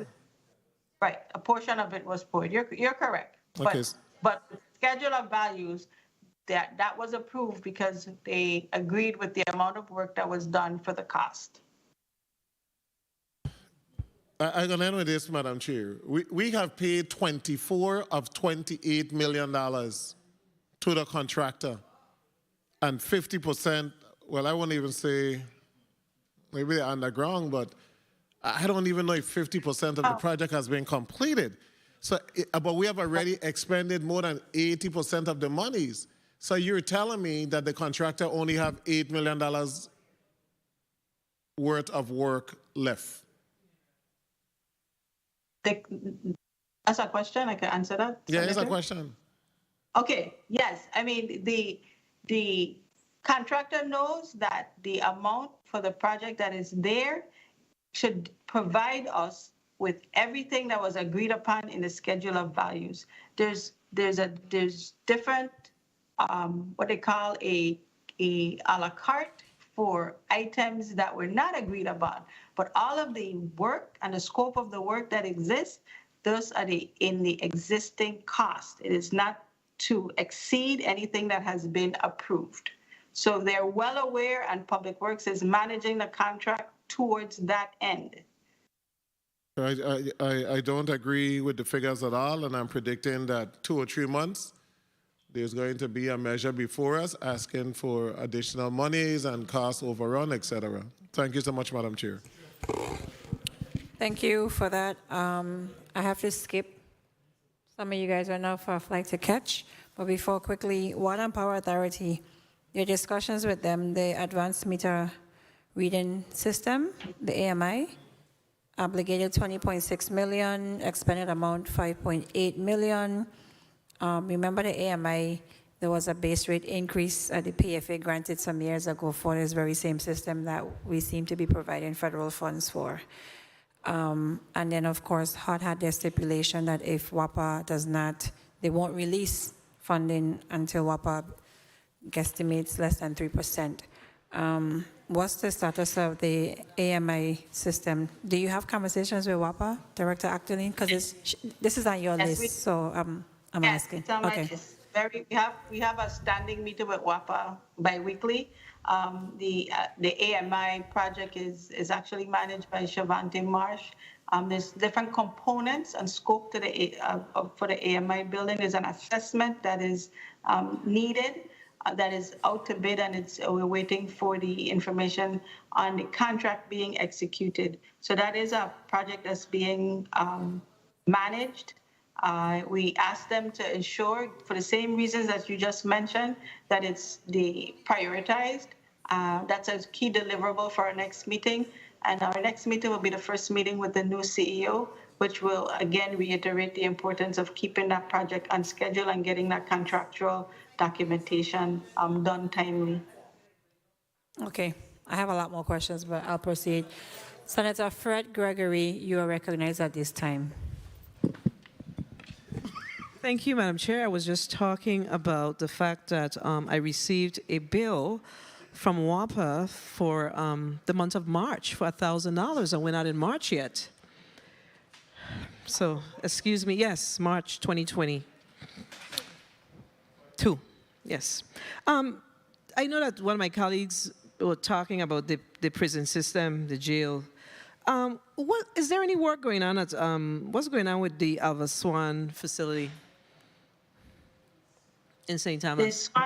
The Swan Annex is out to bid for a design, to complete the design. We did the conceptual design for the Swan Annex. It's actually going to be a public-private partnership, but a portion of the FEMA funds as well as private leveraging to rebuild that facility. So what is the private concern going to benefit from this project? So there's the opportunity to manage a facility, and I don't have the rest of the. If I speak anymore, I'll probably be speaking out of turn. And I don't know, Mr. Gare is also helping with that project. He may be able to shed a little bit more Public-private light. partnership and managing the facility. I'm very interested in finding out what that's going to look like, because we're talking about is a halfway house. Is Alva Swan? Well, you probably wouldn't know all the details around Alva Swan, so I will move on. But I'm very interested in finding out what that public-private partnership means for the Alva Swan facility. One of my colleagues was talking about the road signs, and the response was very choppy. I didn't understand what we're saying. I think the question was about, do we have a timeline as to when we will see road signs erected in the territory? And we heard about contracts and the type of project. I didn't understand the response. I don't believe that I think it was the Commissioner of Property and Procurement that responded that he understood or heard the question, but I need to understand for myself, where are we with erecting the road signs? Do we have a timeline for completion? Yes. I asked Senator Villalesa for additional time to get the information. So the St. Thomas contractor is Custom Builders, and the St. Croix contractor is Celestine Construction. The completion date for St. Thomas is May 2022, and the Celestine Construction is July 2022 to be able to complete that project. Okay, and then on your Exhibit A, Capital Projects Report, I know that you have, I understand those where you have a mix of projects within that one contract, but you have specific contracts that says, like for instance, a qualified firm for A&E services for the improvement to Dunu Bypass, right? So that's 2.7 million, but you're saying executed. We should have timelines on these things. Executed, but this is a project for a specific location. So why we don't know when they're going to be completed? This contract was let. So why we don't know based on the contract when are we going to see, when we can look forward to seeing the completion of the A&E services on this particular contract? Same thing with what I asked earlier about the derelict vessels, the A&E for the improvements to the North Side Highway. We should be able to see if it's executed, when do we anticipate, based on the contract, completion time? 1 minute. I mean, that's information we can add. What you're asking for is the completion for the design, each phase of the project, the design phase, the Dunu Bypass and Northside Road is actually 18 months for the design. What we did include was the project start date and end date, but we can provide the interim milestones for those projects. I guess the people I have don't have that in it, but I think it's important information, and I'm going to wrap up because it at least gives us some idea when the A&E will be done, so we could see how far out we are to project completion. You know. But I provided start dates and end dates in that report, though. Okay, well. So you'll see when we expect. Something is probably cut off on my sheet then, because I'm not seeing that. The last thing I'm seeing is contract status, service status, and everything is basically saying ongoing. So, same thing with the task orders, and of course, no, task orders are different because those contracts vary. So I understand that, but those where there's a contract amount for a specific project, I think that information is important for us to understand. where we're going with this, with these projects and what we can look forward to as far as a completion. All right, Senator, I could provide you that information if you need it, but that wasn't what was asked for, so I did not add it, but I can. I have the information. I just wanted to proffer what I said to Senator Verley. For construction, we have the dates in the contract of when it's supposed to end. But if a change order or they run into some problem, it changes. But I can get you that information if you need. My time has been called, but I think it's so important if, again, if we're asking for information like this, at minimum, if you have A&E, whatever that hard project is, give us your projected timeline, because then it gives us an idea as to when we will actually see the project come to fruition, whether it takes 90 days to put out the bid for the contract. Once the A&E is done, then we have something to work towards, or we have some understanding of what we expect to see down the road. But ongoing presents a little problem for me. I need to get a little more information on those that have hard contracts for specific projects. Thank you, Madam Chair. You're welcome. Senator Gregory, tell me your request again. I am trying to get the timeline. But Director Ackland said that that information was provided. I don't see it on these long sheets that I have, but it says contract started and it says executed, and then it says ongoing. So I don't see any timelines around them. And of course, the task orders don't have timelines, right? That's mine. But those are the hard contracts. What was your request from Property and Procurement? Yeah, it was from Property. I don't know who the request is. I don't know who's responsible for putting in the timelines. Okay. I would want to think it's disaster recovery. That office should be able to put in the timelines based on the contracts that they are managing. Thank you. So if I can clarify, the report that you're looking at is from Property and Procurement. And my report has project start dates and end dates that has for corresponding to those contracts that the recovery projects that Commissioner Thomas has in his report. I was about to make a correction. That's what I wanted to ensure that was covered on the record, because we were playing semantics just now about what wasn't requested. That's like me sending you to the grocery store to buy cheese, and then I have to tell you put the cheese in the fridge. Like, let's not play semantics. I was about to get in root mode. Senate, I have to leave to catch a flight. Senator Johnson, you may proceed at this time. Thank you very much, Madam Chair. I would like to get some information here with my point of inquiry. There's a set of lumber in Alexander Henderson School. I need to find out what's the value of that lumber, what's the cost of the contract for storing it, and what is happening with that lumber. Okay, I don't have the information on the first two. I can get the information from the Housing Finance Authority, but the purpose of the lumber is to be utilized for those 200 homes plus the subsequent contractors or subsequent contracts. So it is the lumber is going to be utilized for the Envision program. Through the chair, can I get that information sent to the chair in regards to the cost of the lumber, the cost of the contract for storing the lumber at the Alexander Henderson School?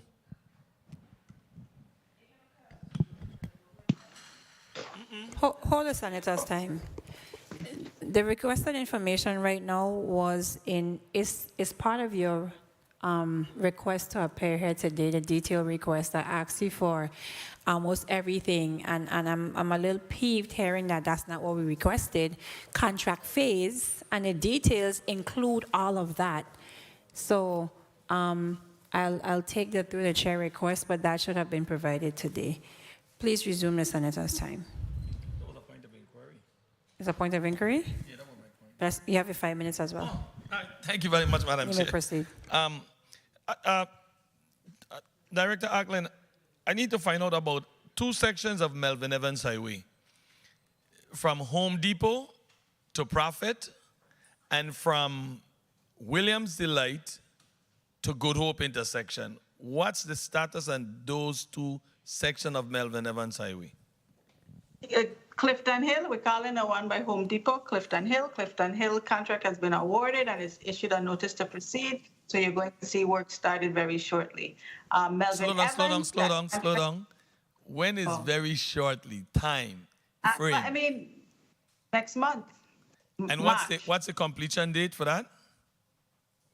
That project is Public Works, Melvin Evans, 2.9 obligated, June. Looks like June 2023. Now that project is June 2023. That project is also not just mill and replace. There's drainage, and you're going to create a turn-in lane. So they're actually widening and increasing the flow of traffic, but that's a more intense project. So that might not be starting next month, as you say. So it just ain't gonna fit. It's gonna take a little bit to finish because there's a lot of work that's going to be done there. But it's starting. It's going to start. You say it's going to start next month. Am I right to hear that? Yes, you're going to start next month. And should be completed June 2023 because of the addition of the 3 lanes by the traffic light. Let me just make sure I didn't. The project. Yes, I have June 23, if that's Route 66. Center line, Queen Mary, outside. Yes. And yes. Now the next section is from Williams Delight, traveling west to Good Hope traffic light. What's the status on that project? The contractor has been selected, and the project has been awarded to that contractor pending the contractor providing their bid documents. So it's not a signed off contract. No, it's not. It's just awarded. They've selected the responsive bidder, and the bidder has to bring in their bid documents. Okay, I need to go to Brad Gira. Go ahead. Go ahead, ma'am. No, their bond documents. I just wanted to clarify that. Now, Director Acklin, what is the holdup in getting the available funding assistance into the hands of the fishermen then? There was some money that was to be given to these fishermen through one of these FEMA programs. What's the status on that? Well, we've paid out most of all of the first 2 phases of the Fishers program. There's additional funds that they've created a new program, our new criteria for the second phase, but those fishers have been paid. And what's the status of the new generator awarded to WAPA by FEMA? The new generator, you mean the new generator?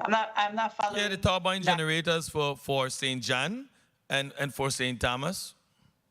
Okay, so you have 2 different projects. You have the Randolph Harley project on St. Thomas, and then you do have the generator projects on St. John. Randolph Harley, we have the Watsillas have arrived for installation. They're actually getting what they call the BEST study, battery system study, that will help to have them program the generators so that they can have peak performance, and that is out to bid. So we expect that this project to be completed in May 2023. That same study affects the St. John project, but the St. John project is also ongoing. So the generator for St. John has not arrived as yet? And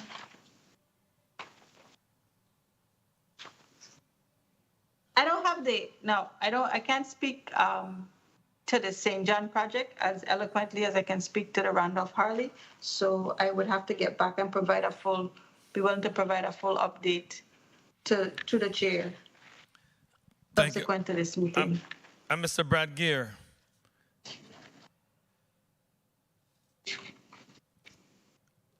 Mr. Bradgate, you there with us? Yes, sir, of course. You have an idea of the value of that lumber that's sitting in Alexander Henderson School? I can get the exact value, but what happened with that lumber is it was actually left over from the STEP program, EHRVI, and we convinced FEMA that the best efforts were made to purchase the right amount of lumber, but additional lumber was left over. So FEMA did pay for it. It was being stored at a warehouse. HFA transferred it to the school for storage, which is, I assume, much more cost effective. And now it is available for the Envision Tomorrow program. The proceeds from that essentially will have to be repaid to FEMA. You can't pay for it twice, the exact same thing, but it is already all paid for by FEMA under the STEP program.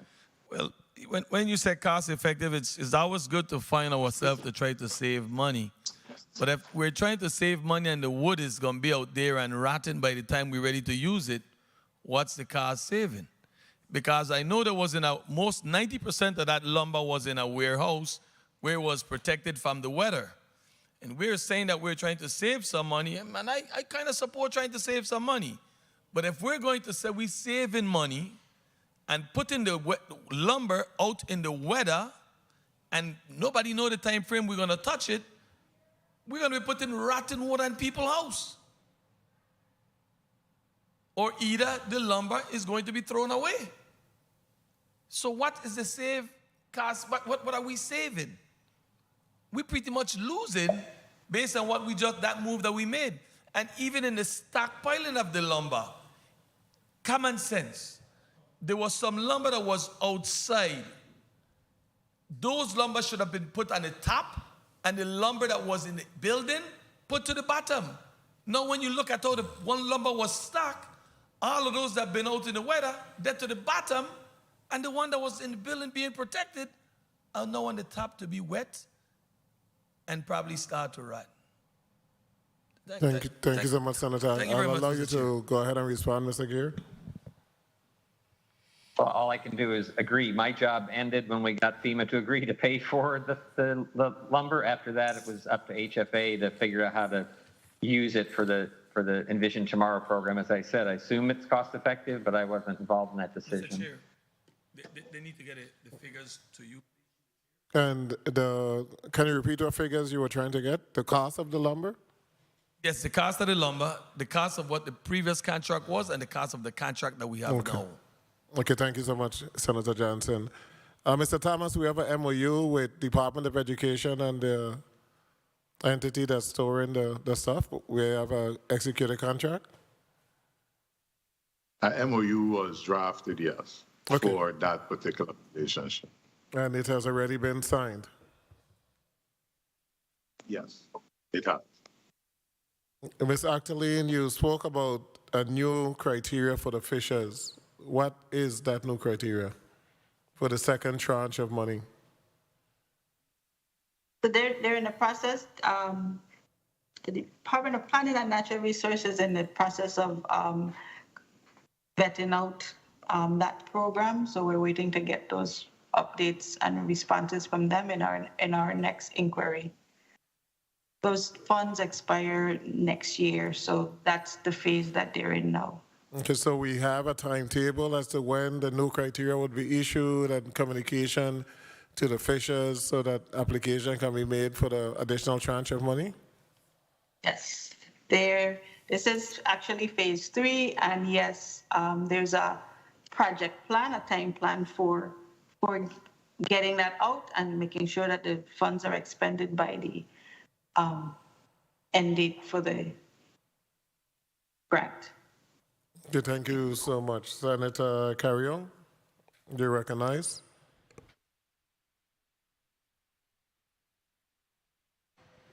Thank you, Mr. Chair. Director Octoland, based on your testimony, you mentioned about the consultant engagement process that the office has begun. Can you elaborate a little bit more? You said that it requires all work being performed by consultants to be approved by the engaging department and ODR. Is this process already in place? When did you begin this process? This process began, I would say, in 2020. We did it as a result of how the management costs were being administered. Originally, it was the DAC, direct administrative costs, and then the territory opted it into the DRRA, which required the management costs to be allocated. You get a 5% cost allocated directly to the agency and 7% to the overall management of the recovery.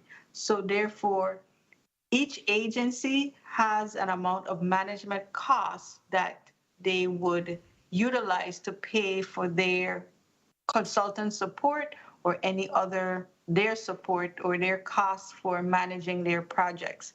Therefore, it is critical for all of the agencies to be aware of how much money they're actually spending and how much of their management costs they will have to be able to close out the projects at the end of the time frame. So that also allows us to be able to pay our contractor, Wade O'Brien, on a timely basis, because this is the documentation that FEMA was requiring.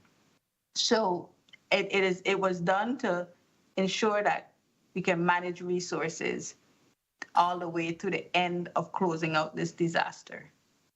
Good. Well, documentation and accountability is always important to make sure where every single penny is going. But I do have some concerns, and let me ask you, has this process now, it's been effective, or is it causing more, let me rephrase it, is it really establishing more red tape and making the bureaucracy process more difficult, or it's really being effective in the process? It actually helps it helps when you're building capacity. For the agencies must be able to manage their money, and it's critical. You can't just you just can't spend. It's like having a credit card and you just spend, and then when the bill comes, you figure out how to pay it, or you may run out of money. So it is very, very necessary, because it's a finite amount of money that the agencies have to be able to manage their projects. And what's the turnaround? What's the turnaround time then? Days. I have a executive assistant that stays on top of this, Christina Diaz. She gets them out if the agencies are not responding. But critical work, once there's the authorization, we give the authorization to make sure that work doesn't stop for critical work. So, we're not about being bureaucratic for bureaucracy's sake. Critical work keeps moving, and if the paperwork needs to catch up with it, then we do that. So, Director, what's the average timeline for the turnaround? A day, 2 days. Okay. It's never. It goes to Wade O'Brien for them to give us a cost, but it doesn't impact progress at all.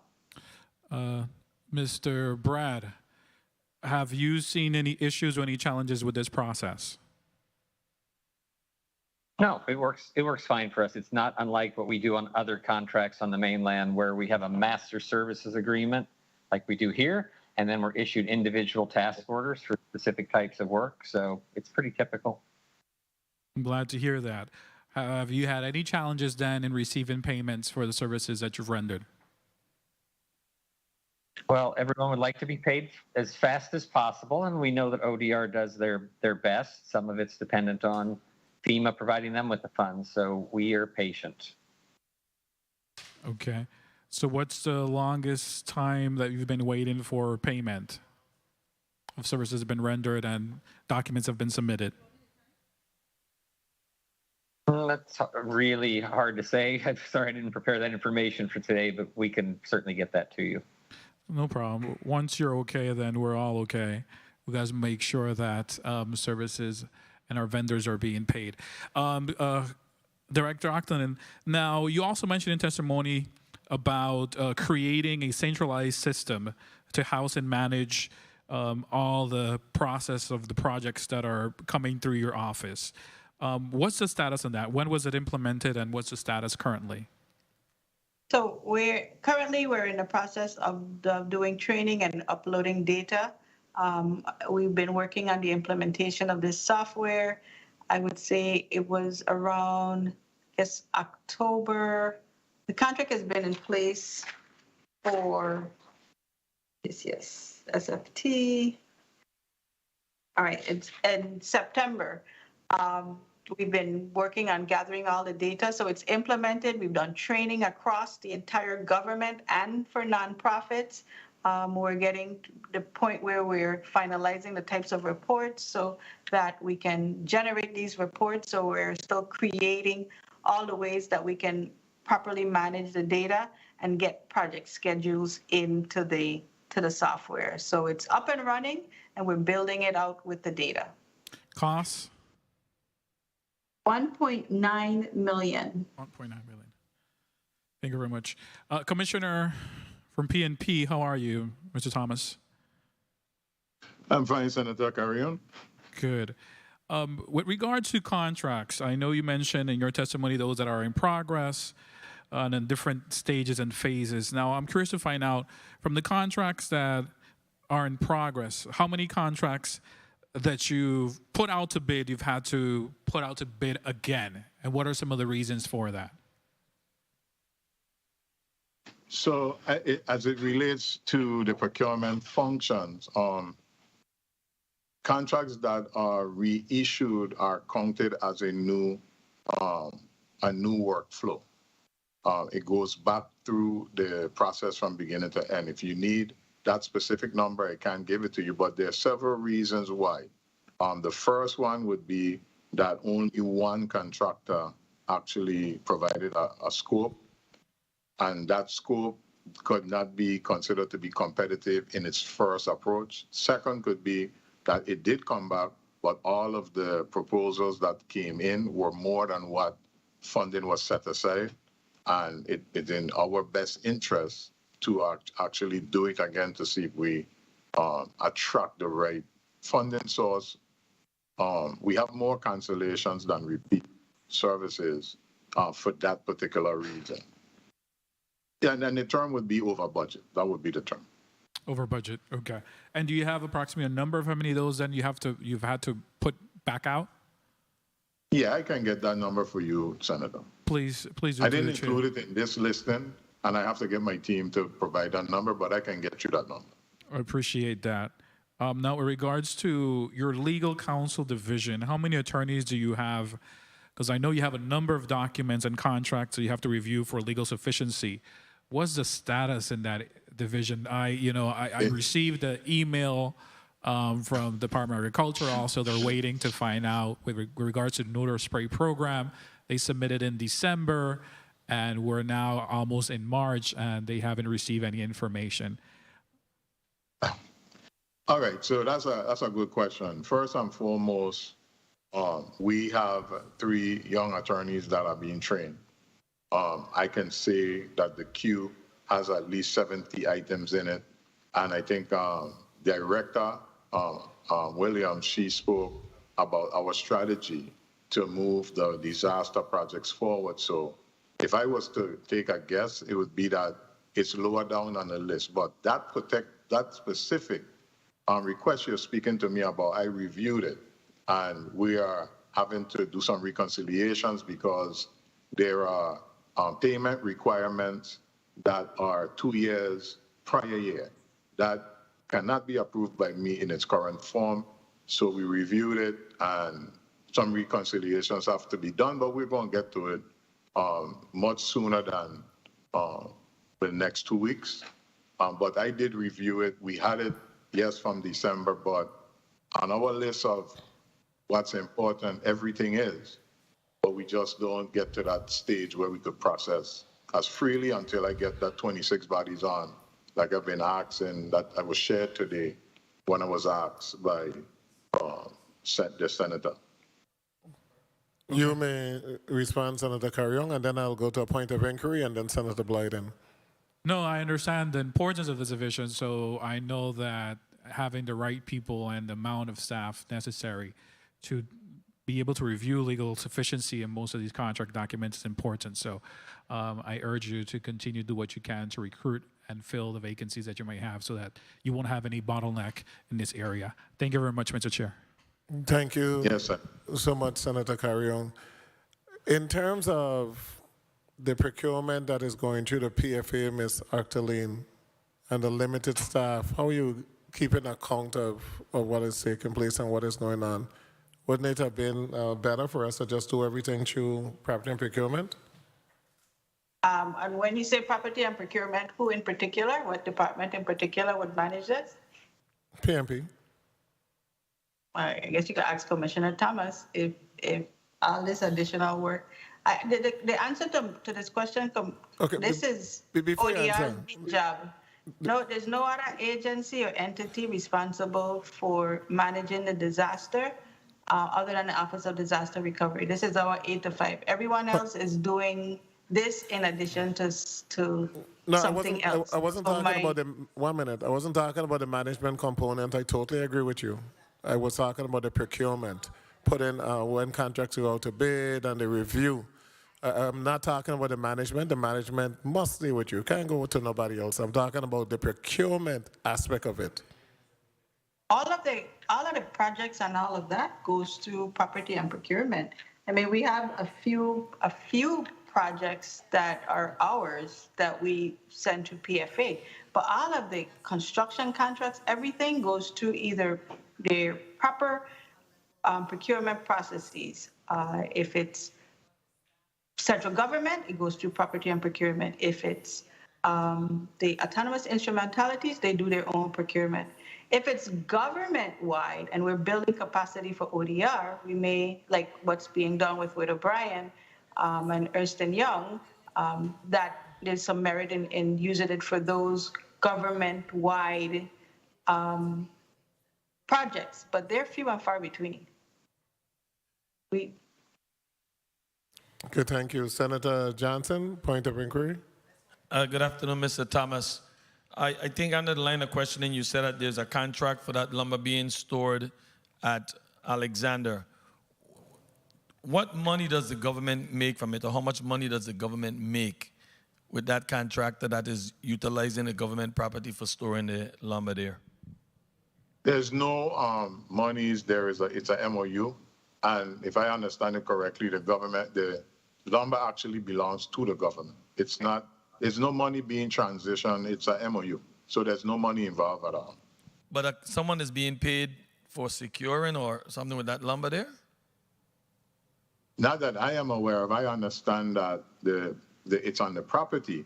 I don't know if they have specific security guards just for the lumber. If that is happening, then I think ODR may be able to answer that question. Ms. Actalin, can you help me with that?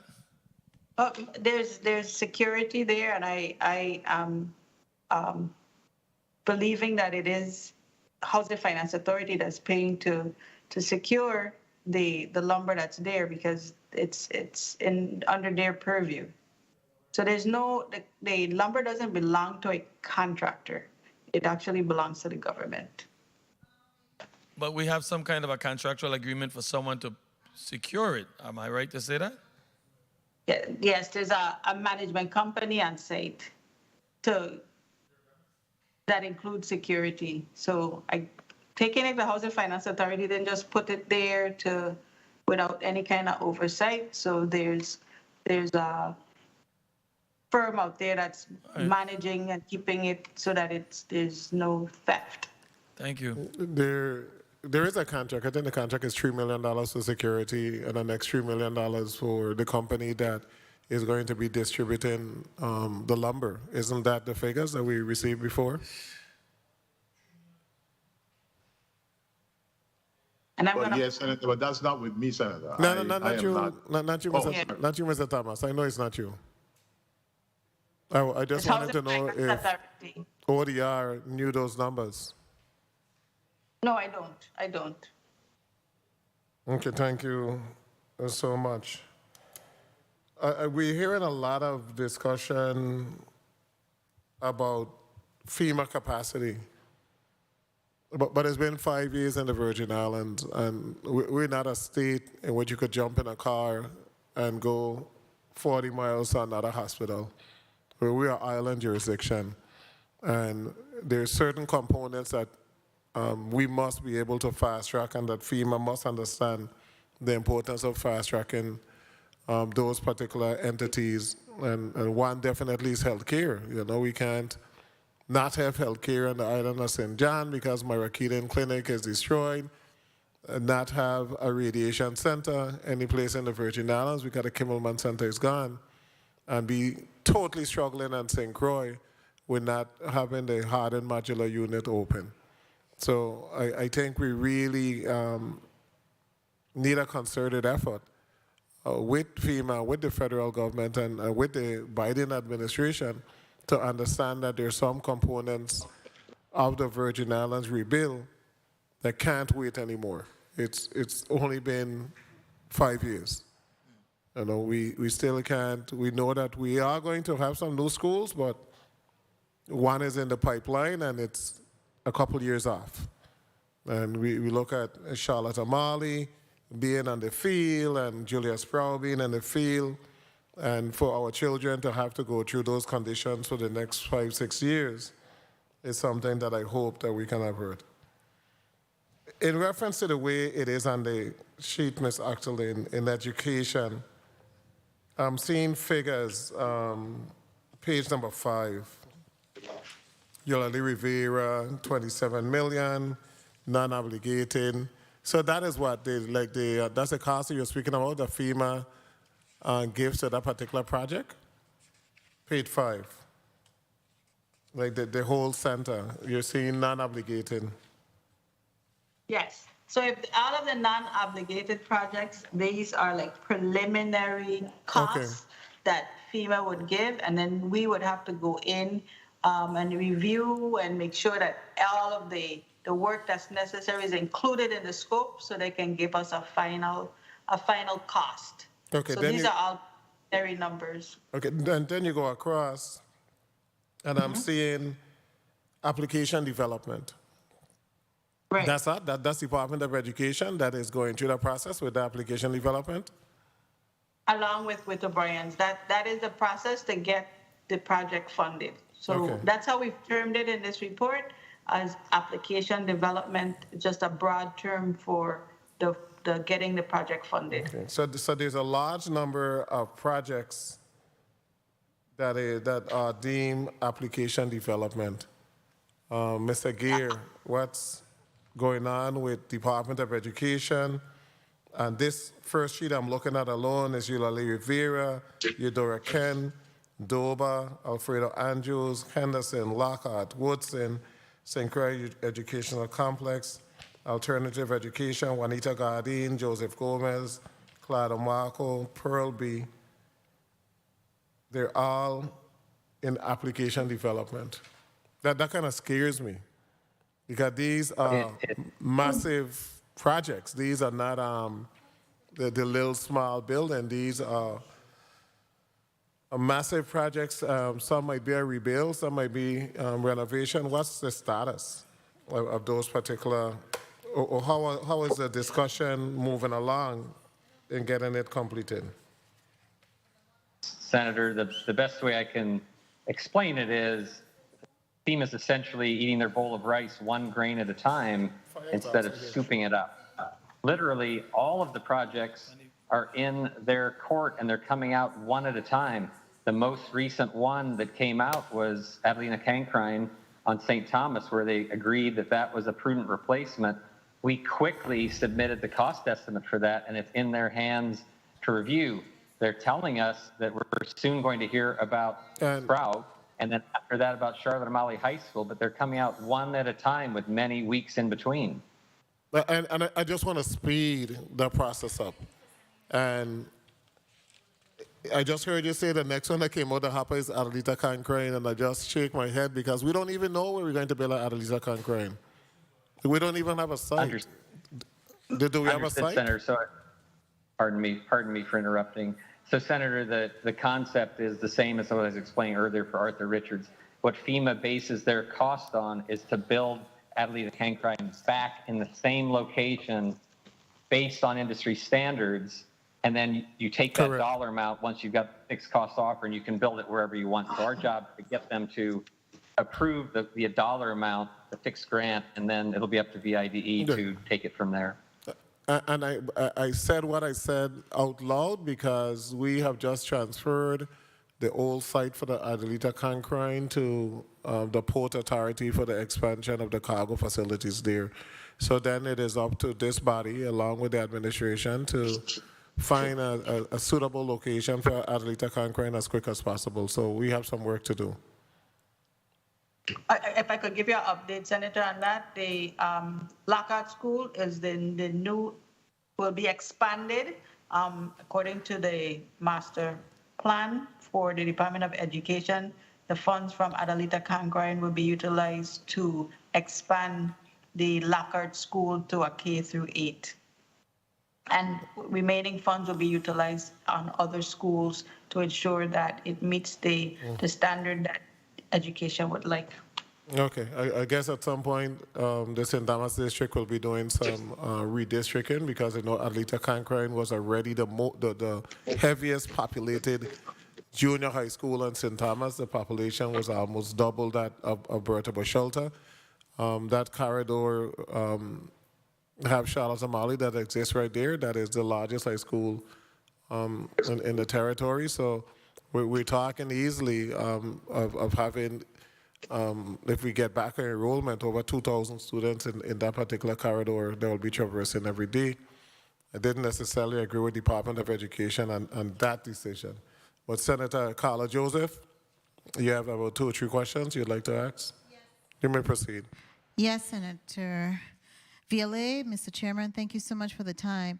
Last week, Friday, the Committee on Government Operations and Consumer Protection did a tour of the St. Croix District fire stations. I want to let you know and report that at the helm, you have some very great and dedicated individuals, and they're deeply concerned about, of course, the rate of getting a lot of the projects started. We did see some of the project design for the Charles Tappy Seals Fire Station, and I believe that's the one located in Grove, correct? Yes. Correct. We saw the whole schematic, the renderings. That was very good. But tell us, where are we with the others? Like, for instance, the Emil Henderson. Where are we with those getting those designs out, and so that we can have project start date and end date? Also, relative to the Herbert L. Canigata, the Richmond Fire Station as well. Where are we with those, Director Octoline? Is there, I mean, I know that they're in the design phase, but how close are they to the finish line in the design phase? Okay, I can provide that for you. The Emil Henderson, the completion of the design phase is supposed to be the end of this month, and we expect to go out to solicitation next month, March 2022. Emil Berry on St. Thomas, the bids are due March 11th, and we expect to get, of course, the contract going in April. And the other fire station in play is the Richmond Station on St. Croix, and the design should be finished by the end of this month for it to go out into solicitation in March. Okay. I was also looking for, but I don't have it at my fingertips. But I know at the Committee on Hospitals, Health, and Human Services, there was discussion by Human Services relative to purchasing some properties to build the assisted living facility when the demolition of the Queen Louise home is going to be done. So tell me where we are with that whole purchase, because the continuum of care, especially in the Virgin Islands, is very lacking. We are really in a crisis mode here in the Virgin Islands. There are a number of us who are seeing a number of persons who are going to need not only the skilled nursing facilities, but also the assisted living facilities, which comes before the skilled nursing facilities on a continuum of care spectrum. Is there any movement relative to providing assisted living facilities for our persons? And it doesn't have to be elders. It could also be individuals who are disabled. Where are we with that? Or do we have any movement? Is there any vision in doing something like that? At least let's just talk about the skilled nursing facilities. So I think your first part of your question was relative to the lease or purchase. The purchase. We understood. Commissioner Thomas will probably be very quick to answer that. And we do have the Herbert Grigg, Queen Louise projects that's moving in terms of getting the CDBG-DR funding to get that grant agreement going. And the pending obligation from FEMA to supplement the rebuild of those facilities. Thank you so much. Commissioner Thomas, do you have one more? No, it was just that Director Williams-Octoline indicated that Commissioner Thomas could tell us exactly on the record where we are with the purchase of the property where the new assisted living facility in the St. Thomas St. John district will be located, because definitely the Commissioner of Human Services alluded to that it was really in the Department of Property and Procurement hands. So yes, Senator, I would be remiss to try to add dates to it. The property that we're discussing is privately owned, and properties that the government has been traversing for years is privately owned. So there's a swap we're planning to enable us to get the piece of property we need and then transition the road that is privately owned to the government so that we can finally do the type of engineering that's necessary to create the ducts for the water to run, the gutters and those kind of things. But the properties in question, we're in deep discussion with the private owners, and we should see enter that process within the next 30 days. Again, the property issues are a little convoluted, but we're working on it. And I think within 30 days, we should see a resolution to that. Thank you so much, Did this property, Commissioner. This property includes a building?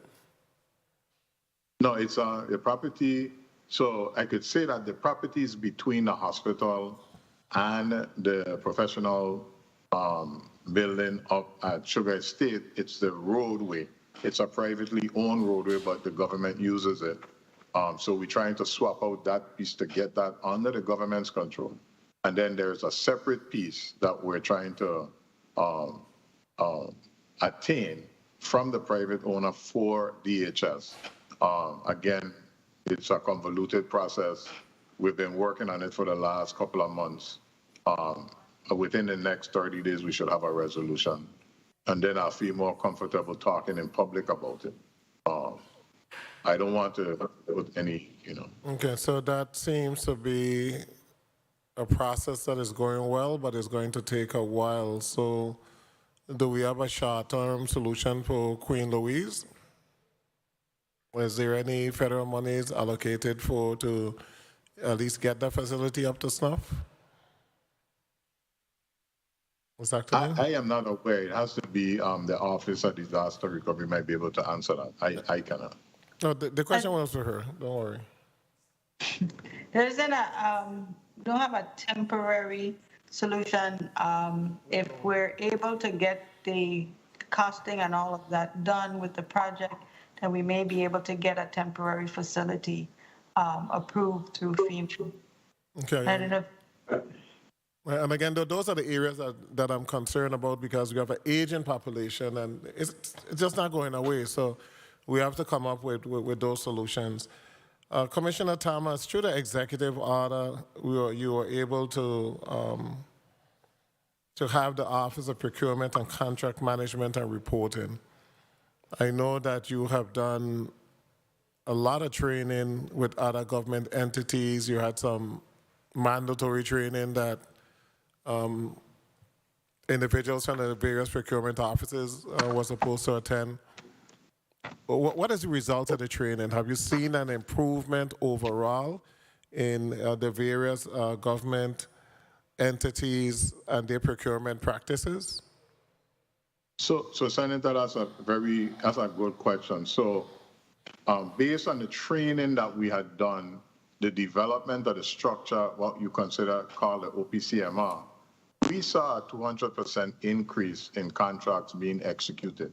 I believe the logs that were shared today for disaster recovery is a testament to what is being done. However, we're still trying to work through the Office of Disaster Recovery, the Office of Management and Budget, and the Department of Personnel to actually fill out those OPCMR structures within the agencies within the government. So places like health, VIPD, human services, DPW, those are large agencies that require certain personnel.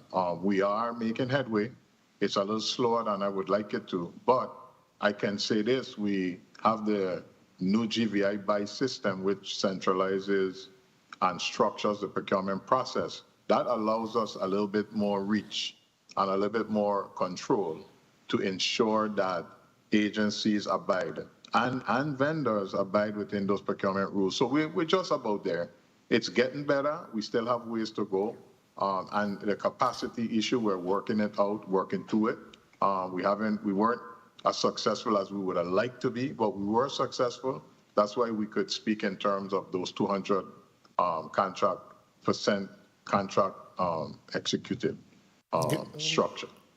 Thank you, and I wanted to put that on the record because a lot of times we believe that everything is dependent on yourself or dependent on Ms. Octaline, and I wanted to ask her, how dependent are you on the other commissioners in the various departments in order to get your job done in terms of them giving you the necessary information that you need to complete the various processes that you go through on a regular basis? And what leverage do you have to say, I need this? And if you say, I need it within a 2-week period, that you get it within a 2-week period, and they don't hold up the process, and then we're questioning you as to why you didn't do it, and all this time you really was held up by somebody else. So is it getting better? Where is it? Certain departments still issues? Well, most of the departments, I must say, most of the departments are responsive. There's some capacity issues that we always try to help them with. I work lockstep. We're not successful unless Commissioner Thomas, Commissioner Gabriel, Director O'Neill, we're kind of like what we call the wheels on the bus. We got for the recovery, and if we don't work together, nothing gets done. And when I ask for things, I would say that 90% of the time that there's responses. The other 10% is really the hard part, the hard ones. But we all are committed. All of the agencies are committed. Some have more resources and knowledge and expertise than others. And ODR tries to fill in for those agencies that don't have the resources, trying to keep things moving and keeping things on schedule. Okay, thank you so much. Success depends on everyone else. Thank you for that question. Thank you. And again, the recovery involves all of us. As the chair of the Finance Committee, I'm very concerned about the recovery because the faster that the recovery occurs, the more money that the government of the Virgin Islands have to function. And in fact, we do calculate a certain percentage in terms of overall projects or overall monetary amounts that we expect to be expended this fiscal year so that we can be able to have that balanced budget. So it's a very, very, very important component. And I think the senators have exhausted. I don't know if Senator Blyden, are you back? I'm not sure he is. No, I don't think he is. So we have concluded with our questions. I want to thank each and every one of you for the testimony that you gave. It's been a long day, but it's very important that we are able to update the people of the Virgin Islands in reference to the status of the various projects that we have before us that will be affected by these disaster recovery monies. At this time, I'm going to allow each and every one of you to put a closing statement on the record, and I'm going to begin with the Commissioner of Finance. You don't have a lot of questions today, lucky day, but you can go ahead and put a closing statement on the record. Good afternoon. Thank you for inviting me, and thank you for our team for doing such an awesome job. Again, as the Executive Director of the PFA, I hear your plea for us to apply pressure to make sure these funds are spent.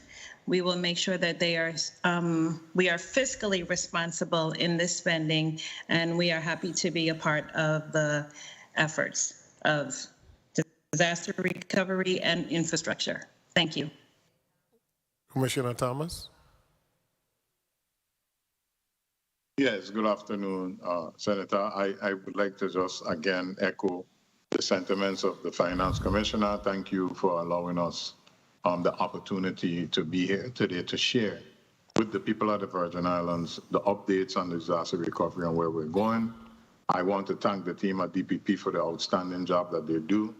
And I want to continue to encourage the people of the Virgin Islands to bear with us. The process is challenging, but we're making headway, and you can see the progress. Again, thank you for the opportunity. Thank you so much, Mr. Thomas. Commissioner Thomas, I am looking at you on the screen, and I'm trying to think back 3 years ago as to whether or not your beard was black. Or whether or not that is a WAPA PMP green. Well, we can say it was more black than it is today, for sure, right? I'm going to go back in the archives and look at a picture because I think it has. Mr. Gear. Thank you, Senator. Just on behalf of Widow Bryans, we'd like to just thank you for all the hard work that you're doing as a committee and as a legislature, and we remain at your service, at the service of the government and the people of the Virgin Islands. Thank you. Thank you so much. And Ms. Octoline? I want to again thank all of the members of this committee for the opportunity to testify. As I said in my testimony, our mission to get the funds, spend the funds, and spend those funds correctly is something that we hold near and dear. And I can't do it without the team. My staff, I just want to express publicly my appreciation. You know, putting these 20 pages of data is more than 20 hours of work. And they do it late in the night, early in the morning, and they sacrifice their family time. And I just want to say thank you to all of them, public assistance, hazard mitigation, everybody across the board, and my colleagues, Commissioner Thomas. We meet regularly, we fight regularly, we make up regularly. Commissioner Gabriel, for your energy, Commissioner Bruce, everyone on the team. Recovery is all of us. So I just want to express my appreciation. And we know that the monies that come in, that helps us to pave roads and everything else that we need to do. So, Mr. Chair, we know this, we're on it, and I think that you can see the fruits are in. The fruits are there. The proof is definitely in the pudding. We are on the move with getting the recovery. It's never fast enough, but we're not taking our foot off the gas. So thank you again for the opportunity. And thank you so much. And Ms. Octoline, I know that today you had Ms. Watlington with you. Yes. What, Francis? I'm sorry, okay. Yes, that's correct. Okay, but I know that there are a number of individuals behind the scenes that are not on the screen that you have tuning in to make sure that they shoot you whatever answer you need to get it. I think I have learned the system that you utilize to be ready for today. So I want to thank each and every one of you for your testimony. We will continue to provide updates to the people of the Virgin Islands and to also offer our recommendations and see how we can help. On behalf of Senator General Sarro, who is the chair of this committee and had to fly back to St. Thomas, I want to thank the members of the legislature, her staff, media, and everybody else that helped to make this meeting a success today. And good afternoon and good night to each and everyone. The Committee of Disaster Recovery is hereby adjourned.